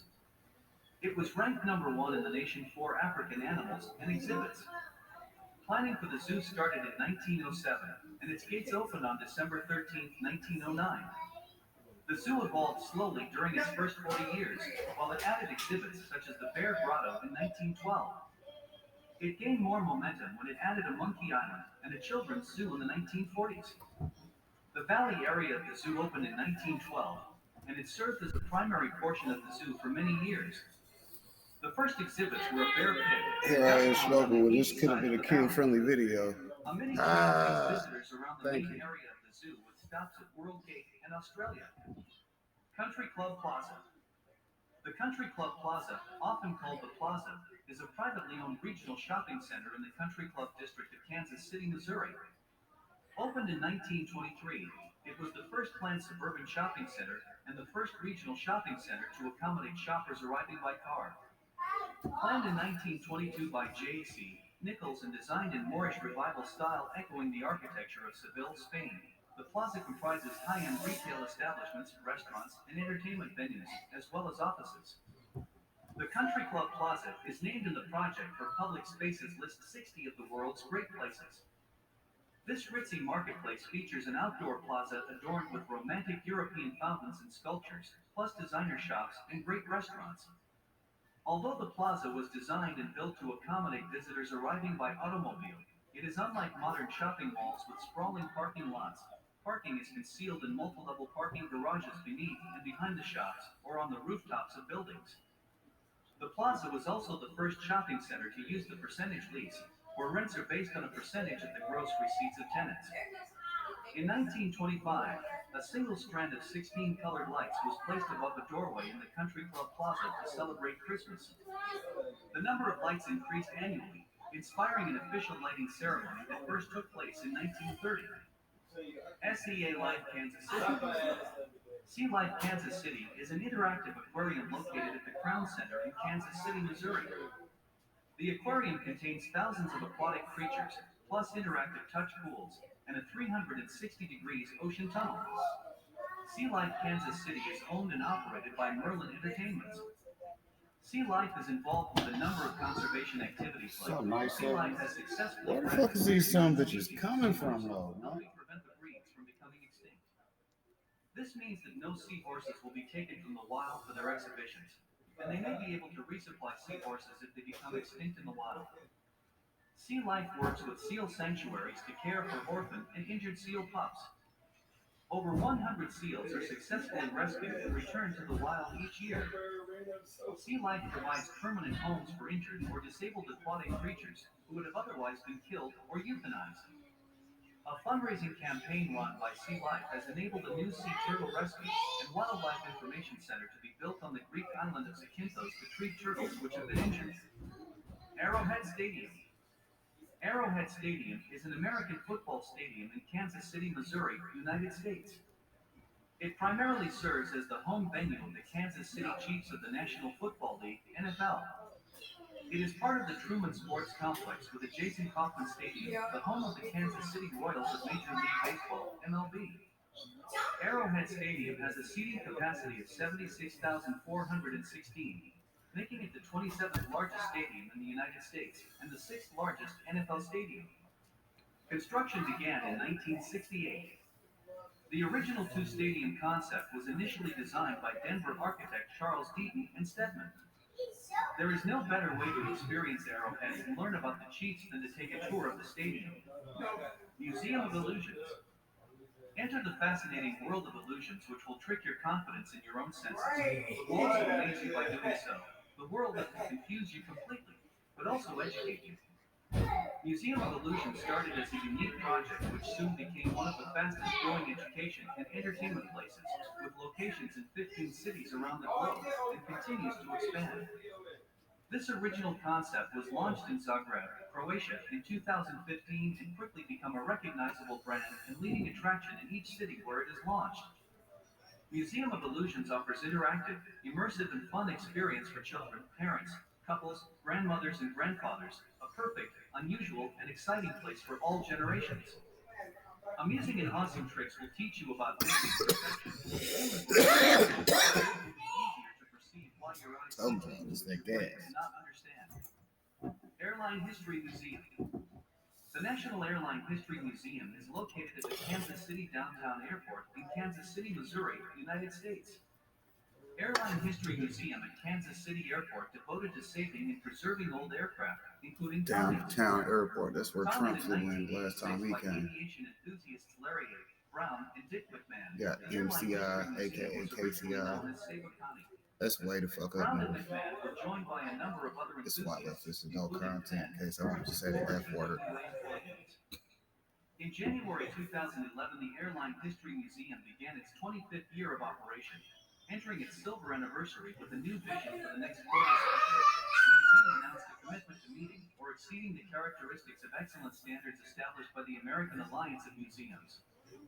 The museum maintains 5 aircraft at the site. 2 are in flying condition, and 1 is undergoing restoration. An additional corporate mock-up is also on display. American Jazz Museum. Located in the historic 18th and Vine Jazz District in Kansas City, Missouri, the American Jazz Museum showcases the sights and sounds of jazz through interactive exhibits and films, the Changing Gallery Exhibit Space, Horace M., Peterson Free Visitor Center, the Blue Room Jazz Club, and Gym Theater. Since its inception in 1997, the museum hosts thousands of students, scholars, musicians, and fans of the arts for over 200 performances, education programs, special exhibitions, community events, and more each year, providing an opportunity to learn about the legends, honor their legacy, or simply enjoy the sounds of modern-day jazz. So, which of the following places you have liked the most and why? Tell us in the comments. Also, don't forget to like the video as well. Thanks for watching.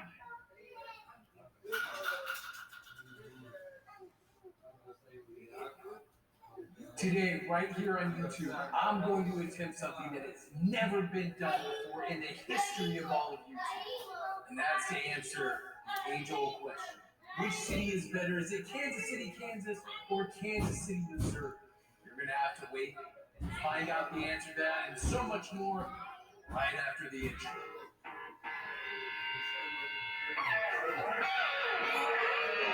Welcome back, I'm Ben Miller, and if you want to know what it's like to eat, breathe, sleep, drink, battle, fight, fly, fish, whatever it is in the Kansas City and abroad area, you know what to do. Hit that subscription and hit that notification bell down at the bottom, and that way you know whenever I come out with a new video each and every week. Also, I love all the comments, I love all the interaction. So if you want to do me a favor, go ahead and hit that like button. Let YouTube and the algorithm know that I'm heading up to the top of the charts. I don't know any other way to put it. Or you can leave a comment below.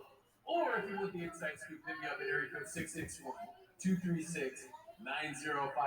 And yes, as you can see, we're back in the studio today, decked out in different colors of purple. It's 2 different light strips because one of my old ones went down.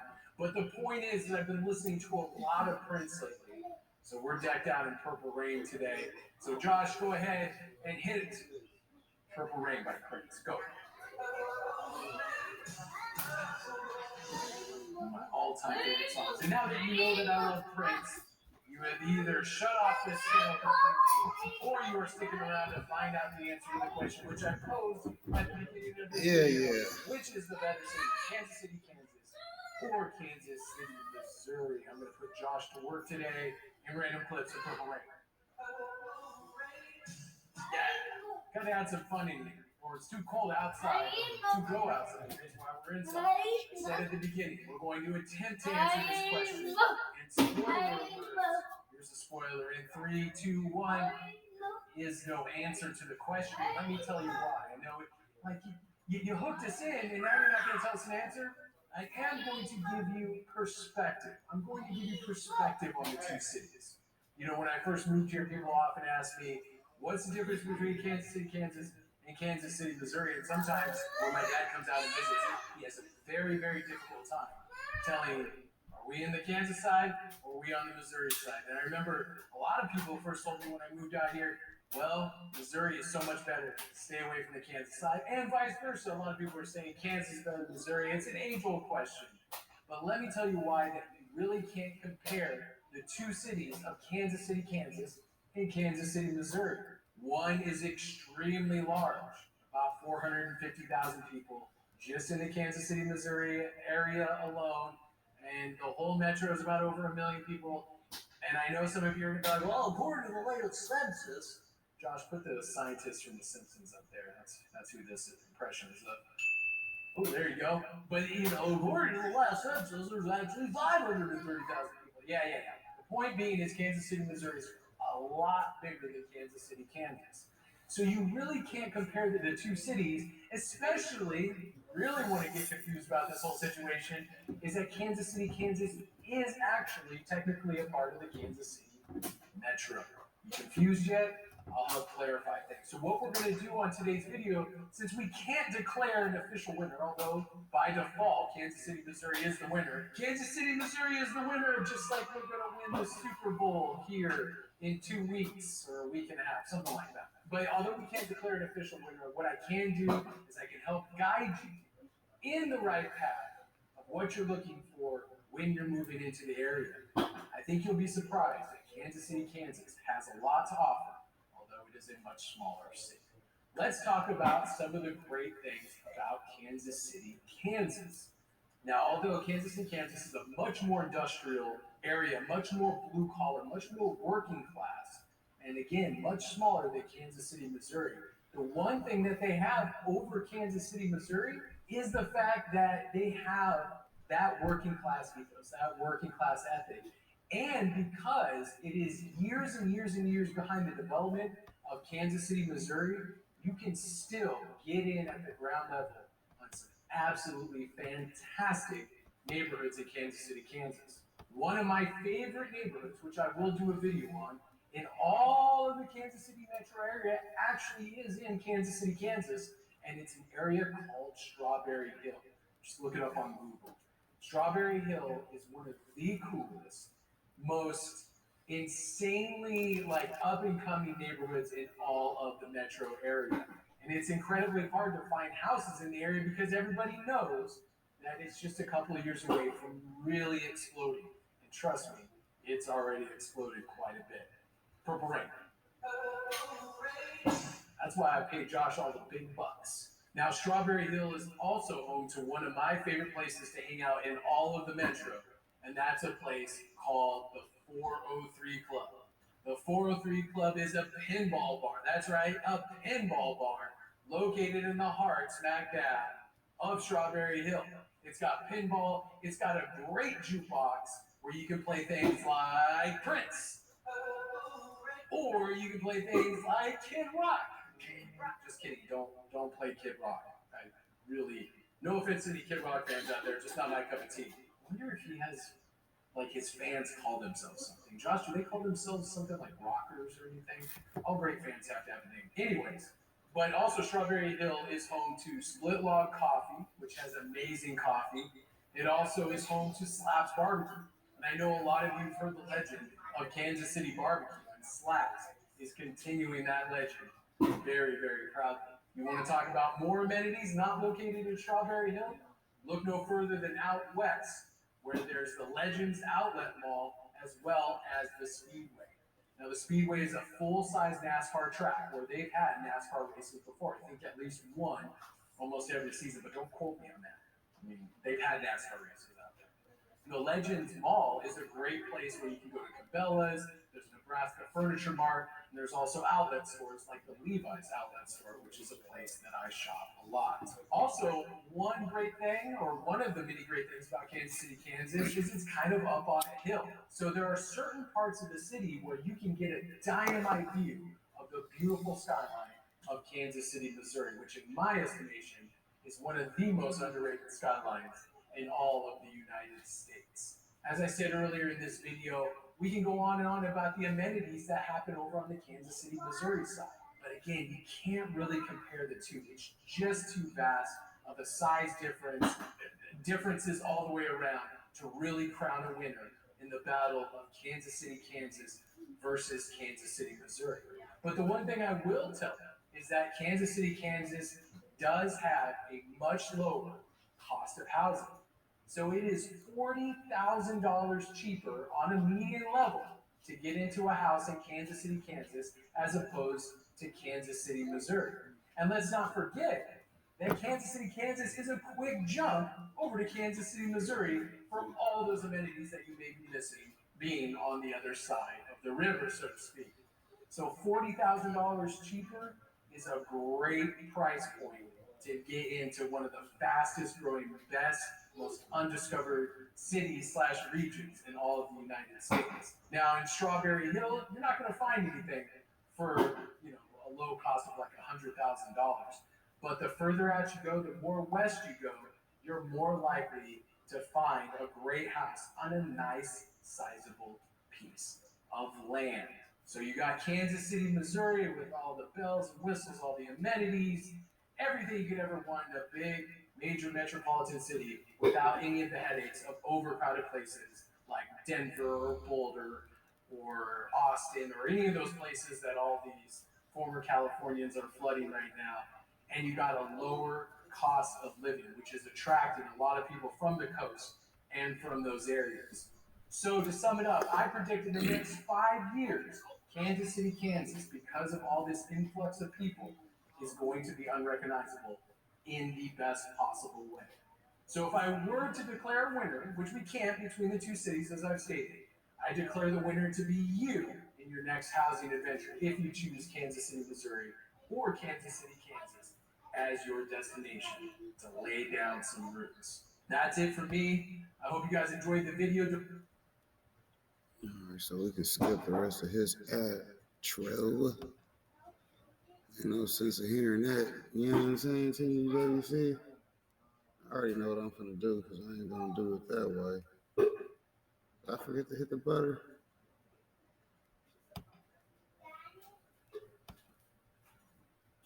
I think I forgot to hit the butter.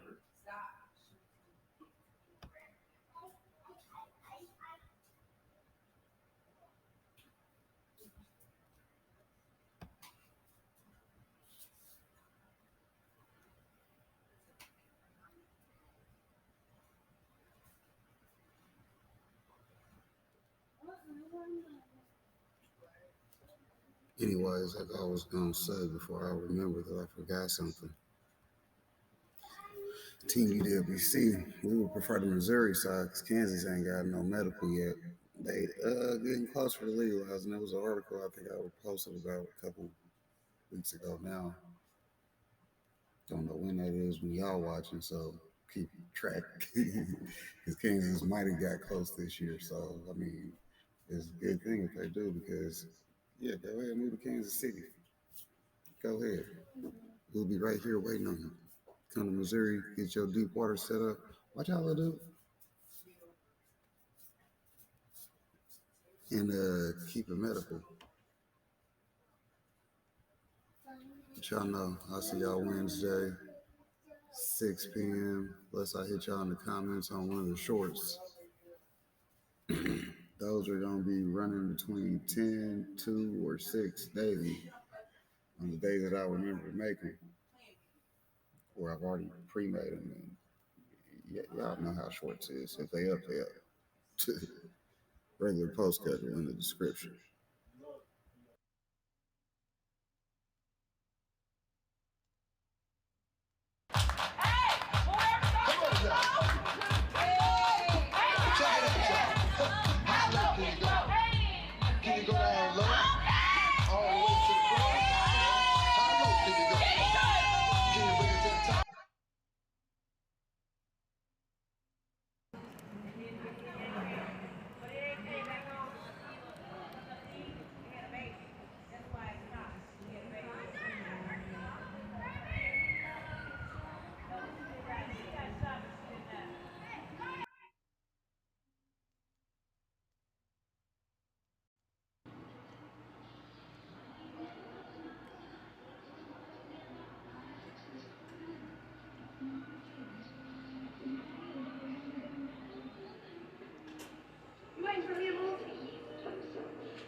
She said, oh, I'm definitely not going to get that because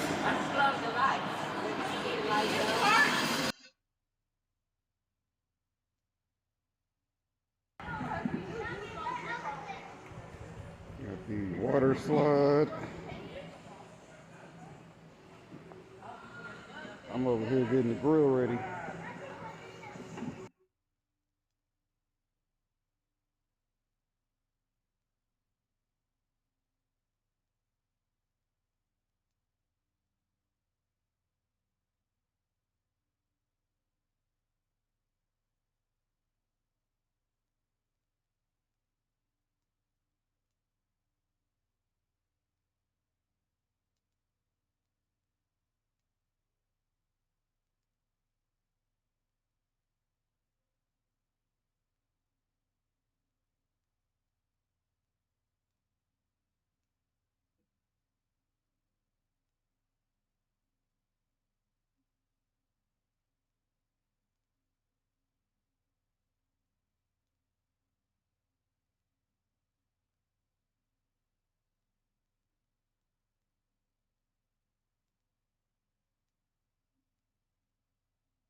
Setting back up the green room. Here are our 8-port air pumps to run our airlines.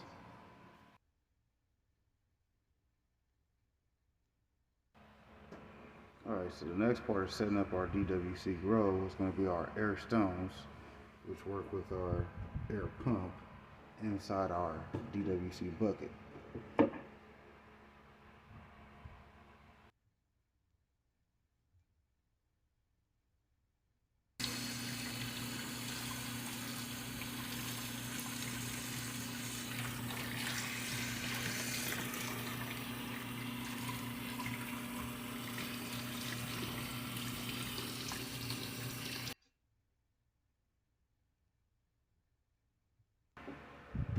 So after a few grows, I washed our medium, which is hydroton, aka ball washing. And now our balls are clean and ready to go back into our buckets to hold our plants.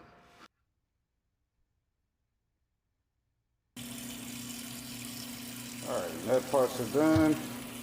I'm gonna take that towel, wipe down the lids, get them back in the green room and ready to set up the rest of the grow site.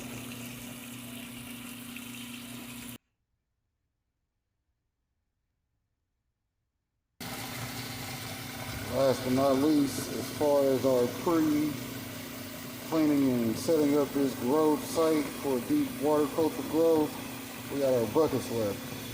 Hot water, rinse them out.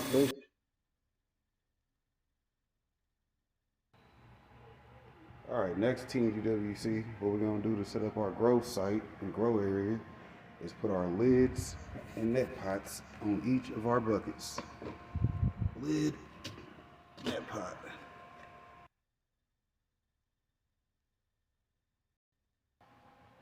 Alright, now our lids and our net pots are done.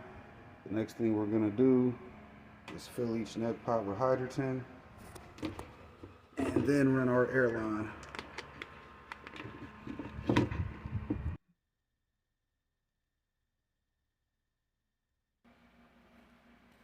Alright, the last thing out of the green room that I gotta fix is this pineapple.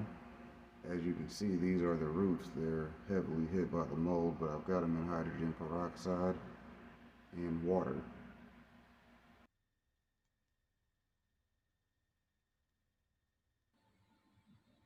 Alright, so check out this 2-page article in the evolutionmagazine.com on becoming MCIA certified in the caregiving program. It's great information. Check it out.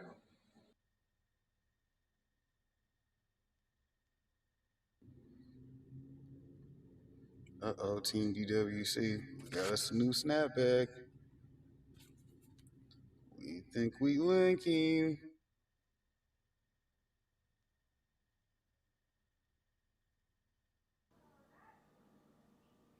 Uh-oh, looks like we found the popcorn machine. Gotta make the butter. Get that motherfucker ready. Team DWC is going down.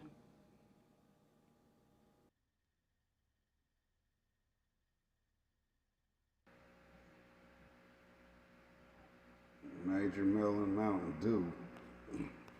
Probably tastes good with some Crown in it. Put that as a drink.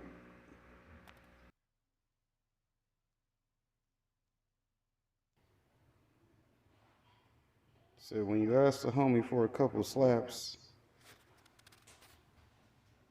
for the curing buckets, which are over there, and he send you a whole little care package. See, that's what's poppin'.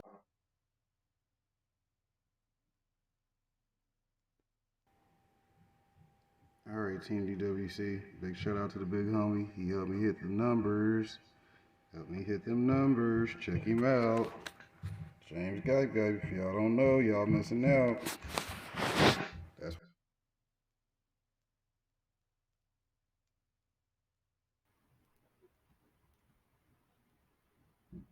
all right. So for the next part, what we are going to want to do is give a shout out to our video sponsor, our good friend over at Joe Angela's Vibe. She's a new content creator on YouTube, and she's been helping support our channel for a while. So I decided to make her today's video sponsor. But normally you guys can sponsor a video by checking out the link in the description, because that's where all that information goes down. Damn. But like I said, she's one of the people that's been helping me out here lately, so I will definitely make her today's video sponsor and give her the video sponsor shout out she deserves. Now, since she's one of my main supporters, like I said, we're going to do something special for her. So we'll come back to this. I know where I'm at over here. I'm down to the 600. I've got all these pulled up already for me to come back to here in a minute. So what we're going to do is I'm going to show you how fast and easy it'll be for you all to support her. Is clicking on my page.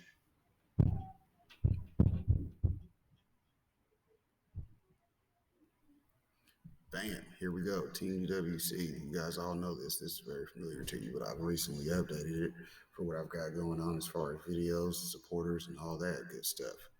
So let's look down at it. We're going to pause the video because I don't need any other distractions. But like I said, when you guys come in here, this is where you customize your channel, manage videos, and all that. This is on the computer. The computer version is different than the mobile version.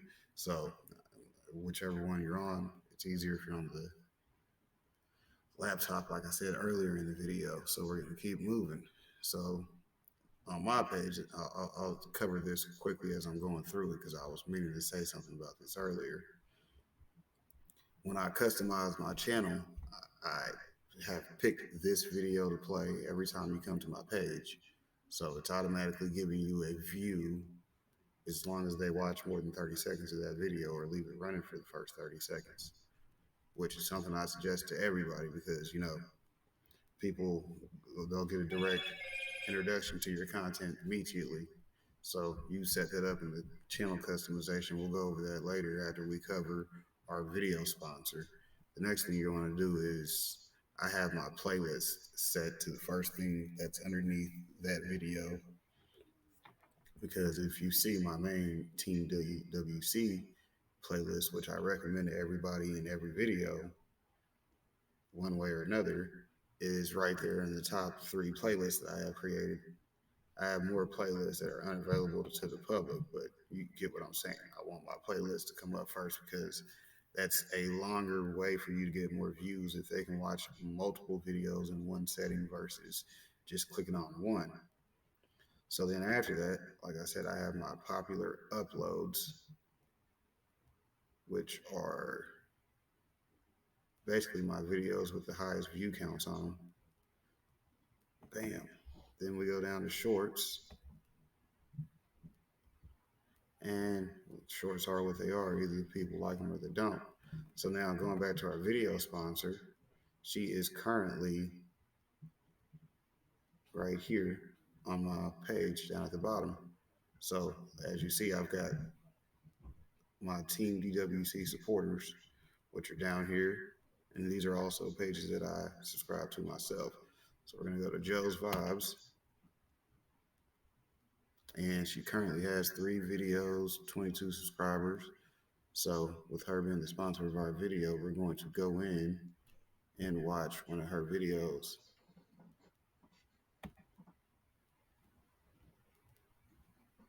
Hi friends. So today I have an example to show how things on the inside don't always look the same as they do on the outside. So here I've got this banana. This is an older banana. I've had it for about a week. And it's the last banana left of it. And so I go to it today. And I just open it because I'm going to eat it anyway. I figured I'd get whatever bruises off. Assuming there's going to be a bruise on there. Assuming they're going to pick up this banana at the store for sure. And so I go to open it. And it's like perfect on the inside. So with all of those bruises on the outside of that banana, it's still perfect on the inside. And I'm going to enjoy it when it's even firm and strong. Remember, scarred and ugly on the outside. Everywhere. And on the inside. Woo! Time to eat. All right, we're gonna hit pause on that. Should I say cancel, because we don't want to go to the next video. What we are gonna do is go back to supporting the rest of the people that we had on our support list that I showed you earlier in our dash box.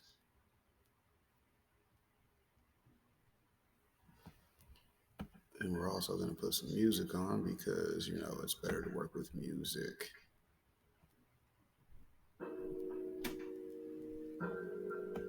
Okay, so here's another one of our supporters, Bohemian Homestead. We're gonna go to this 4-minute and 20-second video. It says 4:18, but we're gonna round it up to 4:20. Hey guys, Bohemian Homestead is back again. As you guys seen if you watched our last video, if you watched our last video, we got that carburetor from Yemba 360. I've been wanting to use this snowblower and run. We just didn't have a carburetor for it. They sent us one, we could go run it. And now, you can see out here, we actually have some snow. And the boy was trying it out at the end of the other video. And was actually shooting snow. So I wanted to try it on this. We only have like, I don't know, half-inch of snow, most of it's ice. But if we have to, I'll go to my neighbor's driveway or in the road or something. And we can actually really test it out to see how good it works. And also, if you're not subscribed to the channel, subscribe to the channel. Hit the like button. Okay, so this is a video about snow blowing. Him and his son, teamwork, makes snow blowing easy.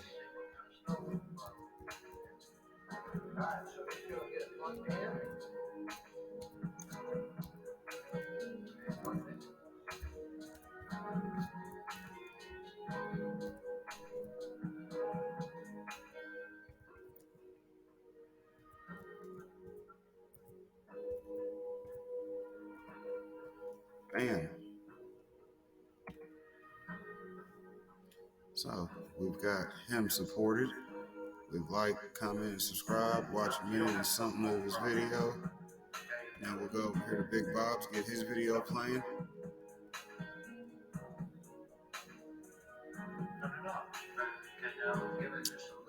Big Bob has live streams.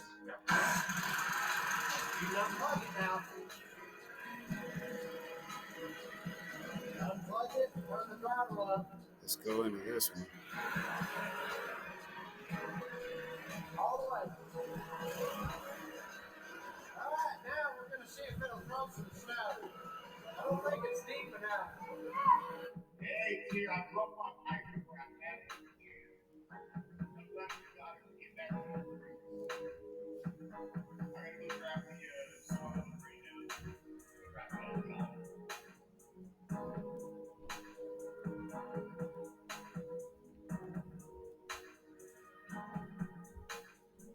Alright, so for this, we're just going to leave the comment because he's planting seeds. And I'll tell him at Team DWC.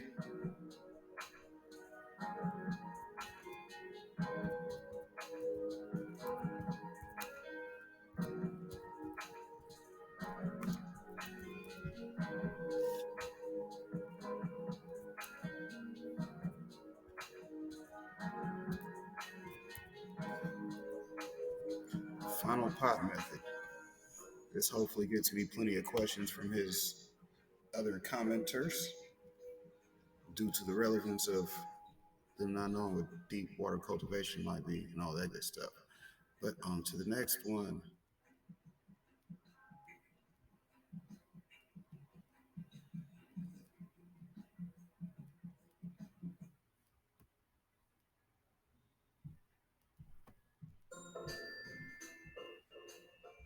We know that niggas can create conflict based on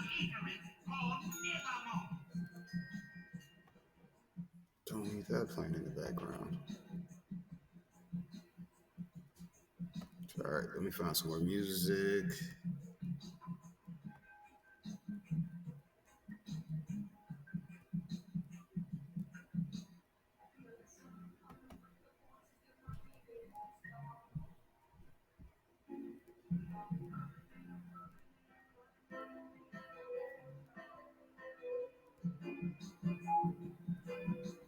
Put the loop on so we can just keep going from here, right?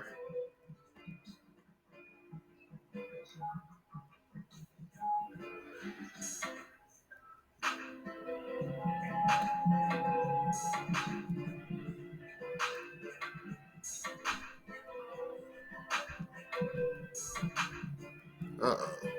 I see who that is. Never mind, Team DWC. We ain't finna be supporting this guy.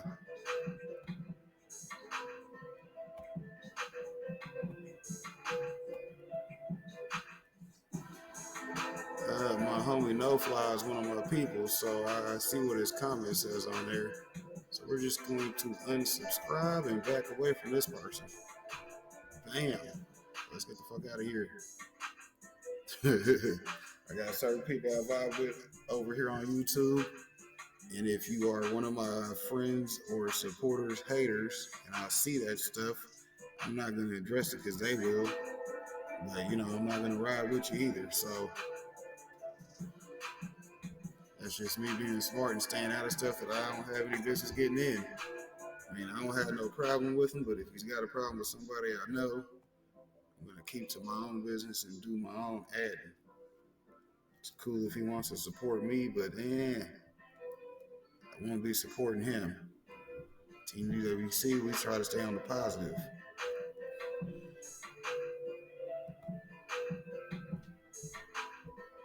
Okay, so let's see what she's got for us. Or is this the dude? Looks to be the chick. Either way, we're going to support him. Uploads. Likes to go live.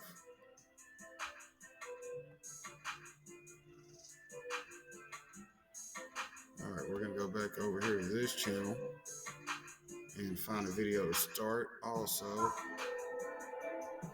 she's got lives. We'll just start this one.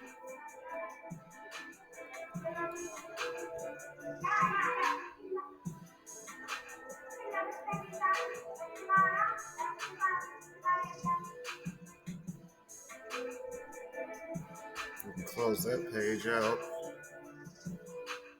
We already did everything over there. Like, subscribe.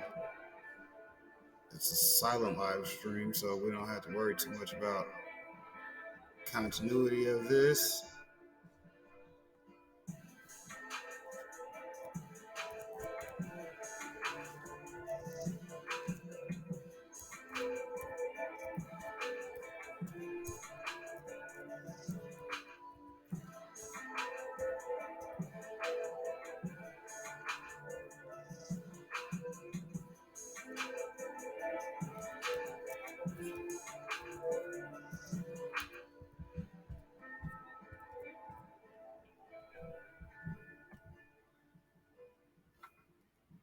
Bam, that's a silent stream. I might forget and leave that running in the back because it won't hear nothing. And what's this over here talking about? I have learned that sometimes sorry isn't enough. Sometimes you actually have to change. Ooh, that's a deep topic right there. That's about self-awareness. For those who don't know, it's 2022. Self-awareness is the sexiest thing you can have.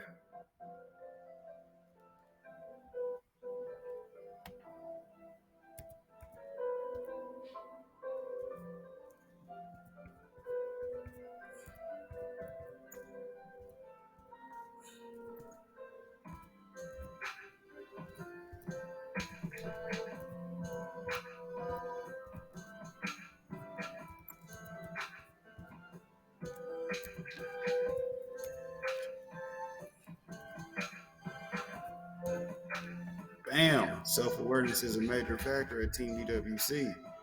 And this is how easy it is returning our support, people.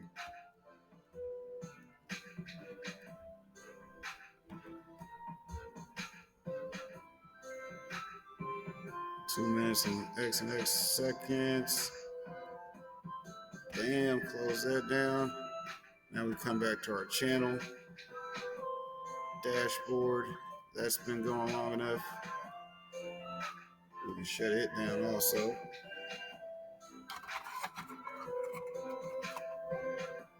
But like I said, this video is being sponsored in part by my friend Joe Angela's Vibe. Make sure you guys go check her out. She's on my channel down at the bottom as far as my supporters, or you could just search her page, Joe Angela's Vibe, in the YouTube search bar. She is search engine friendly, so you will find her when you go looking. Hit her up ASAP.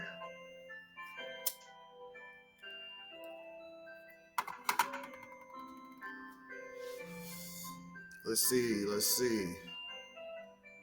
What's happening over here? What's popping? Crystal replied, have not done for 1,000 yet. I know. I want to know what the reward is. You see that she's already responded to the comment.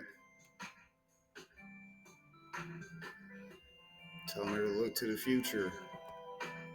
But anyways, our sponsor for today's video, available on my channel homepage, down here in the corner, will be Joe Angela's Vibe, new YouTube creator, and she is today's sponsor for the video. So you can all thank her for this extended session with Popcorn, so I can show you guys a few things and she can learn at the same time.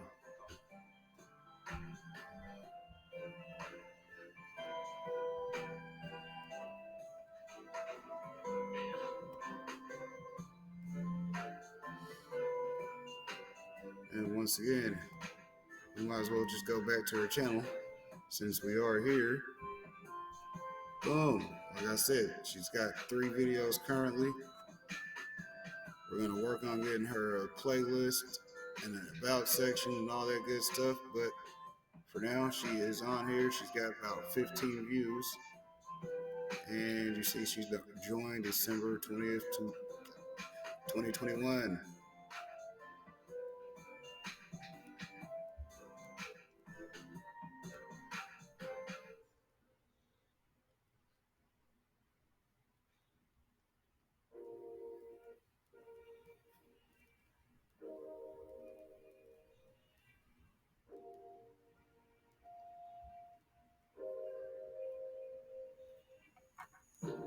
Alright, this isn't where I want it to go because this is my YouTube. And we're just going to go down here back to the dashboard and go back down to where I showed you guys earlier, which would be our subscription section because we're returning support. Let's click on the see all. And remember, like I said earlier, you guys want to support somebody, you're going to want to get to know who James Gype is. Search him, he's very searchable. You also are going to want to look up Think Greg, and he'll teach you a lot about what it needs to happen for you to have a more successful time with the algorithm.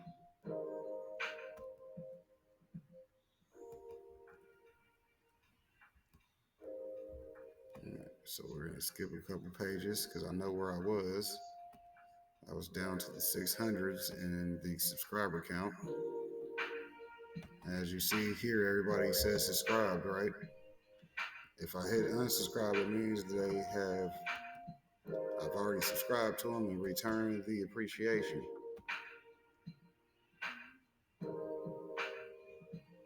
But another playthrough of the list isn't going to hurt you.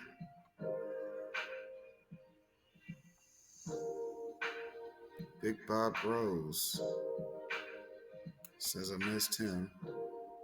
Nope, I didn't miss Big Bob Rose. He was that guy that I said was a hater. It's a good thing I'm not high and I'm not tripping. I am high and I am tripping. Anyways, so that's all done.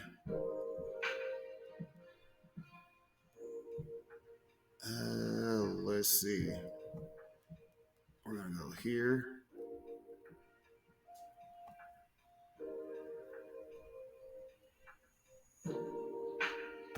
Here.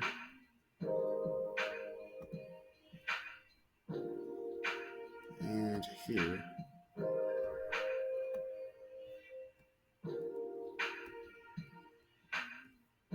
Also, we're going to bring up here.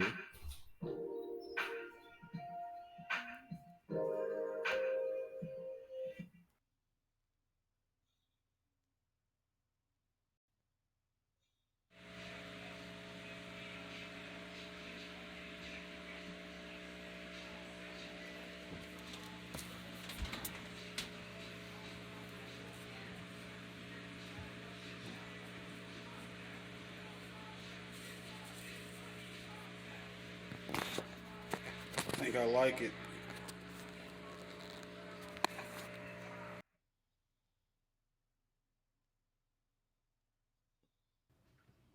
Alright, so guess what our mystery tool is? Making sure all these corners got hit. Oh, what is that? Is that a toothbrush?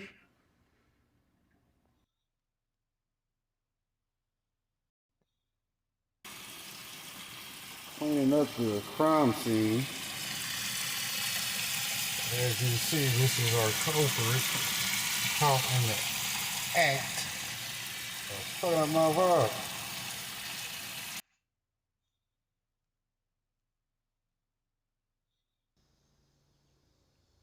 I was looking around, and on my hand I found somebody that wanted to hang out and chill with me. Good old praying mantis, small one.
What's going on, gardeners? It is Tuesday, April 13th, and today I'm going to show all of you how to start your own sweet potato slips from store-bought potatoes from start to finish, so you can grow your own sweet potatoes from whatever variety your heart desires for pennies on the dollar. If you're new to the channel, please consider subscribing and hitting the bell to receive new video notifications, and check out our Amazon storefront and spread shop in the video description for a list of the gardening products I use and awesome custom designed apparel and other gear. Your support is greatly appreciated. Sweet potatoes are one of those things that every gardener should be growing in their backyard, and that's because of how incredibly versatile they are and how easy to grow they are. Sweet potatoes love hot, humid weather. They love deluge rain. They're virtually impervious to diseases, they have almost no pests, and they can store for months at a time. So they're one of these super easy things to grow that practically grow themselves, that you can store all winter long, and they're a great source of food for you and your family and a great way to cut down on grocery bills. Now, contrary to popular belief, sweet potatoes are not potatoes at all. They're not related to potatoes. They're actually the tuber from a morning glory vine. They're part of the morning glory family, and they grow from something called a slip. And you simply stick those slips into the ground and they will root, and then they will grow roots, and those roots will turn into the tubers that you eat. While you can go to the grocery store and buy the good old orange sweet potatoes we all know and love, I recommend you go to a local Asian market if you have one and buy some of the varieties there, because in my opinion, they blow away the orange sweet potato. One of my favorites is the Murasaki sweet potato. It is a purple skin sweet potato with white flesh. It's one of my favorites. And you can actually see this one is starting to sprout, and this sprout right here is what will become the slip that you will plant in the garden. But my absolute favorite sweet potato in the whole wide world is the Okinawan sweet potato. The Japanese Okinawan sweet potato, it has a white tan outer skin, but the inside is purple, like Crayola crayon purple. It is absolutely delicious. It is one of the sweetest sweet potatoes you'll ever have. Now the thing about these sweet potatoes are, they're generally very expensive, especially the Okinawan sweet potatoes. This one potato costs something like $1.50, $2 just for this little guy. They're usually $3 a pound or more. So I recommend you go to the Asian grocery store and you just buy 2 or so, because they will sprout and give you many slips that you can plant in the garden. While you can order the slips online, they are generally very expensive. I see them for as much as $25 for a dozen slips. So that's a really high price. For $2 to $4 worth of potatoes, you can start dozens of your own. And I'm going to show you how to do that now. But before I show you how, we need to discuss timing and when you should start your sweet potato slips. Now, sweet potatoes are frost tender. They can't tolerate any frost. However, you can't simply plant your sweet potatoes out after your last frost date like you can a tomato plant or a pepper plant. Things like tomatoes and peppers, while they're frost sensitive, they can tolerate dips into the upper 30s, low 40s. Sweet potatoes cannot. They are purely tropical, and they should not be planted outside until nights are consistently in the 50s or warmer. So for many of us, sweet potato plants should actually be planted about 3 to 4 weeks after your last frost date. For me, that's something around the last week of April, the first week of May, where I live on the southeastern coast of North Carolina. So you want to take your last frost date, add about 1 month, and then start your sweet potato slips about 60 to 90 days before then. It takes about 2 to 3 months to get these ready. Now, it's April 13th here where I live, so I am way behind. I should have started this process in mid to late February in order to get my sweet potato slips out on May 1st. So I kind of made a mistake here. However, the good news is that sweet potatoes are a root of a vine. So you can leave those sweet potatoes in the ground growing all the way until the vines get frosted. So even when your frosts start, the frost will kill the vines, but because the sweet potato tubers are insulated by the ground, they will not be harmed. So even if I wait until late May, early June to get my sweet potato slips in the ground, that will still give me 5 months of growing for those tubers to get nice and large. So even if I'm way behind schedule, it's not going to matter because I will have plenty of time for them to grow.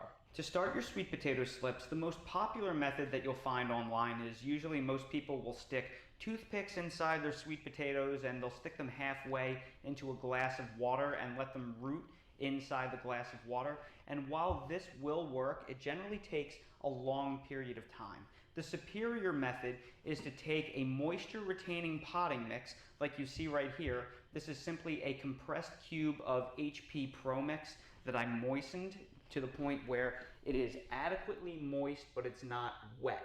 When I squeeze it, it holds its shape, kind of like a snowball, but when I squeeze it, no water drips out. So that's exactly what we want here. Now all you have to do is you have to take your sweet potatoes and you simply lay them in this mix and kind of bury them about halfway into this moist potting mix.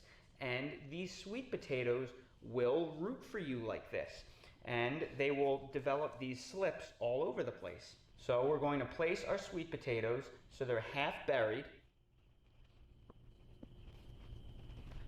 And this container right here is just an $8 plastic Sterilite container from Walmart. Then what I'm going to do is I'm going to place this lid on here, but leave it a little bit cracked because I want it to build humidity, because sweet potatoes love warmth and humidity, but we need to let fresh air in daily.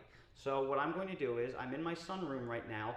This box is going to sit in a sunny location that gets at least 6 hours of sun every single day, and the sun is going to heat it up, and it is going to spur budding on all of these individual sweet potatoes, and that is going to turn into the slips that we can cut off and root later. And once we get the slips going, I'll show you how to do that. Here we are on May 5th, and I'm so excited to show you how many slips have developed on my sweet potatoes already. Just look at the roots that are being put down into this potting mix. This is absolutely incredible, and you can just see how many slips I have going as a result. And one thing I want to show you is that I have this right in front of an open window in my sunroom. You will notice that the window is completely up, and it's like that so I can acclimate the sweet potato slips to the sun. Remember, your windows will naturally block most of the UV radiation from the sun, so you can't acclimate anything in front of a window. You have to have the window open to let the full spectrum sunlight in, and that's what I've done here. And this right here is proof that this method of rooting sweet potatoes and growing slips is vastly superior to the rooting method that people do inside a glass of water. The real way to do this is with potting mix. Now, one thing that you will notice is that all of these sweet potato slips are coming out of this one very large potato in the back, and it's like that for a reason. The reason why is because this potato in the back is a Murasaki sweet potato that I grew last year and stored in November. So this sweet potato is 6 months old, and that's why it is rooting so readily. These other sweet potatoes I purchased from a grocery store, so they are much fresher, therefore it's going to take them more time to root. Because this sweet potato was old, it was ready to go. However, I will have you notice that I am starting to get some rooting on my other sweet potatoes, and you can see this one right here is starting to get a little bit of green growth, and it is beginning to root and give slips. But that being said, now I am going to show you exactly how to take these sweet potato slips and prepare them for planting. I want you to notice exactly how sweet potatoes root. Sweet potatoes are the root of a morning glory vine, and they root along the vine. So what you see right here are actually root nodes. So when you plant them, they will grow and attach into the ground, and they will become full roots. You can see all of the roots at the bottom of the sweet potato right there. All of those right there are roots, and when you plant them into the ground, they will continue to grow, and they will produce more sweet potatoes along those roots. So what I'm going to do is I'm going to start removing the sweet potato slips, and then as I remove them, I'm going to place them into this fresh pint glass full of clean, fresh water, because I want to preserve the roots. So I'm simply going to start cutting them off, and each of these sweet potato slips can actually be broken down into more individual slips because they all have little root nodes on them. So they are going to be placed inside that pint glass because I do not want those roots to dry out. When it comes to actually separating your individual sweet potato slips, what you need to know is that each of these nodes, which is basically where a branch comes out of the main stem and you see roots, each one of them can be separated as a new sweet potato slip. So here you can see there are two nodes, there are roots here and there are roots here. This is actually one sweet potato slip, so we can actually separate that because it has its own root structure. So same thing here, this is another slip, and then this is another slip, and this is another slip. And you can separate them over and over and over again and get plenty of individual slips to plant. So you can see how many slips we just got off of that one vine, and each of them can be used to start their own new sweet potato plant. After the sweet potato slips have been harvested, what most people tell you to do at this point is to take the sweet potato slips and stick them in a glass of water for about a week or two to continue to develop the roots. I'm here to tell you that that is not actually necessary. In fact, last year I had sweet potato slips shipped to me from Etsy that were just cuttings that had no roots at all, and I stuck them right into the ground. I watered them every single day for about a week to keep them moist, and every single one of them rooted in about 1 to 2 weeks. I had no losses at all. So you do not have to do the step where you wait an additional week or two for them to root in a glass of water. You can plant them directly and save time, and that's what I'm going to do with these. I took my best, most well-rooted cuttings, and I'm going to stick them directly into the ground. And now is the perfect time to do this. It's 6 p.m. at night. The harshness of the sun is gone. It's overcast, and there's a chance of a rain shower. So this is exactly when you want to plant your sweet potato slips. Don't plant them in the morning or the middle of the afternoon because the harsh rays of the sun will be too much for them. It's very important that you put them in the evening when the sun has passed so they have all night to acclimate, and you have to keep them wet while they root.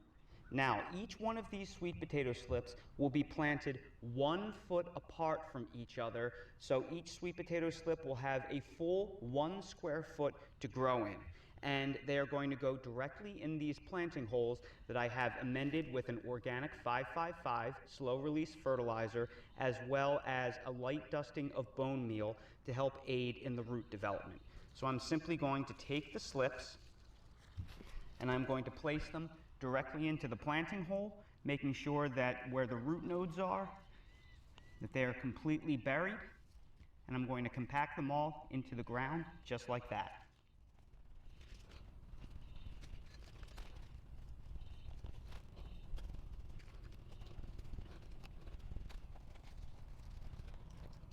And it really is just that simple to plant your sweet potato slips. Now that they all have been planted, we are going to water them in really well because it is critically important that we keep our sweet potato slips constantly moist for the first week or two until they get completely established. And just on cue, it looks like we're going to get a little rainstorm to help aid in establishing these sweet potato slips. And we will check back in 1 to 2 weeks once the sweet potato vines show signs of establishing.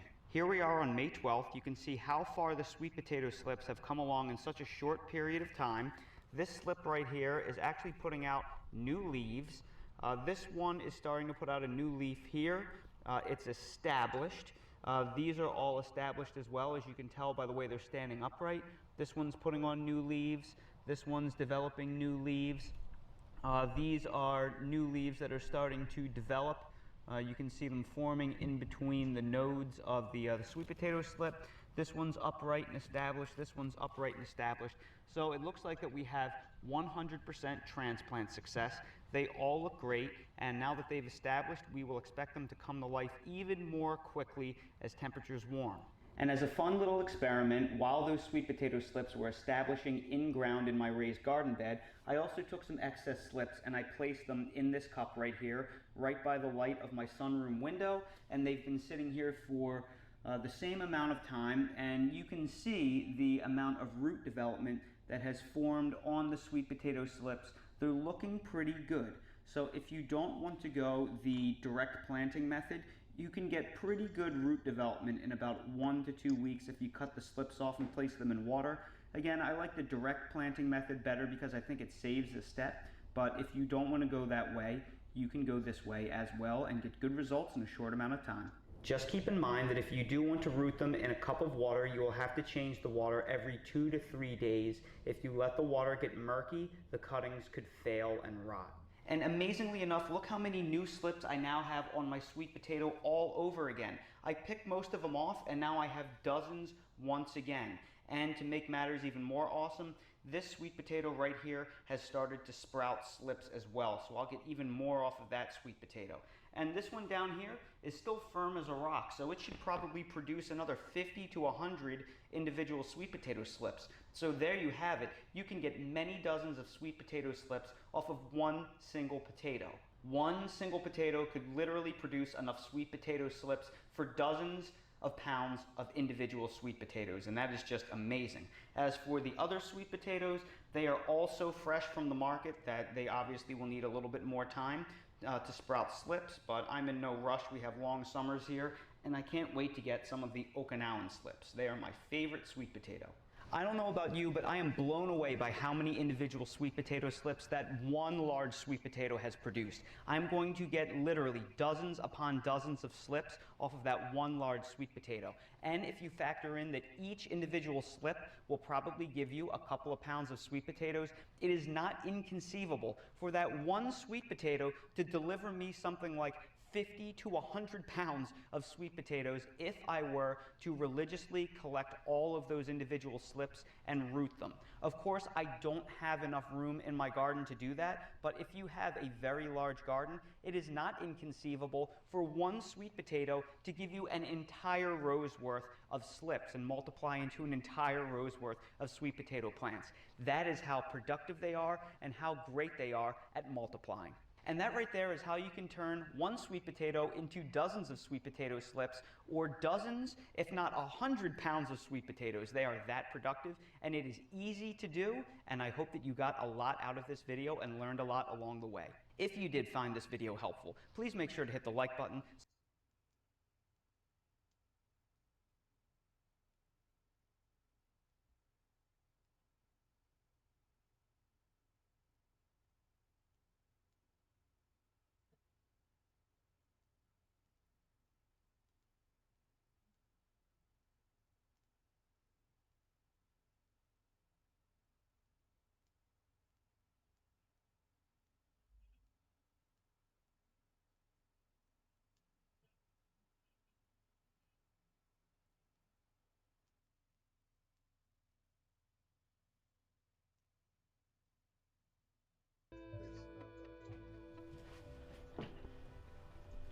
Huge hole right here. Oh. Huge hole. Okay. Unfortunately, a lot of the stuff that we do acquire, this or worse shape. If you would ask me to rate a land bank home from 10 to 1, 10 being the best of the best in the land bank and 1 being the worst of the worst, I'd put 2404 Monroe as a 5. Definitely affordable housing is a challenge in our community as well as it is across the country. And so, we really saw it potentially as an opportunity to acquire some properties, be able to rehab them and provide that affordability pathway out for people. We could, apply to the RFP, essentially take on the homes as part of a development, under us and be able to charge those individuals rent at the rate that was affordable, to that extremely low income household. And that's where it just doesn't make sense. If you're a developer or a rehabber and you go into rehab a house that has been vacant for 10 plus years, you're dealing with a lot of deferred maintenance, and the cost to renovate that home could be a lot, up to $150,000. And then it just seemed like, okay, after the renovation is done and you've worked with the supportive service provider to identify an individual or family to occupy the home, that individual family is not paying any rent. So it's pretty much you just dumped $150,000 into a home and you just gotta eat it. It's not easy, it's not cheap, but the benefit, we have seen the benefit of rehab land bank homes because everybody knows the best way to stabilize a neighborhood is to have somebody in these homes. You go to some of those neighborhoods and it's like almost entire blocks have been demolished, right? And so seeing that type of vacancy is, it's actually kind of overwhelming, right? To imagine that at one point there were houses or apartment structures or, even commercial businesses, right? That once stood where there's now like nothing. And so talk to some older folks who have been in the neighborhood for decades, and they'll tell you like, well, back in the day, I remember this used to be here, or I remember, there was this pool or this like institution and it's just gone. And so, maybe in an aspirational sort of way, it's like getting back to that old kind of feeling. And so for them, they look at housing, and whether it's vacant housing, land bank housing, houses that are owned by the homesteading authority, right? Like they look at all of these as opportunities to sort of build back to that vibrancy that they remember, when they were young. I like looking at houses like this. I like it because I think about what it was like 20, 40, 60 years ago. They're a young couple that just got married that moved in here 60 years ago. And 10 years after that, were there little kids running around in this yard. And 30 years After that were their grandkids and a grandma sitting on the porch.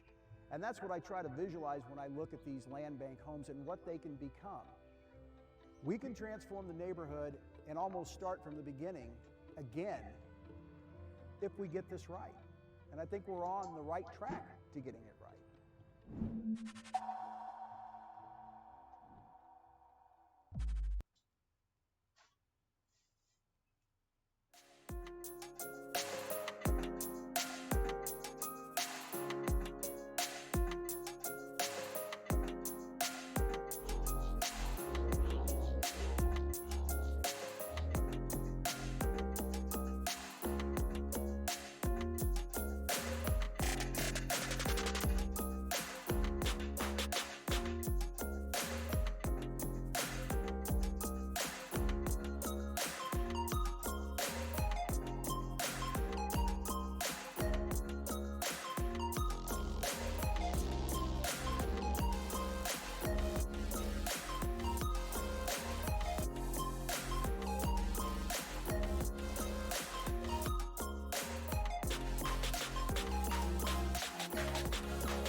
10 KSHB 41 obtaining body-worn camera video in the shooting death of a former police detective. Lionel Womack was shot and killed by a fellow Kansas City, Kansas police officer in November. As Caitlin Canute explains, this newly released video seems to support the explanation given by police as to why they say they were forced to shoot one of their own.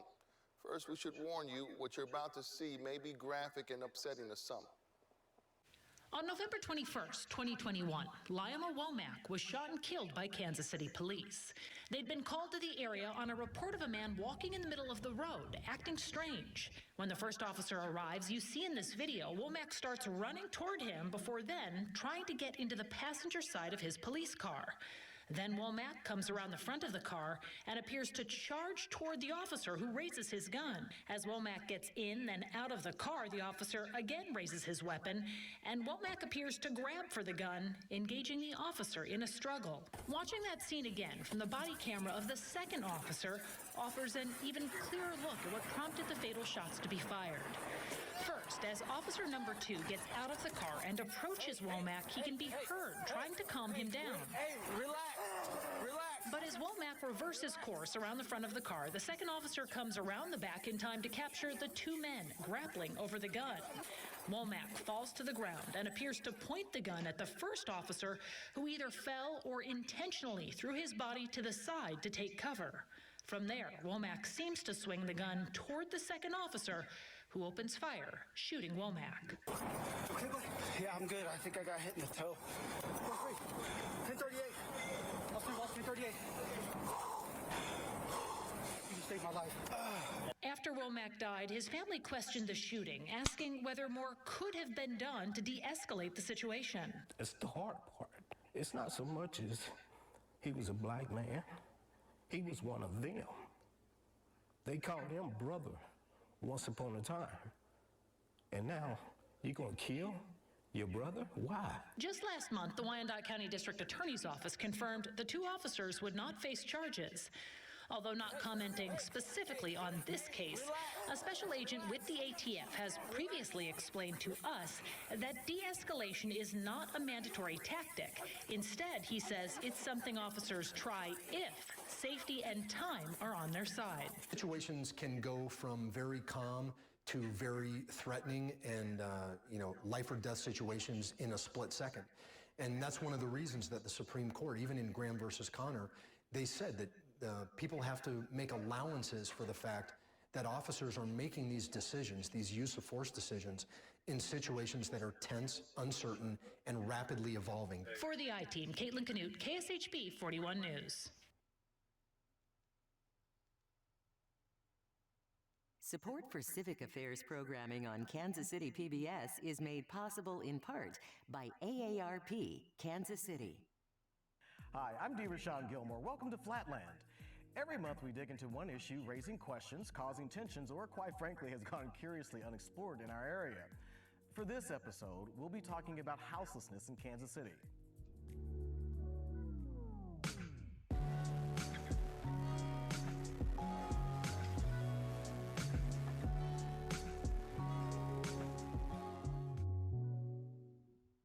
Over the last year, homelessness has never been far from the headlines in Kansas City. After Scott Ecke froze to death in his tent last winter and advocates formed the first homeless union of Kansas City, city officials mounted an unprecedented response. Bartle Hall was opened as a warming center for hundreds of unsheltered people. Up to 500 hotel rooms were available for 90 days. Meanwhile, the city council grappled with longer-term solutions, such as creating a tiny home village. But as emergency programs come to an end, many found themselves back out on the streets and encampments where they faced the near constant threat of sweeps. With winter approaching again, let's take a look at how service providers, city officials, and those experiencing homelessness are coming together to form both short-term and long-term solutions.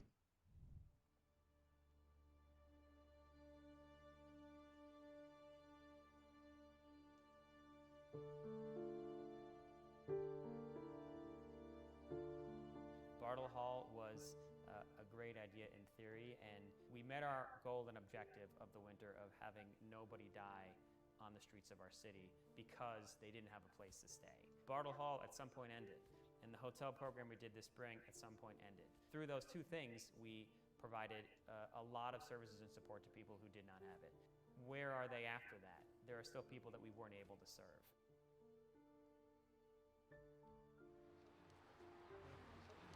I grew up in foster care. I moved constantly. I have emotional and psychological issues where I can't maintain a place to stay very well because I'm always terrified that someone is going to come and tell me it's not home anymore. I lived in my vehicle for a long time. I would just drive around the country. Somebody stole that. So if you see my van out there, it's a white 93 Ford Econo Line 150. Yeah, I'd like it back. Without a home, your brain shuts down and goes into just survival mode. You can only think of the very next thing that you absolutely need. You gotta pee, that's what you think of until you get done peeing. If you're hungry, that's what you think of until you can only go from point to point to point. Planning ahead falls out the window, and you start making poor decisions, not because you're less smart, because your brain functions on this level that says, look, I've only got this little bit of whatever, and I'm going to enjoy it as much as I can, and you end up, it turns into an instant gratification thing. So I recognize the difference in stability. I feel it when I have stable housing. I see the change in the way my brain operates when I have stable housing. I was part of the hotel initiative, so those 3 months were nice and stable. At the end of the hotel initiative, less than a third were housed. Instead of creating some sort of situation that provided housing for these people and prevented homelessness, they put them right back out on the street. We still wanted to be visible, we still wanted to make a point, so we moved to Illis Davis Park. They swept us 3 times there. There's no dustpan for us, do you know what I'm saying? You're just pushing dust around the house. Until we have homes, we have nowhere to go.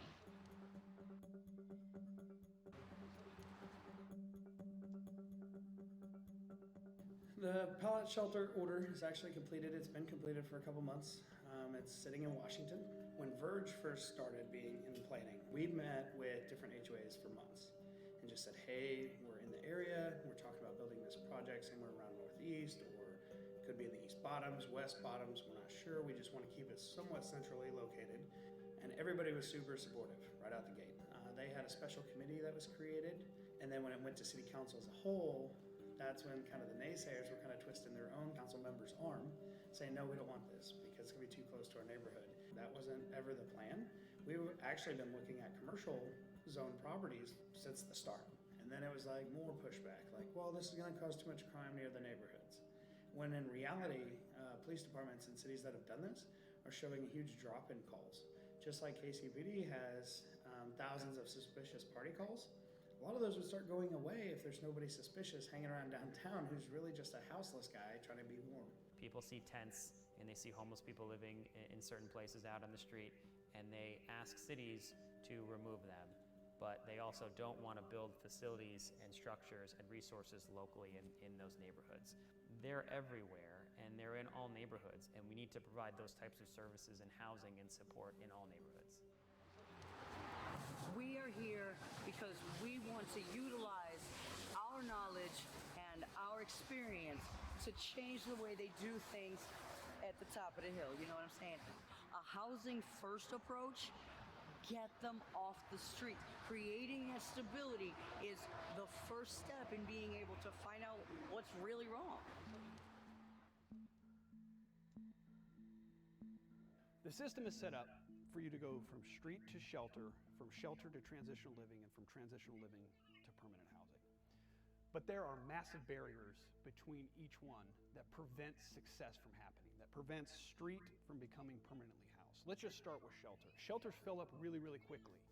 If the doors open around 5, you need to be in line around 3 o'clock. If you're not in line at 3, you will not get a bed. So what does that do for your job prospects?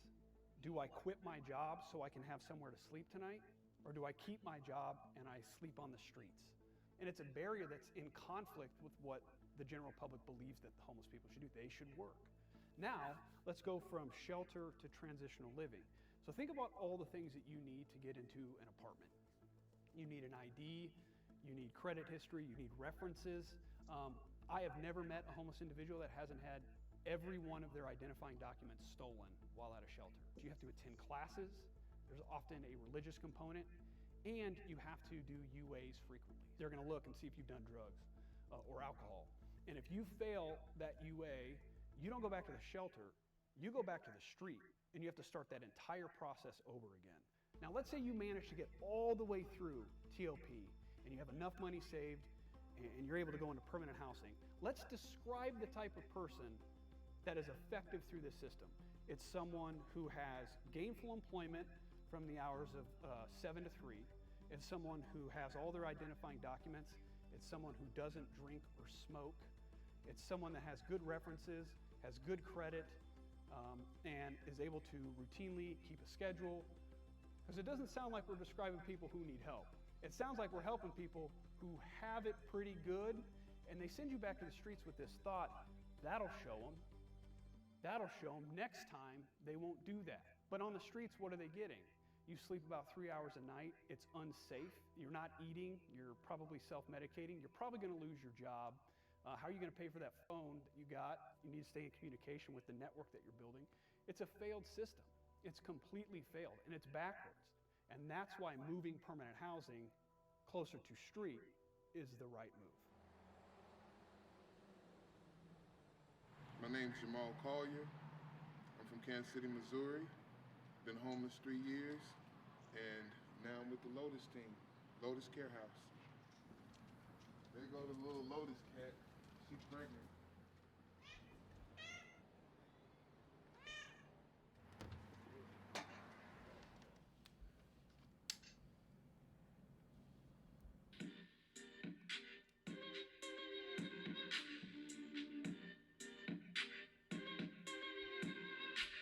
It makes me feel invincible. It makes me feel like it's the reason why I'm working 3 jobs. It's the reason I want to keep going, because it gives me an opportunity to be outside of myself, but then also to be able to have somewhere safe to come back and be myself.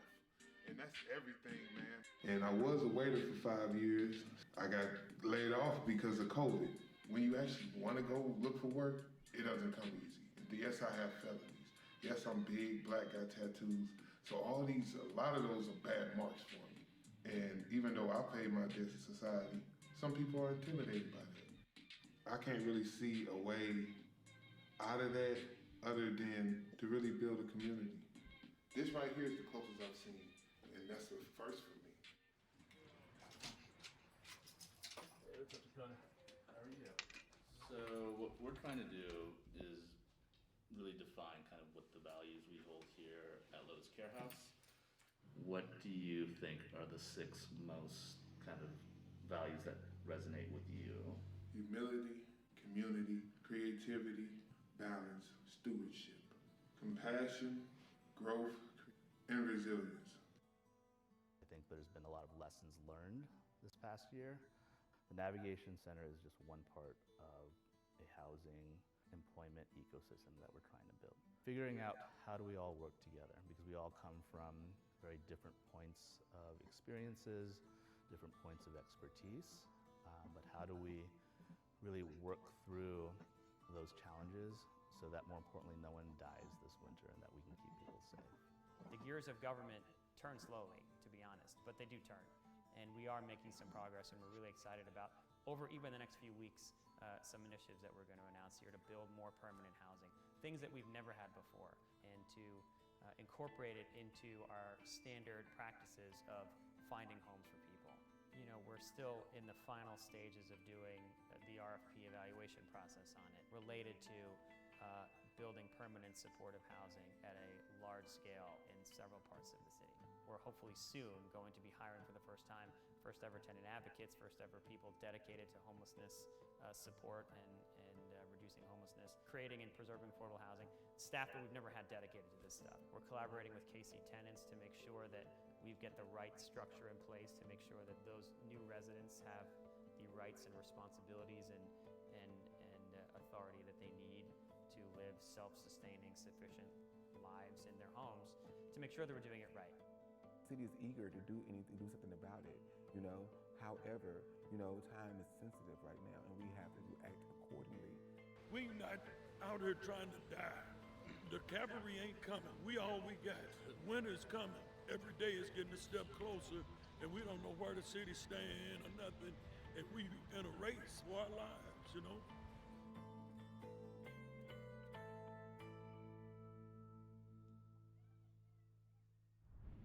Welcome back for the discussion portion of our program.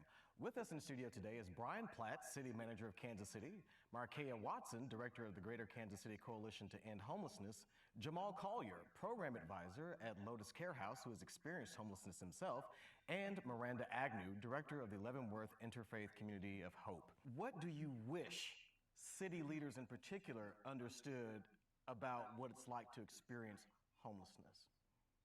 What it feels like to have hopelessness. Because, man, at the end of the day, you feel like you have no options. You can't even so much as lay down at a bus stop just to get some rest if you have nowhere to go. So it becomes like restlessness, which can turn into you getting delusional, exhaustion. It makes a lot of people want to commit suicide. It makes a lot of people want to give up completely and just stop the game. But I think if we had a way of giving somebody hope, and as well as shelter, and it's not being forced by religion or you have to meet these requirements or you can't, like, because some people can't. Some people mentally can't. Some people emotionally can't. Physically can't, you know, and some people just need help. What are the issues and challenges that service providers are facing in trying to address the issues that Jamal just spoke of? This might sound kind of silly and basic, but I think that the biggest challenge is that we don't have enough adequate, affordable, and decent housing for people, and in particular for people who are single without children. And within the constraints of the fair market rent, in particular, you know, that's around $700 or $800 a month, depending on the funding source. And so finding, you know, decent housing for folks in that price range is becoming increasingly challenging. Housing folks without the ability to get them connected immediately to behavioral health especially is really problematic for our providers. And can you help our viewers to understand what it is exactly that the Greater Kansas City Coalition to End Homelessness does and the role that you play in the work that you just described? We are the lead agency for the local HUD continuum of care. And so we're charged with organizing and convening the homeless work in Jackson County, Missouri, and Wyandotte County, Kansas. So that has a lot to do with the federal grant-making process for continuum of care funding, but then also conducting our annual census of homelessness, working on, you know, a regional strategy around ending homelessness, working with our service provider community, our medical community, faith leaders, you know, city officials, all of those types of folks. And increasingly, we are emphasizing also collaborating and, you know, meaningfully collaborating with people with lived experience, such as Jamal, who obviously are the experts in what it is that we should be doing. Brian Platt, Mr. City Manager, you have a very unique role in all of this. And on the one hand, you're dealing with a community, and not just those who are homeless or unhoused, but also the broader Kansas City community that has questions and concerns about this issue. And then you also have the very intricate dance that you have to do with the 13 members of the City Council, including the mayor, that are effectively your bosses. How are you navigating those waters to bring about the kind of changes that both Jamal and Markea spoke of? I'll say that I think that everyone that I've interacted with here does want to make some sort of positive change and improvement to the way we're providing services to this community. I think that sometimes we disagree on what that change is and should be and how we go about doing that. We've set a goal of 10,000 new affordable housing units in the next 5 years. This is an ambitious and aggressive goal, but we have to be. We have to be bold and innovative and aggressive in our actions here and our steps here, because this is an issue that has not started this year, but it seems to only be getting worse at this point. The pandemic has certainly exacerbated it. Well, let's drill down on that a little bit. You mentioned a goal of 10,000 housing units, which would be amazing. I think we'd all like to see that, but how do we pay for it? I mean, the city took a big hit to its budget last year, dealing with a lot of COVID-related issues and things. How do we get to those 10,000 housing units? For example, we've got 2,000 city-owned vacant lots across the city. How do we turn that into housing? How do we get someone to build affordable housing on those lots? We've got 100 vacant homes, abandoned homes that the city owns. We've already issued an RFP where the city's selling those for $1, provided that the new owners turn those into affordable housing. We're looking at city-owned property, that other projects that we've got. For example, we've got a parking deck at Barney Alice Plaza next to the convention center. It's going to cost us $80 million already to renovate and rehabilitate that structure. Why not add additional community benefit by way of affordable housing on a site like that? We've got, of course, an inclusionary zoning ordinance and an affordable housing trust fund that we've set aside to help incentivize and push for more affordable housing units in regular market rate multifamily developments. And we've got to think about more ideas like this. We're thinking about also tiny homes. And also we just issued an RFP a few months ago that will hopefully create additional ultra low income housing for the homeless and those who are at the lowest income levels. One of the options there that we're thinking about, for example, is taking a hotel and turning it into permanent supportive housing.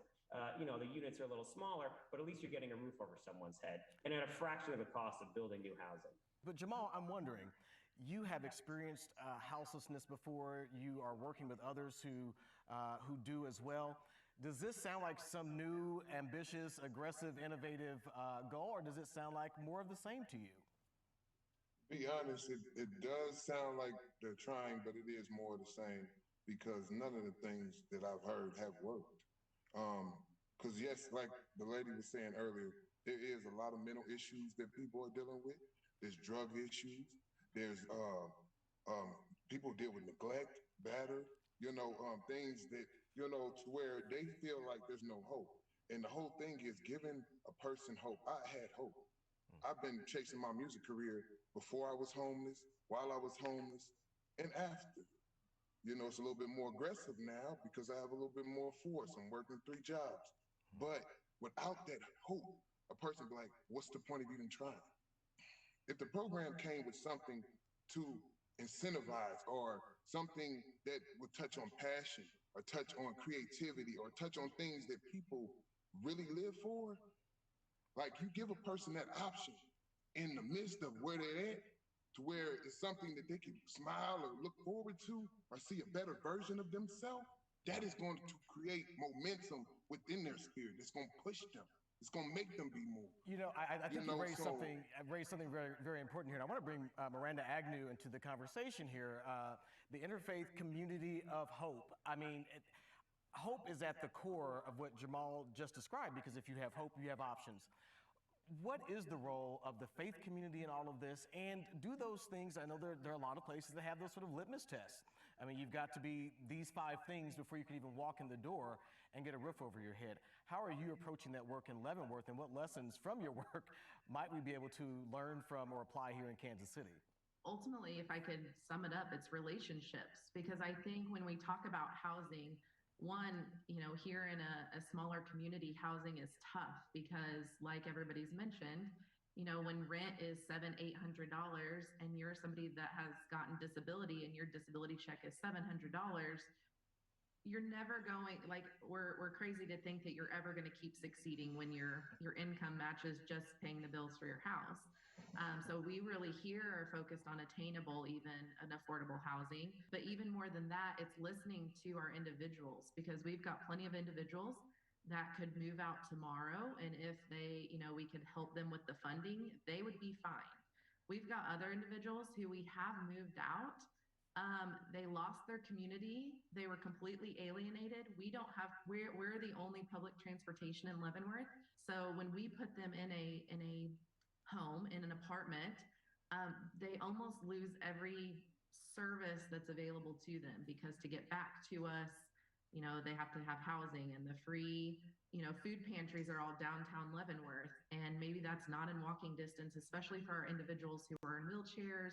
Maybe housing is the option, but in plenty of spaces, it's not a first. For Jamal, you're absolutely right that, sometimes we have to have hope for people until, they have an opportunity to have it for themselves.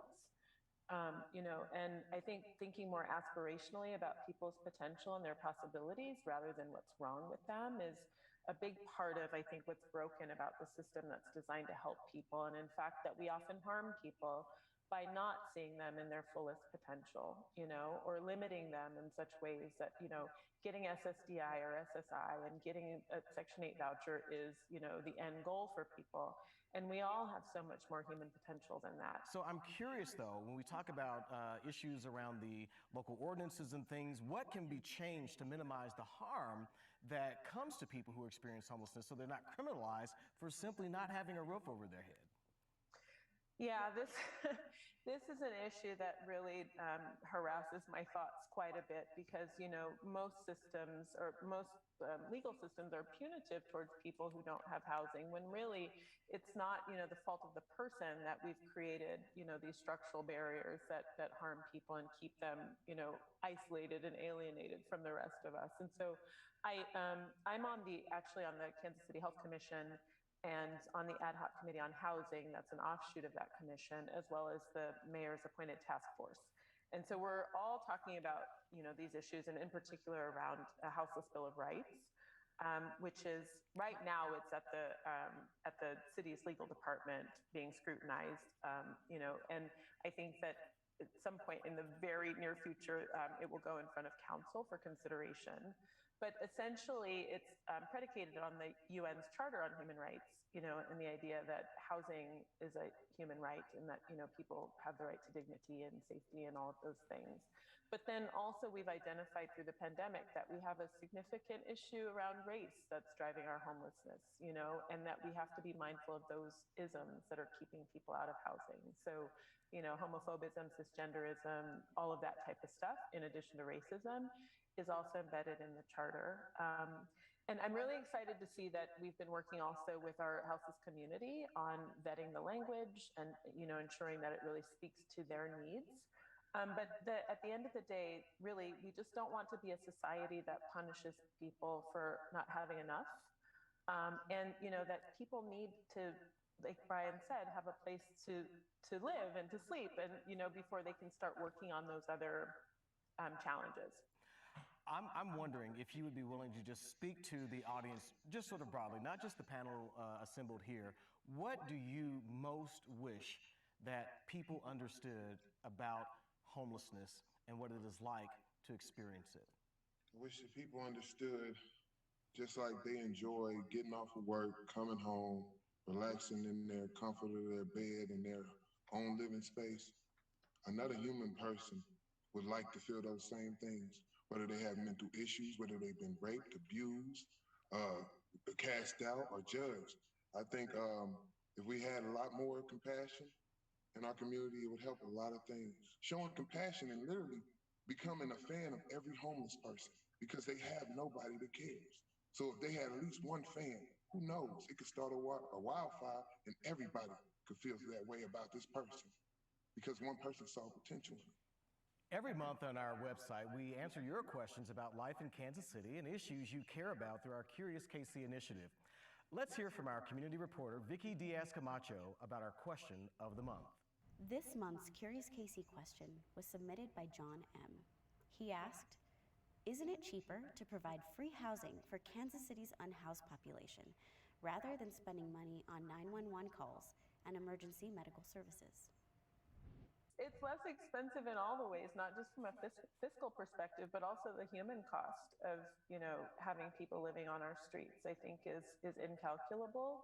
And it's an issue that impacts everybody. It's really a reflection on our value system as a community that we have this pervasive issue and an issue that's growing. And we know that it's cheaper, to house people, but we also have a moral obligation to do so.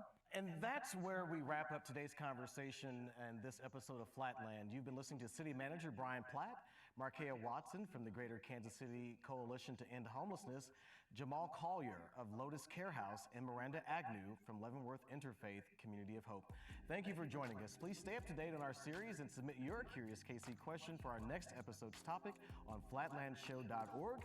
We're also excited to announce our participation in the KC Media Collective, a nonprofit media collaboration with KCUR, The Beacon, Starland News, Missouri Business Alert, and American Public Square. Visit flatlandkc.org/KCMC for more information about this exciting new initiative and to learn more about our partners. This has been Flatland. I'm DeRashon Gilmore. Thank you for the pleasure of your time. Bye-bye. Support for civic affairs programming on Kansas City PBS is made possible in part by AARP Kansas City.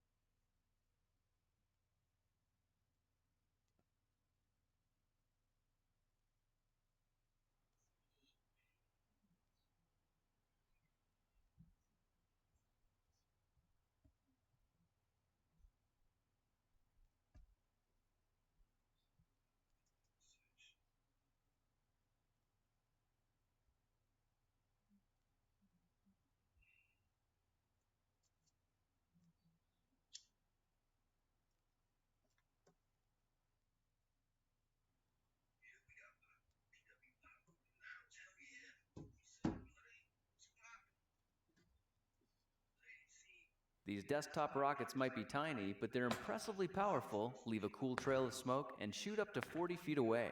Surprisingly, they're only powered by one single match head. In this project, we're using aluminum foil and a box of matches to make the ultimate in desktop weaponry, homemade matchbox rockets.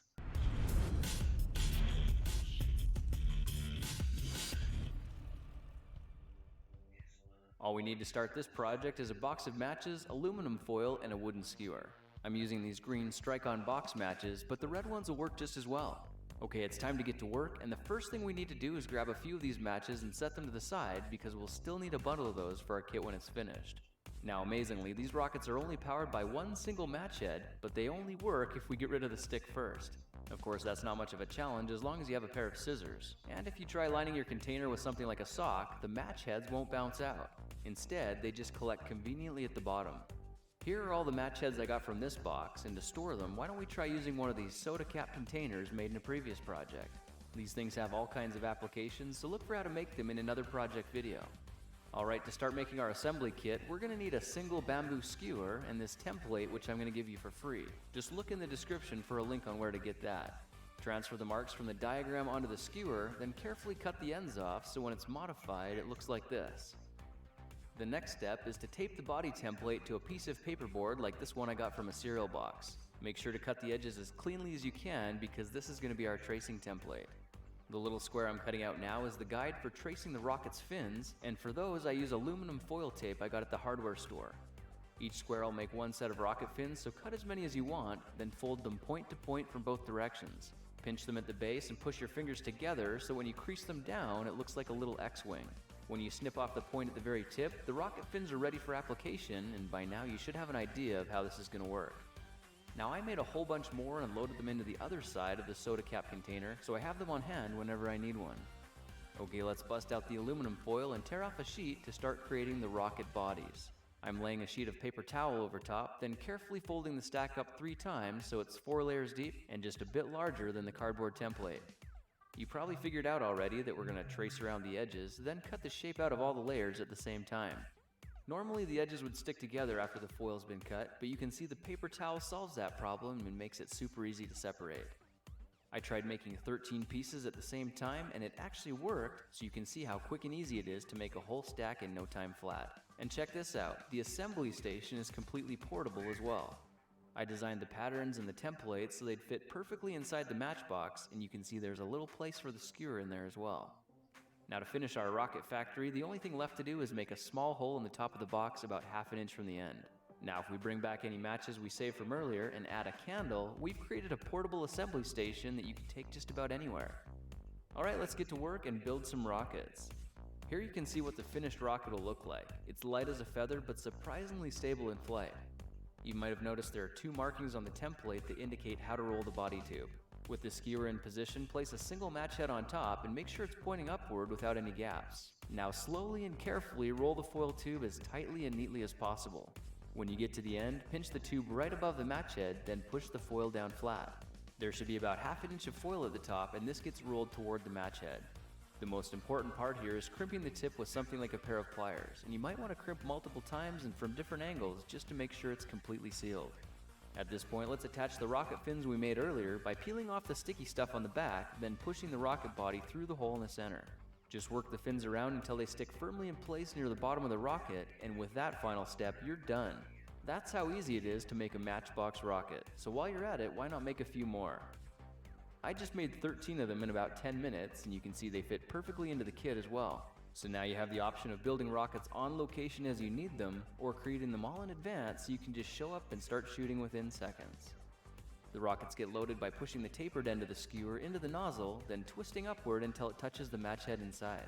Push the skewer through the hole in the matchbox, and now if you push the box together, you can adjust the launch angle to whatever you need it to be. Now if you light a candle and position the flame just under the tip of the rocket, it'll quickly warm the foil until the match head reaches its auto ignition temperature, which you can see shoots it off with an impressive amount of speed and power. These rockets leave a satisfying trail of smoke when they blast off, but you do need to be careful because they get hot enough to burn your fingers and put scorch marks on your carpet. Now of course the safer option is to launch your rockets outdoors, but you'll probably find the flame on the candle won't hold still in the breeze. I use a wind-resistant barbecue igniter to keep a steady flame, which you can see works pretty well. These rockets shoot from the front porch all the way to the street, and in some cases up to 40 feet away, so it's important to use common sense and avoid the temptation to point them at people or property. Well, now you know how to turn a box of matches and some aluminum foil into a fully portable rocket factory, so you can manufacture and launch your very own Matchbox rockets. That's it for now. If you like this project, perhaps you'll like some of my others. Check them out at thekingofrandom.com. Man, I love playing with rockets. Hey guys, I'm really excited about this project. I've been playing with different prototypes for Matchbox rockets for over a year. So I'm really excited and proud to finally be able to present this design. I'm also excited to give you the template I made for free. You can click right here to download the template right now, and if you try making some of these, I would love to see you post pictures on my Facebook page at the King of Random fan page. The link for that's in the description. Before you go, I just wanted to tell you I think you are awesome. I read your comments and I watch to see if you like my videos because it really means a lot to me when you do. Please have fun with this project, be safe, and keep an eye out for my next project video. I'll talk to you then.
Hey everyone, today we're going to do a full tour of the indoor farm that we use to grow lettuce, herbs, strawberries, and other produce. The primary crop we've been growing is lettuce, and lettuce seems to grow really well in this type of system, and it's fairly simple to grow. We've kept a record of the lettuce we've grown in the past year, and it's right around 200 pounds just from this little area. And we've been increasing capacity as we've gone on, so I would expect that to be even more. And that's about 10 heads per week between the two systems. And the lettuce it grows is really good, especially this variety. We just love the flavor and the texture of it in salads. The nice thing about both of these systems is that we can grow the lettuce all the way from seed to harvest in the same system. So you can see we've got some seedlings here that are sprouting, and then these can stay in the system all the way to harvest, and same for the lower system. And I'll go into detail more later about the differences between these two systems and what I like and don't like about each one. The total time from seed to harvest for the lettuce is between 45 and 50 days usually.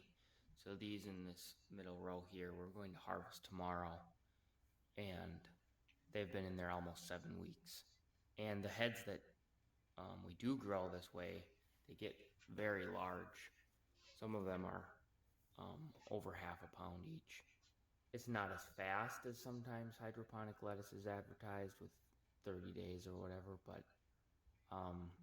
this allows the heads to get a lot bigger and fuller. And these are varieties that grow a little bit slower just because they fill out nicely. Besides lettuce, I've also started experimenting with some other greens. Here we have a spinach plant.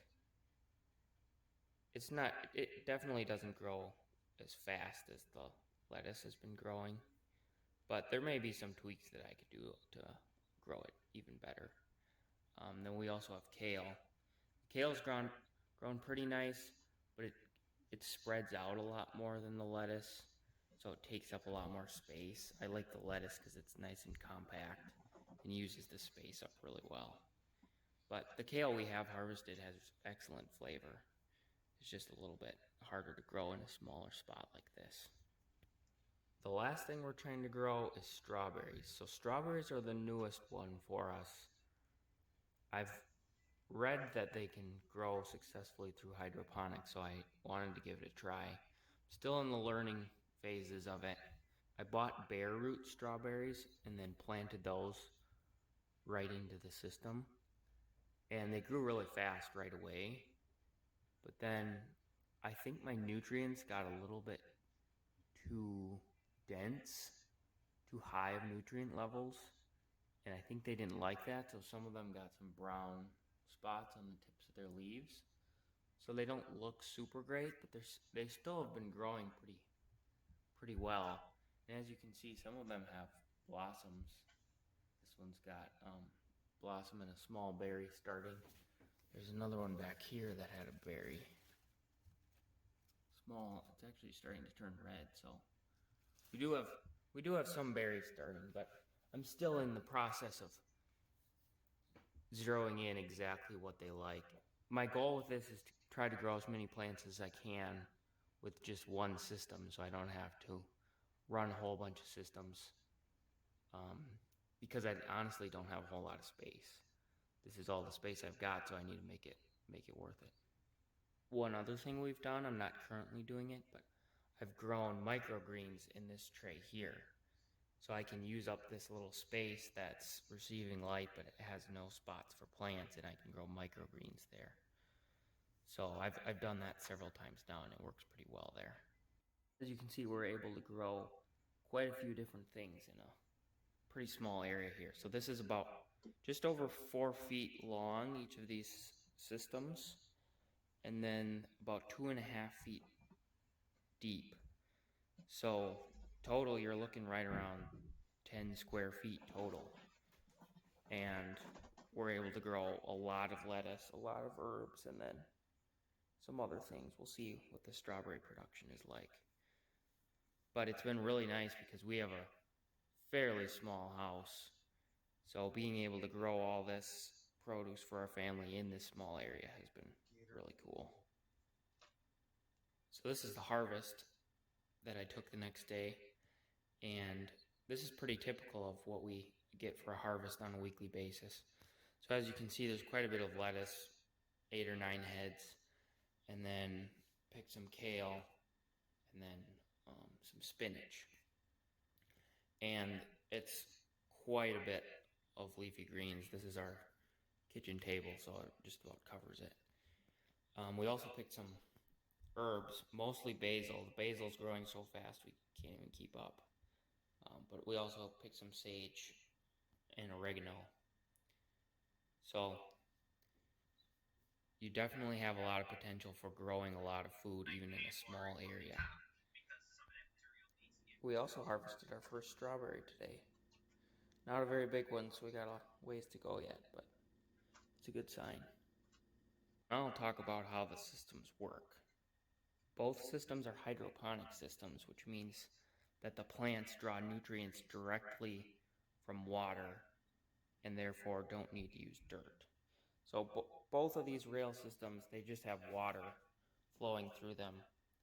There's no dirt that the plant is sitting in or anything. Hydroponics is really nice because in this case we're growing indoors and we have no pests. Once in a while a fly will fly by, but that's about it. And we don't need to use any spray or anything like that. We can just harvest and eat it. Hydroponics is also nice and clean, which is nice when we've got this indoors. This top system is the one I built first. There's actually was several I had built before this that I've kind of improved on the design each time. This one was built before the one on the bottom. And this one I used round PVC and then PVC welded the connections on the back side here so that all 4 tubes are connected. And then what happens here is on this side, the far right tube is the inlet. So there's a pump down in the reservoir, pumps water up into this inlet pipe. And the water will travel down this pipe and then get to the manifold down here, and then it will travel back through the back 3 pipes. And then the water will drop down through the 3 wider tubes down back into the reservoir and keep cycling through. I built this system to use 2-inch net cups. So the net cups drop right in. There's 2-inch holes, so then the rim fits nicely on top of the tube. One disadvantage of this is that when I use these seed plugs, you can see there's gaps around the edge, and then algae gets through. So you may have noticed, but I use these they're actually, I think, hair curlers. I use them to fill in the gap around the edge while the seeds are still small, just to keep some of the light from getting down and growing algae. So that was one thing I didn't like about this first system. But all the holes are 2-inch, and I kind of start most of the seeds in this row here because the holes are really close together. And then once they get bigger, like some of these I need to move now because they're starting to crowd. I'll take them and then I'll move them out to this row that's a little spaced out a little bit further apart. And then once they get bigger, like some of these need to move now, they'll go to these rows that are much more spread apart. And that's where they'll grow all the way to harvest.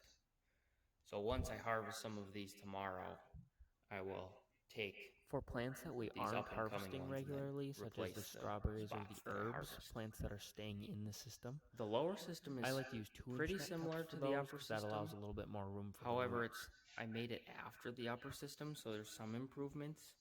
The biggest difference you'll see is that I use square tubing here instead of the round like I used above. Another video where I highlighted the difference between the square rails and the round rails. So you could watch that for more detail on that part of it. For the bottom system, we used 1.5-inch net cups, and they fit the seed plugs in real nice, so there's not really any light getting around the edges, so I don't need to use anything to block the light, and we haven't had any algae growth, so I definitely prefer the 1.5-inch net cups for a lettuce.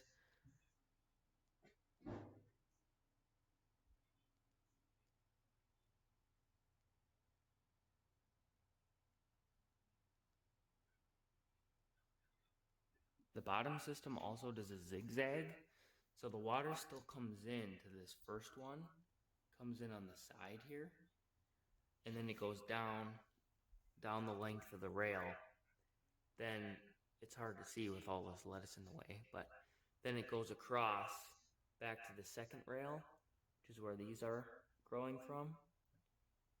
And then instead of going back down into the reservoir, goes across back to the third rail where the strawberries are, goes across again, then goes back to the last rail, goes across, waters all the herbs, and then from there drops down into the reservoir. So this system only has one inlet and one outlet, which makes it a little bit more simple as well. Each of these systems is kind of a cross between a nutrient film NFT hydroponic system and a deep water culture DWC system. So they have water flowing through the system at all times. However, it's not really a film, it's deeper. So when it's on, I have it off right now just so that there's a little less noise for the video. When it's on, the water will be up at the level of the base of these net cups in there. And so then it will keep these seedlings moist even when they don't have roots. So it'll be at that same level throughout the first rail. Then the last 3 rails, it'll be a little lower, but there'll still be probably an inch of water in the bottom that's just slowly flowing through. This one here, I wasn't able to change the height of the water on the different rails since they're all connected with a common manifold. So again, the water, when this is on, the water just is high enough to reach the bottom. And I like this technique is because it's pretty simple. So with a full NFT system, you have to make sure you have the right angle draining down, and then if you ever have to turn off the system, then the plants aren't getting any water. What's nice about this is I can turn it off and there's still a little bit of water in the bottom of each of these rails. So the plants are still okay if I have to turn it off for maintenance or whatever other reason, if the power went out.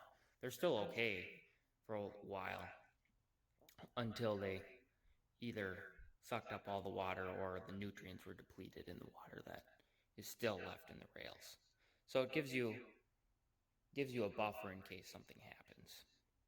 And the other reason that I like this way of doing it is, like I mentioned before, this allows us to keep our lettuce in the system all the way from seed to harvest.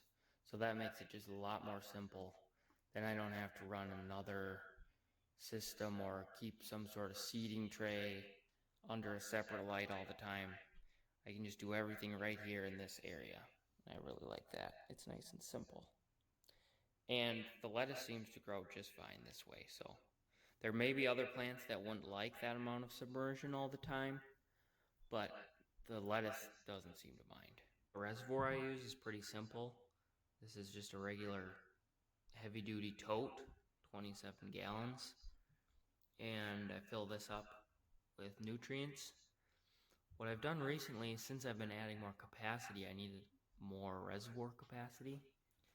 So I added another tote, and I was able to fit it underneath this system, which kind of hid it away really nice. So this is another reservoir, and then I attached them with this connection. And I made a separate video kind of outlining what I did and how it works. But this is a nice simple connection between the 2 reservoirs. So now what happens is all of the outflow comes into this reservoir from the 4 tubes coming out of the 2 systems. So it comes into this reservoir, flows through the connection pipe into this reservoir, and then the pumps are located in this reservoir. And they come out here. One of them goes up to the upper system, and then this one goes right to the lower system. What's nice about these reservoirs is this one is in the open, so I can get to it really easy when I'm doing water changes or adding nutrients or checking the nutrients. But then there's still capacity underneath where I don't have to, where it's kind of hidden and not taking up any extra space. Pumps stay on continuously. I have a smart plug actually that allows me to turn them off if I need to really quickly, but otherwise they stay on all the time and they're continually providing circulation to both systems. It's nice because since I can turn off the pump, I can do it remotely if I had to. Another thing I've done to conserve space is I store all my extra gear up on top. Everything I need to keep this system going, I can store right above it. So again, it's another way of saving space. So then for the lighting, on the top level, I've got one ballast that has 8 lights. And most of them are fluorescent bulbs. I've started experimenting with the LEDs. You can see the difference there. The LEDs seem to work really well and they use half the power. And then on the bottom here, I've got a ballast with 6 lights and then one single bulb in the back. So I've got 7 bulbs. We keep the lights on a schedule so that they're totally automated, and the lights are on for 14 hours every day. As for cost, with the fluorescents, at least where I live in Wisconsin, the fluorescents cost about $2.50 in power every month that I have them on. So when I've got 8 of them, that's $20 a month for the top, and then the bottom's a little less than that. But then when you factor in the LEDs, those are about half as much power. So, and in the winter, the cost is partially offset because they also release a little bit of heat and keep things a little warmer in here, which in a Wisconsin winter, we're doing a lot of heating anyway. So I think the cost is basically negligible in the winter.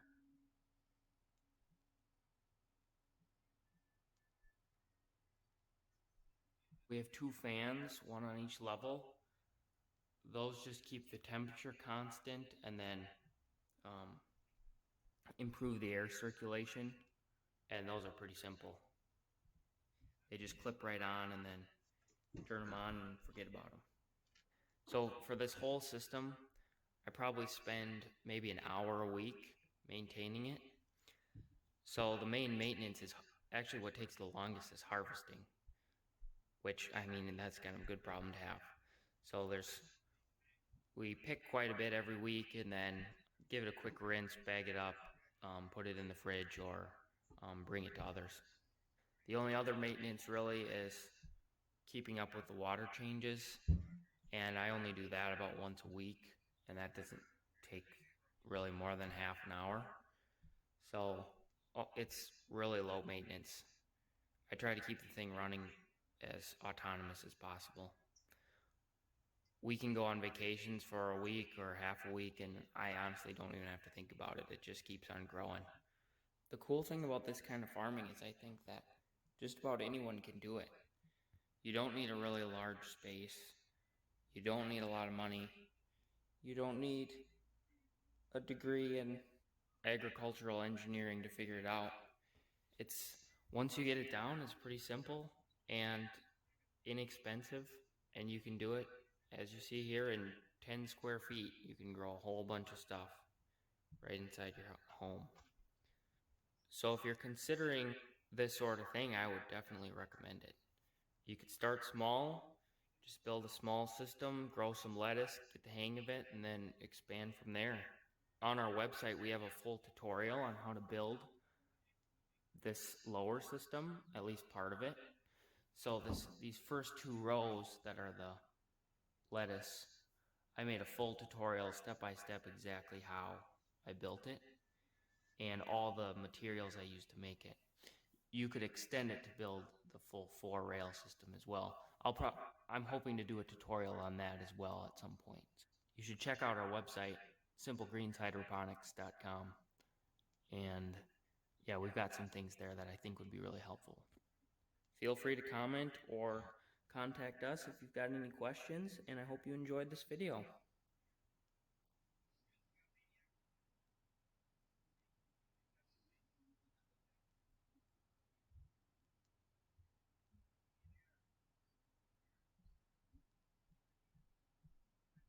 I want to do a quick video comparing round PVC rails to square PVC rails for hydroponic growing.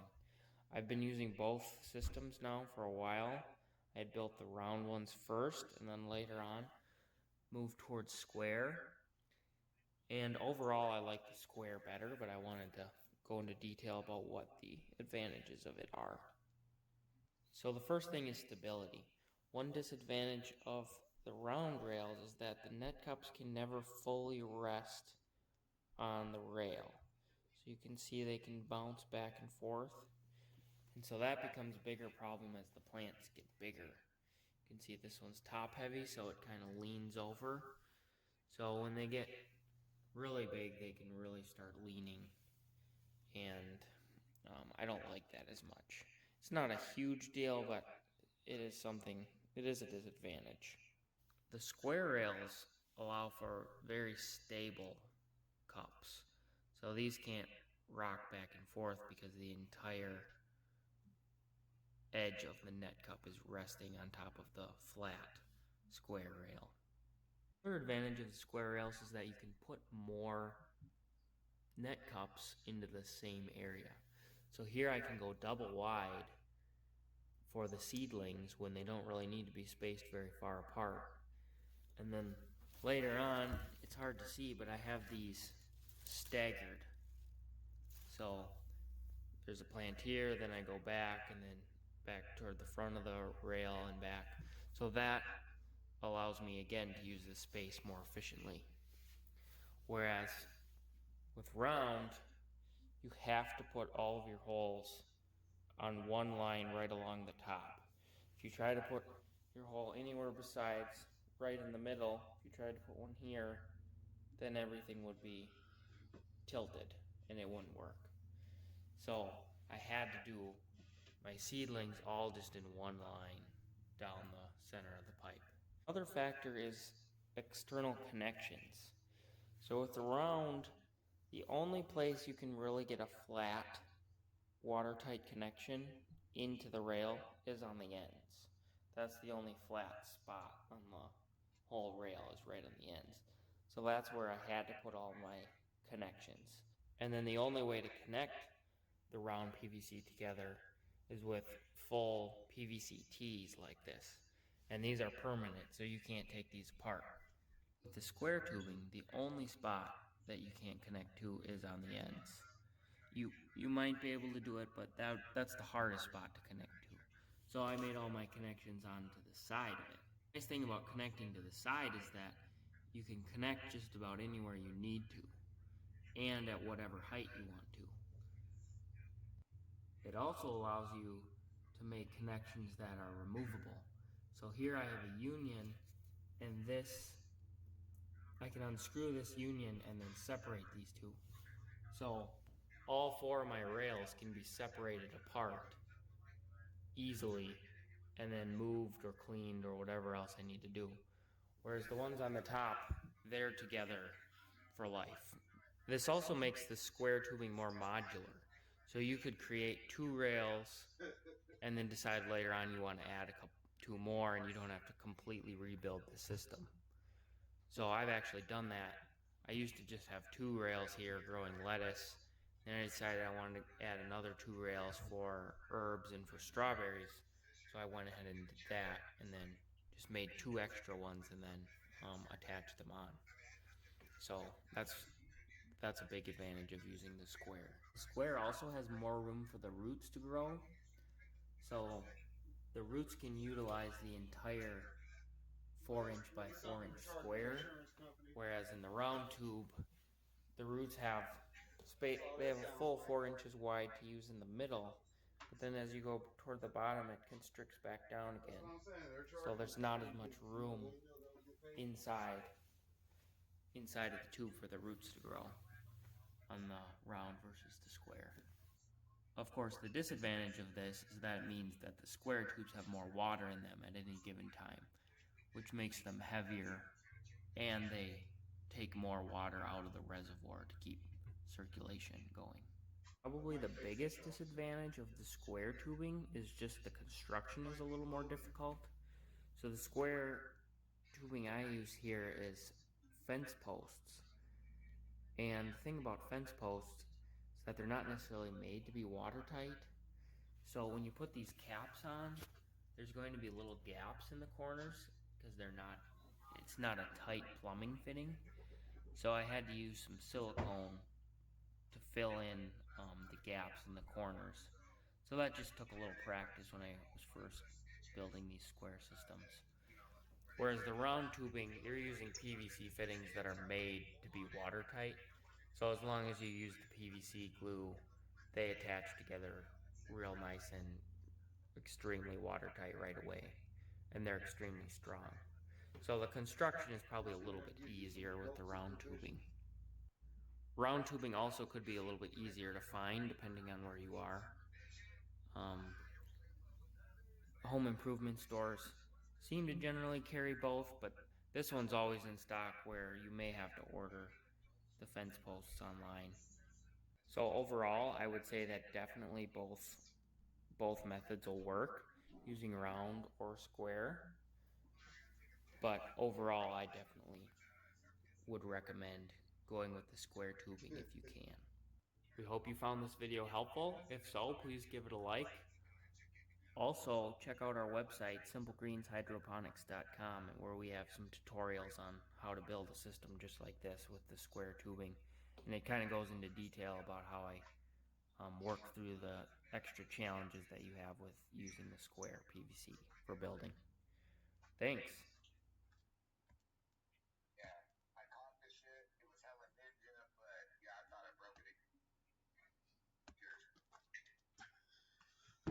All right, I got one more kid-friendly video.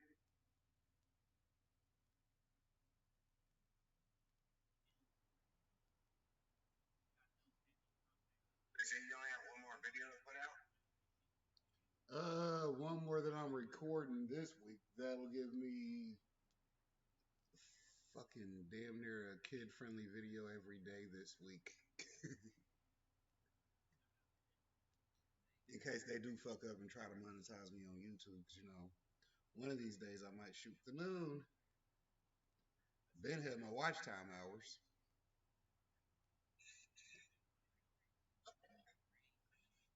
After it keeps calling me, and I'm like, bro, if I do it, it's gonna fuck my life up. I'll get a hold of you when I finish.